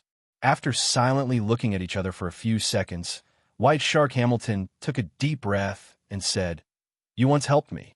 I don't need to apologize, but he has to compensate half of the losses. You'll pass it on to him." "That's a good suggestion." Erland smiled. White Shark Hamilton's face darkened as he looked around. He suddenly waved his hand and slapped the bartender's face. The bartender flew out, losing a few teeth. 5 meters away, Klein watched quietly, as though none of this had anything to do with him. P.S. Second to last day of November. Seeking monthly votes. It'll be a waste if you don't vote A. Chapter 504. Plop. The bartender fell to the ground, rolling in pain as he curled up into a ball. On the cell phone, White Shark Hamilton grunted heavily and didn't say a word. He turned his head and walked to the second floor, causing the wooden stairs to creak. After the spectacle was over, The drunkards dispersed. Captain Erland and company returned to the first floor without being affected and continued playing cards. Klein took the opportunity to step up the stairs. He returned to flying fish and wine, not to deal with White Shark because of the non-existent threat, but purely to obtain more information from this bar owner who had connections with many pirate factions. After all, the hidden meaning behind the name of his new identity, Gehrman, was to hunt pirates whose hands were stained with blood. He wanted to use their souls, flesh, and beyonder characteristics to replace the person awaiting release in creeping hunger. Demir Harbor didn't have any gas resources, so the corridor on the second floor was rather dark. On both sides of the walls were inlaid brass candlesticks, and the lights flickered like dim embers. As Klein observed his surroundings, he reached out to wipe his face and silently transformed into a guard on the first floor. As for the difference in his attire, he used his ability to create illusions to make up for it.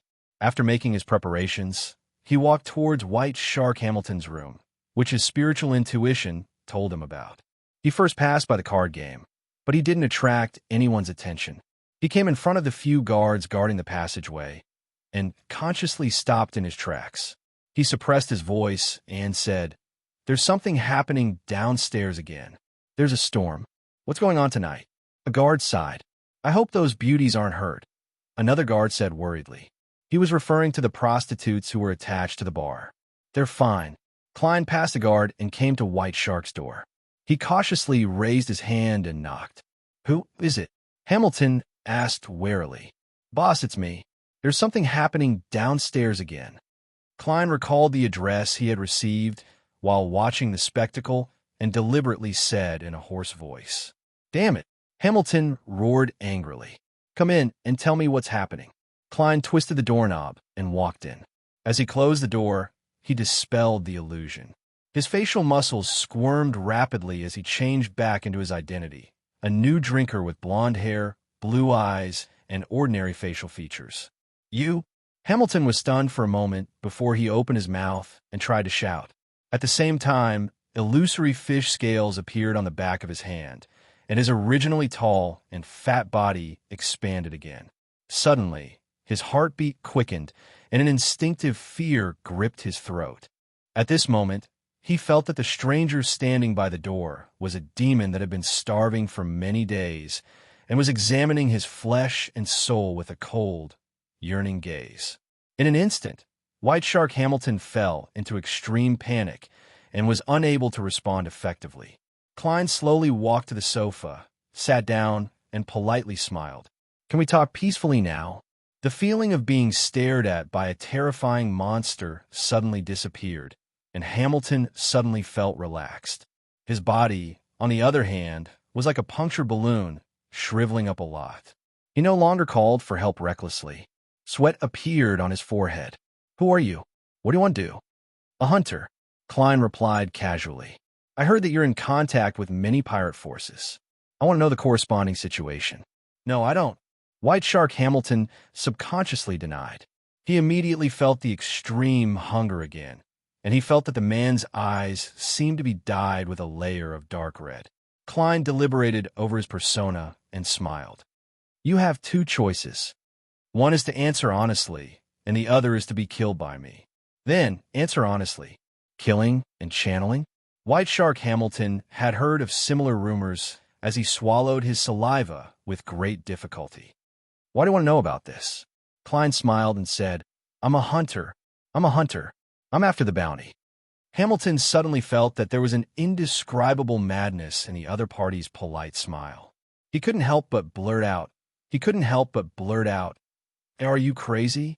I've seen many similar adventurers, but all of them perished at the bottom of the sea. It's not difficult to hunt a pirate alone, but can you guard against subsequent retaliation? The prostitutes in the bar, the seemingly ordinary customers, might be pirates' informants.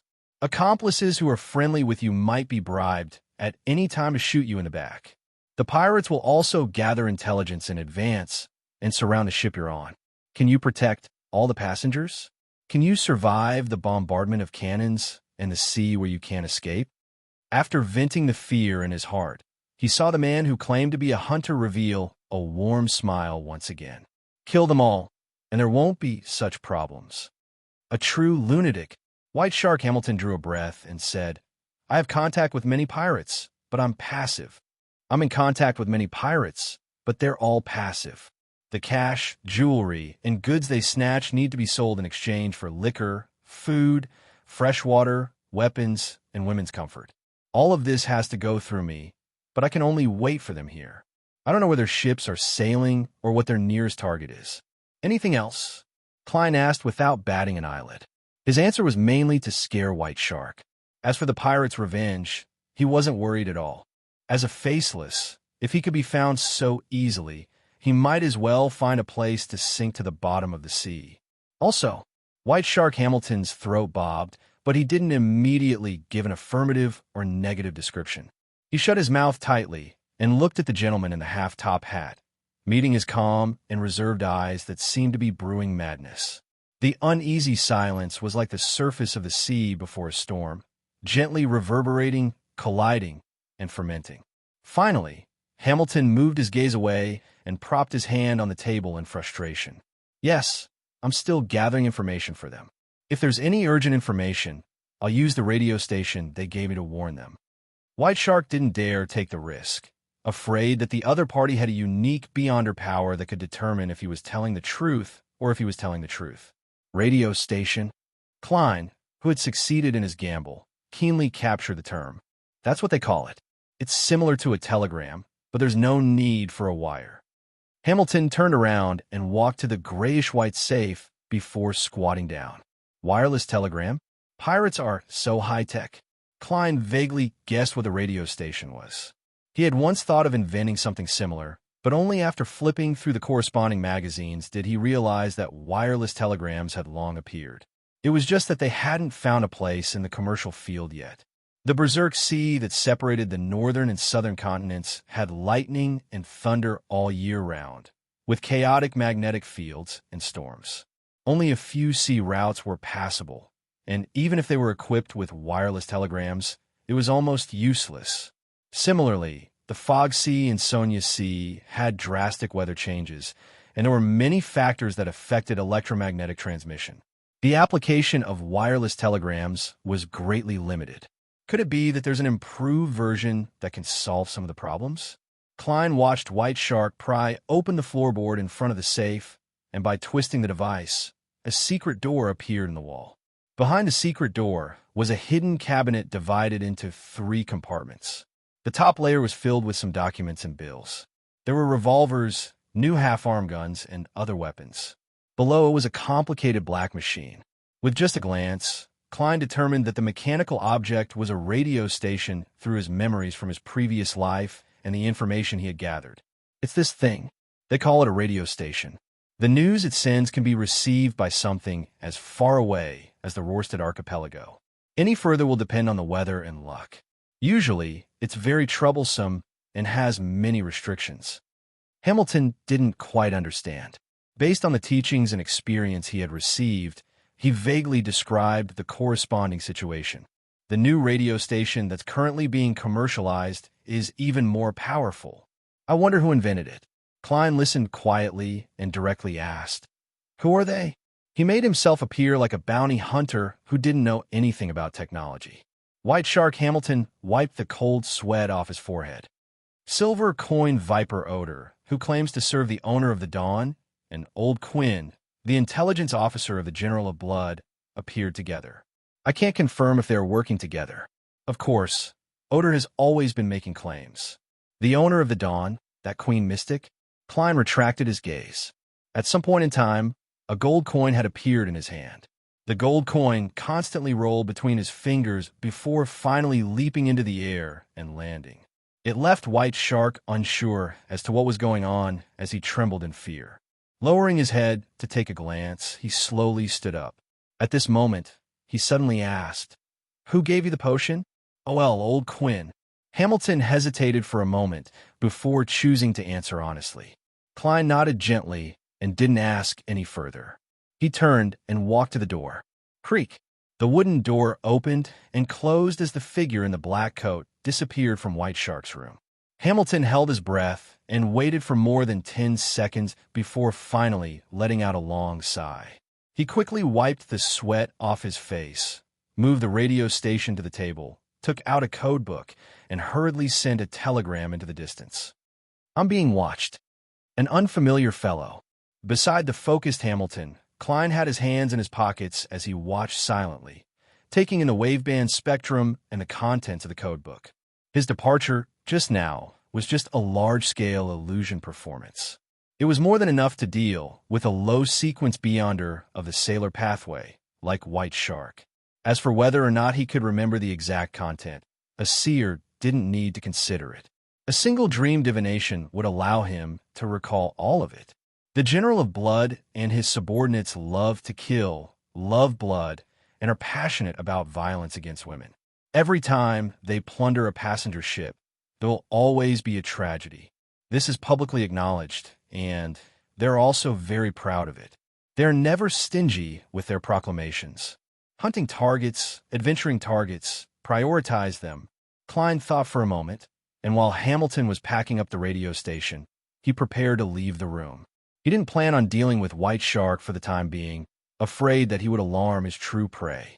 After all, this fellow was on land and had a fixed territory. Furthermore, he had something on him. He could easily deal with him with a report letter. Amidst Klein's silent footsteps, the door slowly opened and closed, bringing in a cool breeze. P.S. Last day and a half in November. Seeking monthly votes, A. Chapter 505. After sending the telegram and tidying up the table, White Shark Hamilton completely relaxed. He had the mood and ability to think about the details of the matter. The first question that popped into his mind was, where are the guards outside? He propped himself up with both hands and abruptly stood up. He walked to the door with heavy footsteps and pulled it open. He saw a few of his subordinates standing there in a crooked manner, cracking jokes related to women. Hamilton was furious at first, but he quickly calmed down. His facial muscles twitched slightly as he pounded on the open door. Dong! The guards jumped in fright and instinctively turned their heads to look at the door. Boss, boss. When they saw who made the noise, they hurriedly stood up and began to speak. White Shark silently took a deep breath and said, "Did you see anyone enter my room just now?" "Yes, Lardero." He said there was a situation downstairs. The guards were abnormally confused by this question. "Boss, you let him in." Just as he said that, they suddenly thought of another explanation. They asked one after another, "Boss, was there a theft inside?" Hamilton's expression sank as he shook his head. "Don't let your mind wander." Creak. He retracted his body and closed the door, leaving the guards looking at each other, suspecting that their boss was drunk. Inside the room, the tall and fat Hamilton frowned as he paced back and forth. Lardero, Lardero, they saw Lardero. That guy can transform into other people's appearance? As a collaborator who helped pirates dispose of stolen goods and gather intelligence, White Shark Hamilton was no stranger to all kinds of rumors at sea. The first thing he thought of was the former pirate Admiral Zillings, who was said to be able to transform into anyone. However, he soon thought of more things. It might not necessarily be this kind of magical ability. If it's really close to the description in the rumors, illusions, suggestions, and mental manipulation can all be done. Something doesn't feel right. That guy just now looks gentle on the outside, but he's crazy on the inside, and he's terrifyingly strong. Why would he pretend to be my subordinate and call me boss just to sneak in? Based on his character, he should have knocked out or killed everyone he saw along the way, walked to the door like he was taking a stroll, and then knocked on the door very politely. If he didn't want to cause a huge commotion, leave behind too much information, or expose the secrets related to his sequence, then he could have used a more covert method, such as climbing through the window. How contradictory. There's only one explanation for this contradiction. He's faking it. Disguise my personality, or disguise my strength, or both of them. When he thought of this, Hamilton suddenly stopped and connected all the details. That guy's a newbie. His madness was an act. His strength was manifested by a particular mystical item. Yes, that must be the case. This is the only way to explain the contradictions. He didn't climb the outer walls and entered through the window because he's a low sequence and isn't good at such matters. Mystical items aren't focused on such matters either. In order to successfully enter the room, he was willing to lower his head and address me as boss because he's purely relying on a mystical item. He doesn't have much confidence in himself, nor is he arrogant or crazy enough. He acted like a madman to match the effects of the mystical item to produce fear in others, creating pressure and asking for information. This can also perfectly explain why he left. The reason why he came to me is because he obtained a powerful mystical item. His ambitions were inflated, and he wanted to make a fortune by capturing and killing pirates. When he learned that I was working for Silver Coin Viper Odor, an Admiral of Blood's intelligence officer, Old Quinn, and that it might involve Queen Mystic, he became afraid. He chose to leave after giving me a perfunctory explanation, not daring to kill anyone. The more White Shark Hamilton thought about it, the more he felt that he had found the truth. He hurriedly set up the radio, flipped through the codebook, and sent another piece of information, briefly describing his guess. He believed that he hadn't been targeted by a hunter. What had happened before was purely a result of the inflated ambitions of a young man who had a fortuitous encounter. And for his target, he also gave the corresponding characteristics: blonde hair and blue eyes. Not crazy. He's even a little timid. Possesses a rather mystical item. Perhaps it can change his looks and figure, or perhaps it can create illusions and combine it with terror. The latter is more likely. In short, there's no way to know what he really looks like. A newbie without much experience. He's good at using items to disguise a powerful aura. He has a certain level of understanding of me. He doesn't seem like a foreigner who's coming to Demir Harbor for the first time. Tap, tap, tap. Hamilton stopped his fingers and leaned back in satisfaction, causing the chair to creak. The corners of his mouth curled up bit by bit, as though he could already see the outcome of that bastard. A guy with a very low sequence who possesses a powerful mystical item won't have a good ending at sea. Many greedy sharks will swarm towards him. When the time comes, I won't have to worry about my problems being exposed. The harbor was rather quiet under the night sky. After leaving flying fish and wine, Klein circled into the distance. He first sped up before slowing down, gradually entering a stroll. After confirming that no one was following him, he passed through a dark area and changed his face back to Gehrman Sparrow's. He tucked the hem of his shirt into his trousers. Combing his sideburns, Klein took out his gold-rimmed glasses and placed them on the bridge of his nose. There was a hint of coldness in his refined appearance. He began to rely on the stars to determine his direction and return to where the white agate was docked. As he walked, he chuckled softly. As the cold wind blew against his face, he leisurely thought, I hope that great white shark isn't that stupid and can see the flaws I left behind. The persona he had created for tonight's visitor was that of a rookie adventurer who didn't have much experience and would make mistakes. As for this person, he knew Demir Harbor and White Shark very well. He had a coveted mystical item on him, and he was dizzy from the immense power. He appeared to be a little crazy. Klein's original idea was that pirates roamed the seas, making it difficult for even the Navy to find them. If he could obtain more accurate information from White Shark, he could obviously visit him directly. If that didn't work, he could use this identity as bait to attract pirates who knew their stuff to a predetermined location and complete the preliminary hunt. After discovering that White Shark could contact Admiral of Blood's intelligence officer, Old Quinn, Klein's plan was perfected. It was to obtain the password and frequency band, monitor the corresponding situation, grasp the target's movements, and interfere with divination.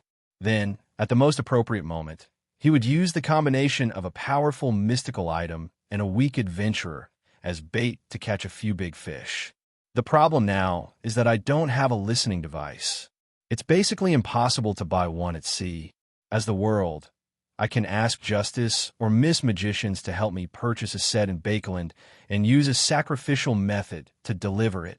This is the advantage of the tarot. With this in mind, Klein felt wistful. Seeing that the white agate was in sight, he quickened his pace slightly and discovered that Donna's family, Clevy's, and the others were returning from another street. Cleves greeted him with a nod, and when they officially met, he said in a low voice, "Don't worry." When they officially met, he said in a low voice, "I heard that someone caused trouble at Flying Fish and Wine. You're very well informed. You're quite familiar with Demir Harbor." The corners of Klein's mouth curled up as he calmly replied, "All I did was teach 2 cheats a lesson." Cleves's brows twitched slightly, suddenly feeling that his judgment of Gehrman Sparrow was somewhat wrong. After observing and interacting with him previously, he believed that although this young adventurer was a little sharp, reserved, and cold, he was still someone who smiled, was polite, and knew when to advance and retreat. But now, he was a little uncertain. He only felt that in the depths of this young adventurer's heart, there might be a flame of madness hidden. At this moment, Donna's father interrupted and asked, "Mr. Cleves, who is this?" "A colleague, Gehrman Sparrow," Cleves introduced simply. Klein smiled politely and extended his right palm. "It's an honor to meet you. If you need to hire servants in the future and can't find Cleves and company, you can consider me. No problem. I hope you're as strong and professional as them." Donna's father shook Klein's hand warmly and introduced himself. "Ertie Branch." Just as Klein released his hand and retreated, his spiritual perception was triggered. He felt that there was a slight abnormality in the gift box carried by the Branch family servants. He quietly activated his spirit vision and discovered that the gift box contained strips of cured meat.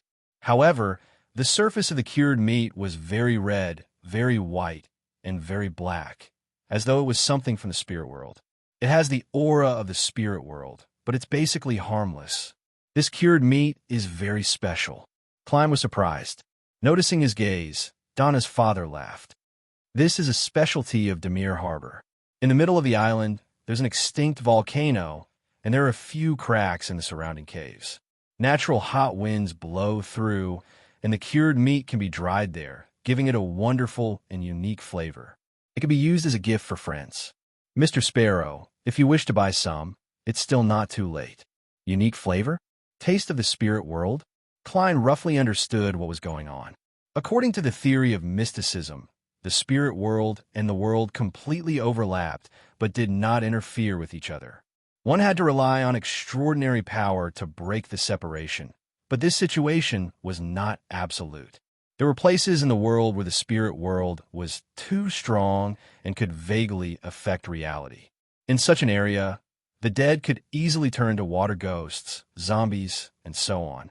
There was also a high chance of supernatural incidents occurring in the residences.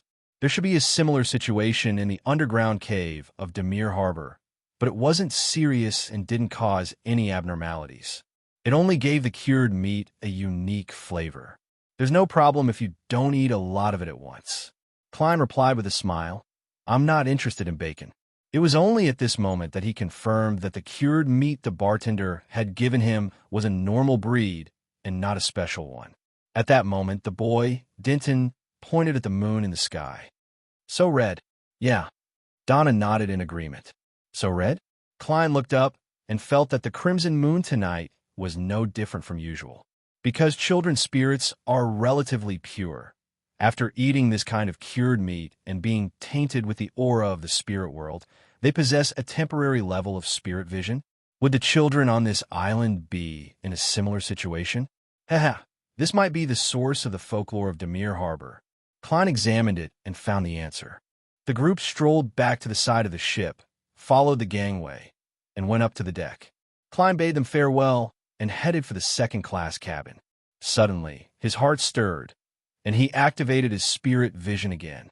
He saw the huge skeleton messenger appear in front of him and throw a letter down. Chapter 506. "Pa!" Klein stretched out his hand and caught the slightly heavy letter.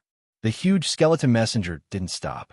It directly disintegrated into a fountain and fell onto the deck one by one, disappearing as though it didn't want to stay here for another second. Holding the letter firmly, Klein didn't look down at it directly. Following his spiritual intuition, he instinctively turned around and looked at the wooden stairs leading to the first-class cabin. He saw Donna and Denton's eyes widen and their mouths half open, as though they wanted to scream because of the scene just now, but they didn't have the time to make sound. Seeing that it was over, they suspected that they were hallucinating. Children who eat Demir Harbor's special cured meat have a certain level of temporary spirit vision. Klein's brows twitched slightly. Just like when he hunted the murloc, he raised his left hand and raised his index finger to his mouth, silencing the two underage children. Donna, who was already rather tall, immediately raised her hand and covered her mouth. She nodded in fear and excitement, indicating that she understood. She looked down and saw that her brother was still in a daze. She hurriedly pulled his arm and put his palm to his mouth.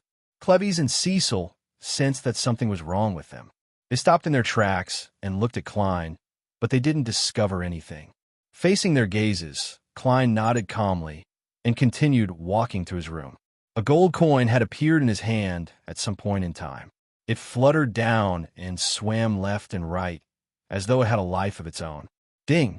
The gold coin bounced up and down, and the numbers pointed down, indicating a negative. This meant that the episode just now wouldn't bring any harm to Klein. Seriously, this messenger doesn't know any manners at all. He's not like before, when he would pat me on the shoulder and push me down to give me a heads up, or directly turn the surroundings into a spirit world to prevent ordinary people from seeing him.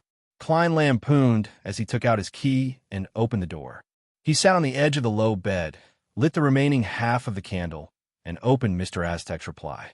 When he pulled out the item inside, the first thing that caught his eye was the Dark Emperor card. Looking at that irritating face, Klein instinctively heaved a sigh of relief and let go of his worries. He wasn't afraid that Mr. Aztec wouldn't return it to him. He still had that bit of trust in him. After all, the potion formula and the corresponding ritual could be copied. Only the characteristics of polymerization with high-grade ingredients couldn't be replicated. And this was clearly not the pathway that Aztec was in, nor was it the kind that could be replaced. The big shot had no need for it. Klein was worried that the messenger would be robbed and lose the card of blasphemy that was of great help to his spirit body state. This wasn't impossible. There were countless strange creatures in the spirit world, so it wasn't too inconceivable that there would be a few fellows who loved to rob messengers and were good at locating locations. Along with the Dark Emperor card was the copper whistle from a member of the Charismatic Order. Putting the two items away for the time being, Klein unfolded the textured letter and read Aztec's reply. That card that depicts the Dark Emperor reminds me of some scenes. There's a Blood Emperor who's as tall as a mountain and wears a bright red cloak. His eyes are abnormally crazy, almost irrational, on the verge of losing control. There's a real Dark Emperor who has been resurrected. He sits on a huge throne and looks down at everything on the land. I look up at him. I lost consciousness after being glanced at by the Blood Emperor. I should have participated in the War of the Four Emperors to a certain extent, but I still need to recall the exact details. Perhaps it was the trauma I suffered that made me lose my memories again and again, causing me to constantly die and wake up. As for the legend of Death's treasure in the Berserk Sea, I don't have much of a stir. Perhaps when I take a ship to the southern continent and pass by that sea, I'll have a certain feeling and be naturally attracted to it. The experience of the Copper Whistle's owner is very similar to the Undying Ritual, but there are obvious differences. I sensed an evil aura and signs of danger. I believe that the owner of the Copper Whistle is in a strange and terrifying state. It's best you don't blow that copper whistle and drive the messenger. This will bring great danger. Wait until I completely recover my memories and figure out what that experience represents before making an attempt. The feather left behind by the Copper Whistle's owner that you mentioned can be used in the realm of undead. It's a unique material that's rich in spirituality. Once I recall more, I'll organize some rituals and charms that can allow you to use it. Speaking of this matter, I recall that you asked about the method to prevent mental corruption in a Beyonder characteristic. This will probably take some time. At least for now, I'm still blank in this aspect. Also, I vaguely remember that in the southern continent, there's a special creature called the Feathermen. It's best to seal that card. Otherwise, it might attract powerful enemies and many calamities. I can give you some techniques. It's not too difficult. First, a modified wall of spirituality. Indeed, an activated card of blasphemy has a converging effect. Thankfully, I left it in the land of gray fog. According to Mr. Aztec's description, he shouldn't be Death who lost his memories. Otherwise, he wouldn't have looked up to the Blood Emperor and the Black Emperor. He's Death's son. He followed that deity to participate in the War of the Four Emperors and unfortunately suffered serious injuries. That should be the case.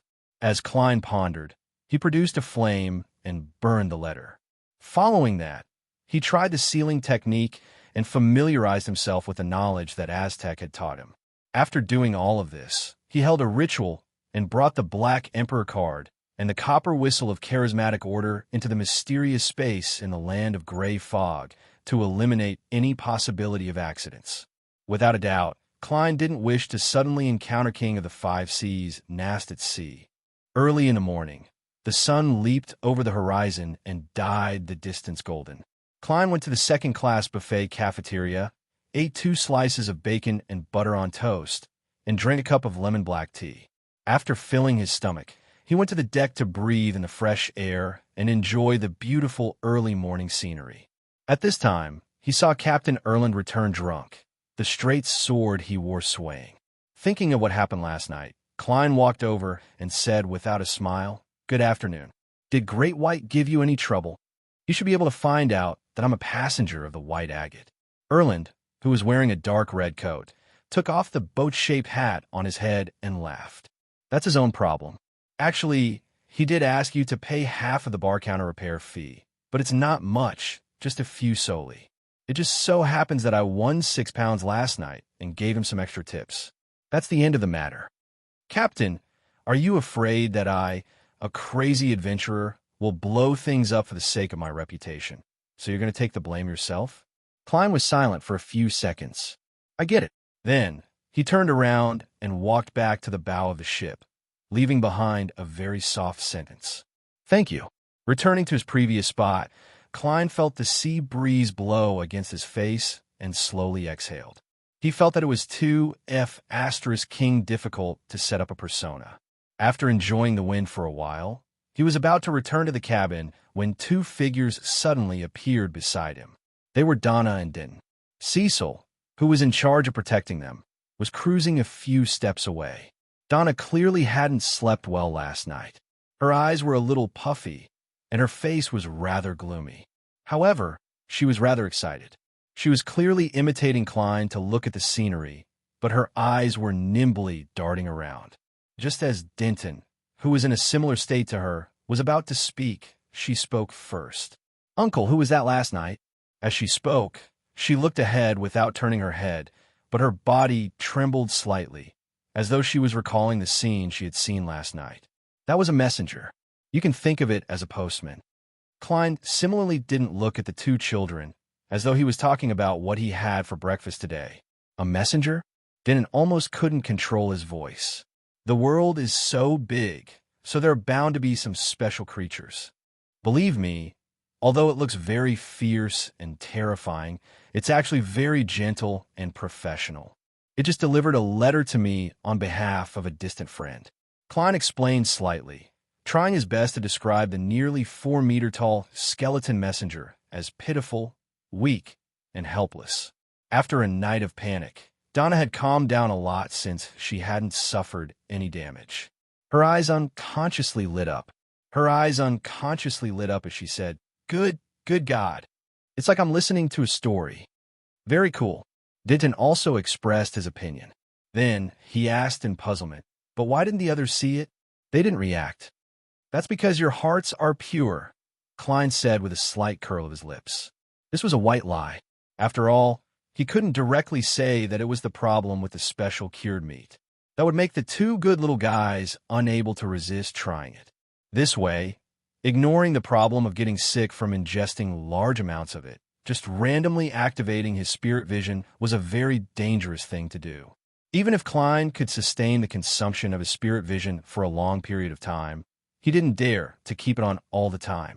Sometimes, seeing things that he shouldn't see could cause him to go crazy or even die. Can we have our own messengers?" Donna asked excitedly.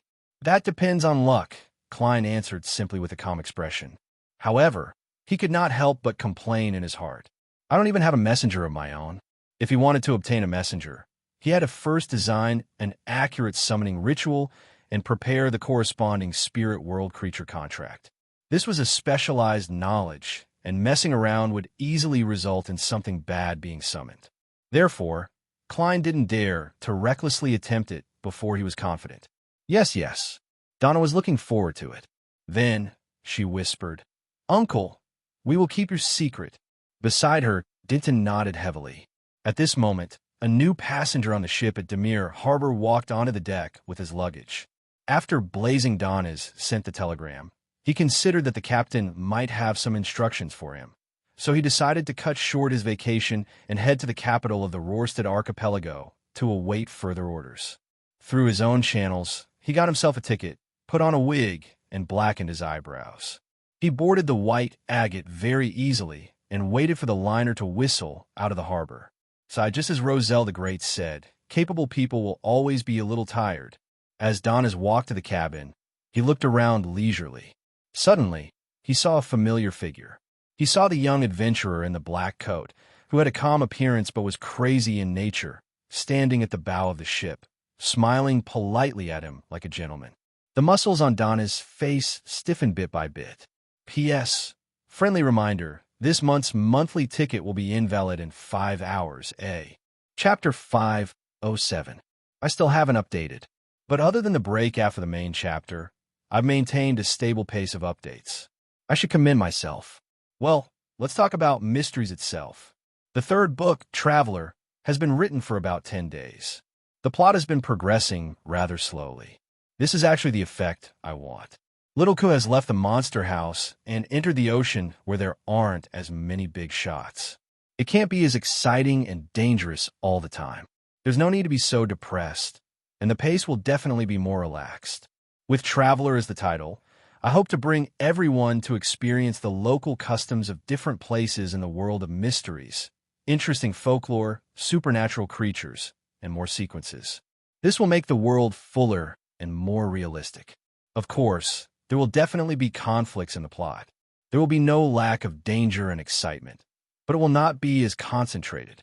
It will be reasonably distributed in Little Ku's search for mermaids, his journey as faceless, his cooperation and conflict with the 7 generals and 4 kings, and the excavation of legendary treasures. These will also be embedded in such experiences like pearls. In short, the name of German Sparrow will spread across the sea. A plain and relaxing plot is actually the most difficult to write. I have to consider the rhythm, and I have to ensure that it's interesting, not boring, and not tiring. Recently, my writing speed has slowed down a lot. In addition, I train 3 times a week. I really don't have the ability to update in a short period of time. Finally, it's a new month. Please give me monthly votes to encourage me so that I can write the third book better and better. Actually, I'm not really interested in fighting for rankings. A small part of it is because I'm lazy, but most of it is because I'm worried about everyone's money. No one's money comes from the wind. Read, gather some monthly votes, and vote. All right, there's no need to waste more money. I'll only consider tipping when I have spare energy.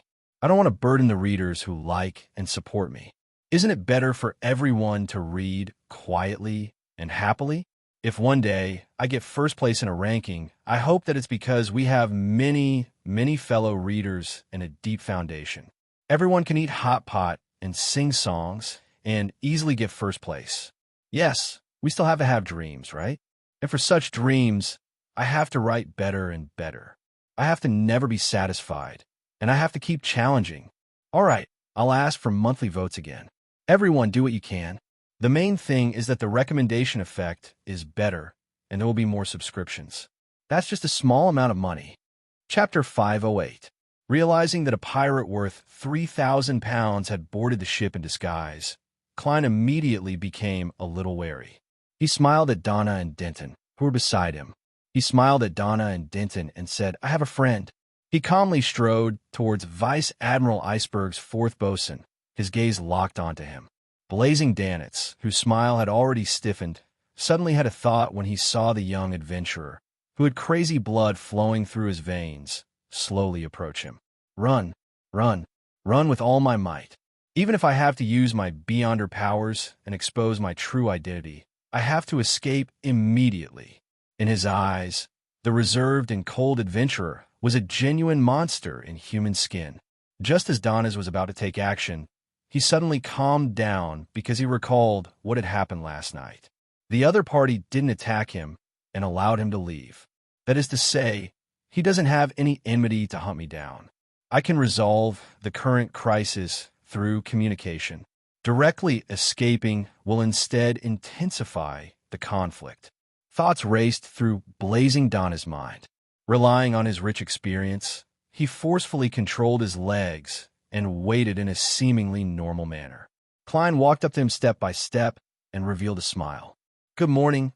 We meet again." That warm and polite smile made Danitz shiver inexplicably as he twitched the corners of his mouth. He twitched the corners of his mouth and said, "Good morning." Klein maintained his persona, his expression turning cold bit by bit. "Why are you boarding the ship?" To the Rorsted archipelago, blazing Donis, who could be considered a famous pirate, answered honestly. "Why are you going there?" Klein asked calmly. Donis forced a smile and said, "Waiting for our captain's orders." "Wait for our captain's orders. There might be a mission for us. He'll probably chase me off the ship. No matter what, there's a potential risk for a pirate to board a passenger ship." After saying that, Donis guessed the possible developments. This was a pretty good outcome for him. At most, he would just waste a ticket. Klein fell silent, so silent that Donna's hair stood on end. After 5 or 6 seconds, he spoke again. "Which cabin are you staying in?" "First class, room 312. Donna's raised the ticket in his hand to his eyes. He didn't dare to look down, afraid that the other party would take the opportunity to launch a sneak attack. Klein nodded indiscernibly. "Is there a servant's room?" "Yes." Blazing, Donna's answered subconsciously, but he was at a loss. He didn't understand the meaning of the question at all. Then, he heard the other party say in a flat tone, as if he was ordering a subordinate, "You sleep there." "Huh? Where?" "I sleep in the servants' quarters? Aren't you going to kick me off the boat?" Danitz was a little taken aback as he blurted out, "Why?" Klein swept a glance at him and said indifferently, "You're not the only one." "Hostage." "Hostage?" "He's worried that I'm a spy on the ship so that the subsequent pirates can hijack the White Agate. So he plans on using me as a hostage?" "Makes sense. If that's really the case, even if I'm kicked off the ship now, I won't be able to avoid the pirates' attack. It's better to take me as a hostage. It'll be easier to negotiate. *T. I hate this kind of arrogant and indifferent guy who can't speak human language the most. He always says 1 or 2 words or half a sentence, and I have to guess the rest myself. If it weren't for the fact that I can't beat him, I wouldn't even interact with such a guy. Why did I find his temper to my liking? I must be crazy." Donis gritted his teeth as he thought. "All right," he exhaled helplessly. "Go to your cabin." Klein maintained the perfect persona of a German sparrow. "Phew." Blazing Donis carried his suitcase and reluctantly led the monster in human skin into the cabin. They arrived at the upper deck and arrived at room 312. After opening the door, Klein quickly scanned the room and felt that it was many times better than the second-class cabin. The living room was about 30 square meters, and it was connected to a master bedroom and 3 servant rooms. There was a separate bathroom, a standard wardrobe, and a mahogany desk. Donis put down his suitcase and looked at the servant room. He suddenly thought of a very important question. Are we just going to leave the master bedroom empty? Just as he said that, he already knew the answer. "It's mine," Klein said with a refined smile. As expected, in order to watch over me. Donis felt depressed. Klein took 2 steps on the carpet in the room and pointed at the door. "Follow me downstairs." "Okay." Donis was somewhat confused, unsure of what the other party was up to. The adventurer and famous pirate team quickly arrived at the second-class cabin area and found Klein's original room. After opening the door, Klein didn't enter. He pointed inside and said to Donis, "Pack the things on the table. Pack the things on the table into the suitcase." "What? Pack? I'll help you pack." Donis was stunned. In an instant, he felt a surge of anger rush to his head. "How can I?" Blazing Donis, Vice Admiral Iceberg's 4th bosun, a famous pirate with a bounty of 3,000 pounds, be ordered around like a servant. My dignity and my reputation don't allow me to accept such an insult. Seeing blazing Donis standing there motionless like a stone statue, Klein gave him a cold look. Donna's body immediately trembled. He took a deep breath and replied with a smile that looked uglier than crying. All right, all right. He bent his back and entered the room that wasn't considered high, and he quickly placed the items scattered outside into the suitcase. Without needing Klein's reminder, he placed them neatly, even more attentive than his own luggage. After doing all of this, he carried the suitcase and followed Klein upstairs. Along the way, he had the urge to sneak up on Klein's back, but he ultimately held back. After returning to room 312, Donis gritted his teeth and swallowed a mouthful of saliva. How should I address you? German Sparrow, Klein replied succinctly. German Sparrow. Donis ruminated over the name inwardly, swearing that he would never forget today's encounter. In the future, he would definitely let him have a taste of something similar. Captain will definitely help me, he thought expectantly. For the sake of his persona, Klein didn't choose a reclining chair. Instead, he randomly found a hardwood chair and sat down. He leaned against the back of the chair and arched his body slightly. His hands were naturally clasped together as he said to blazing Donis, Tell me about the famous pirates you know. There are many, Donis replied with some difficulty. He stood in his spot, not daring to move like a servant. Klein slowly curled the corners of his mouth. According to the bounty. With that said, he pointed to the chair opposite him. Sit. Donis heaved a sigh of relief and hurriedly sat down. He suddenly felt that the other party wasn't bad. At the very least, he was willing to give him a seat. Whoosh! The white agate left the harbor and sailed into the vast sea, sailing at 13 knots until noon. Blazing Donis, whose mouth was parched from talking, received permission to stop. He took the ticket and led Klein to the first-class dining hall. The dining hall was elegantly decorated. There was a violinist playing in the corner, and there were certain barriers separating the different tables, ensuring the privacy of the dining environment. After taking a few steps, Klein encountered Donna's family, Cleves, and the others. They had taken up a large table and were waiting for the waiter to serve them the delicacies. Uncle Sparrow. Because of their common secret, the little boy, Denton, had quietly changed the way he addressed him. Donna blinked her eyes, fully displaying her confusion. She clearly remembered that Uncle Sparrow lived in a second-class cabin and shouldn't have appeared in this dining hall. Klein smiled and waved his hand as a greeting. He then pointed at Donis. His treat. Is that so? Donna sized up Donis curiously. She felt that this gentleman looked strange, especially his eyebrows, which were very unnatural. Cleves put down his knife and fork and fell silent for 2 seconds. Your friend? Klein chuckled and turned to Donis. How do you think I should answer? Donis gritted his teeth, then forced a smile. Gehrman once saved me. Yes, that's right. Otherwise, I might have been killed by him in exchange for a bounty.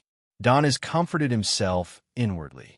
Cleves sized up Donis and didn't say anything else. Walking past Donna's family, Klein found a table by the window. The waiter came over very enthusiastically and handed over the menu. Charcoal grilled steak, foie gras and red wine, vegetable salad. Donis glanced at the menu and couldn't help but sigh. It's still better to have a ship that docks at the port every 2 or 3 days to replenish. There's enough fresh food. When it comes to those that float at sea for a week or 2, we can only alternate between beer, cured meat, and all kinds of canned food. It's so monotonous that it drives people crazy. However, the sea itself will also provide fresh ingredients. Haha, you have to be able to distinguish between them. We have a sailor on our ship who once had diarrhea to the point of his buttocks because of a beautiful lobster. As a pirate, he wanted to describe it in vulgar terms, but after looking at the German Sparrow's expression, he changed his words in time. Diarrhea to the point of his buttocks. I have reason to suspect that there are other factors. Although your captain is a woman, there should be very few women in the crew. Also, they can't go ashore for a long time, so the sailors must be very thirsty. Klein criticized inwardly. He took the menu and scrolled down according to the price. All of these. Okay. The waiter's expression didn't change in the slightest. At this moment, Klein saw Captain Erland enter the restaurant and pass by, so he simply greeted him. When he turned around, he found that Blazing Donis had already turned his head to look out the window, as if he was looking at the scenery. "Does the captain know you?" Klein asked in an almost declarative tone. Donis laughed dryly. "When he was the bosun of the William V, we fought with them. And I'm also considered a relatively famous pirate." At this point, Donis thought of his current situation and suddenly felt a little melancholic, so he changed the topic. "I've always wondered why the just Erland suddenly left the Navy. At that time, he was already an arbiter,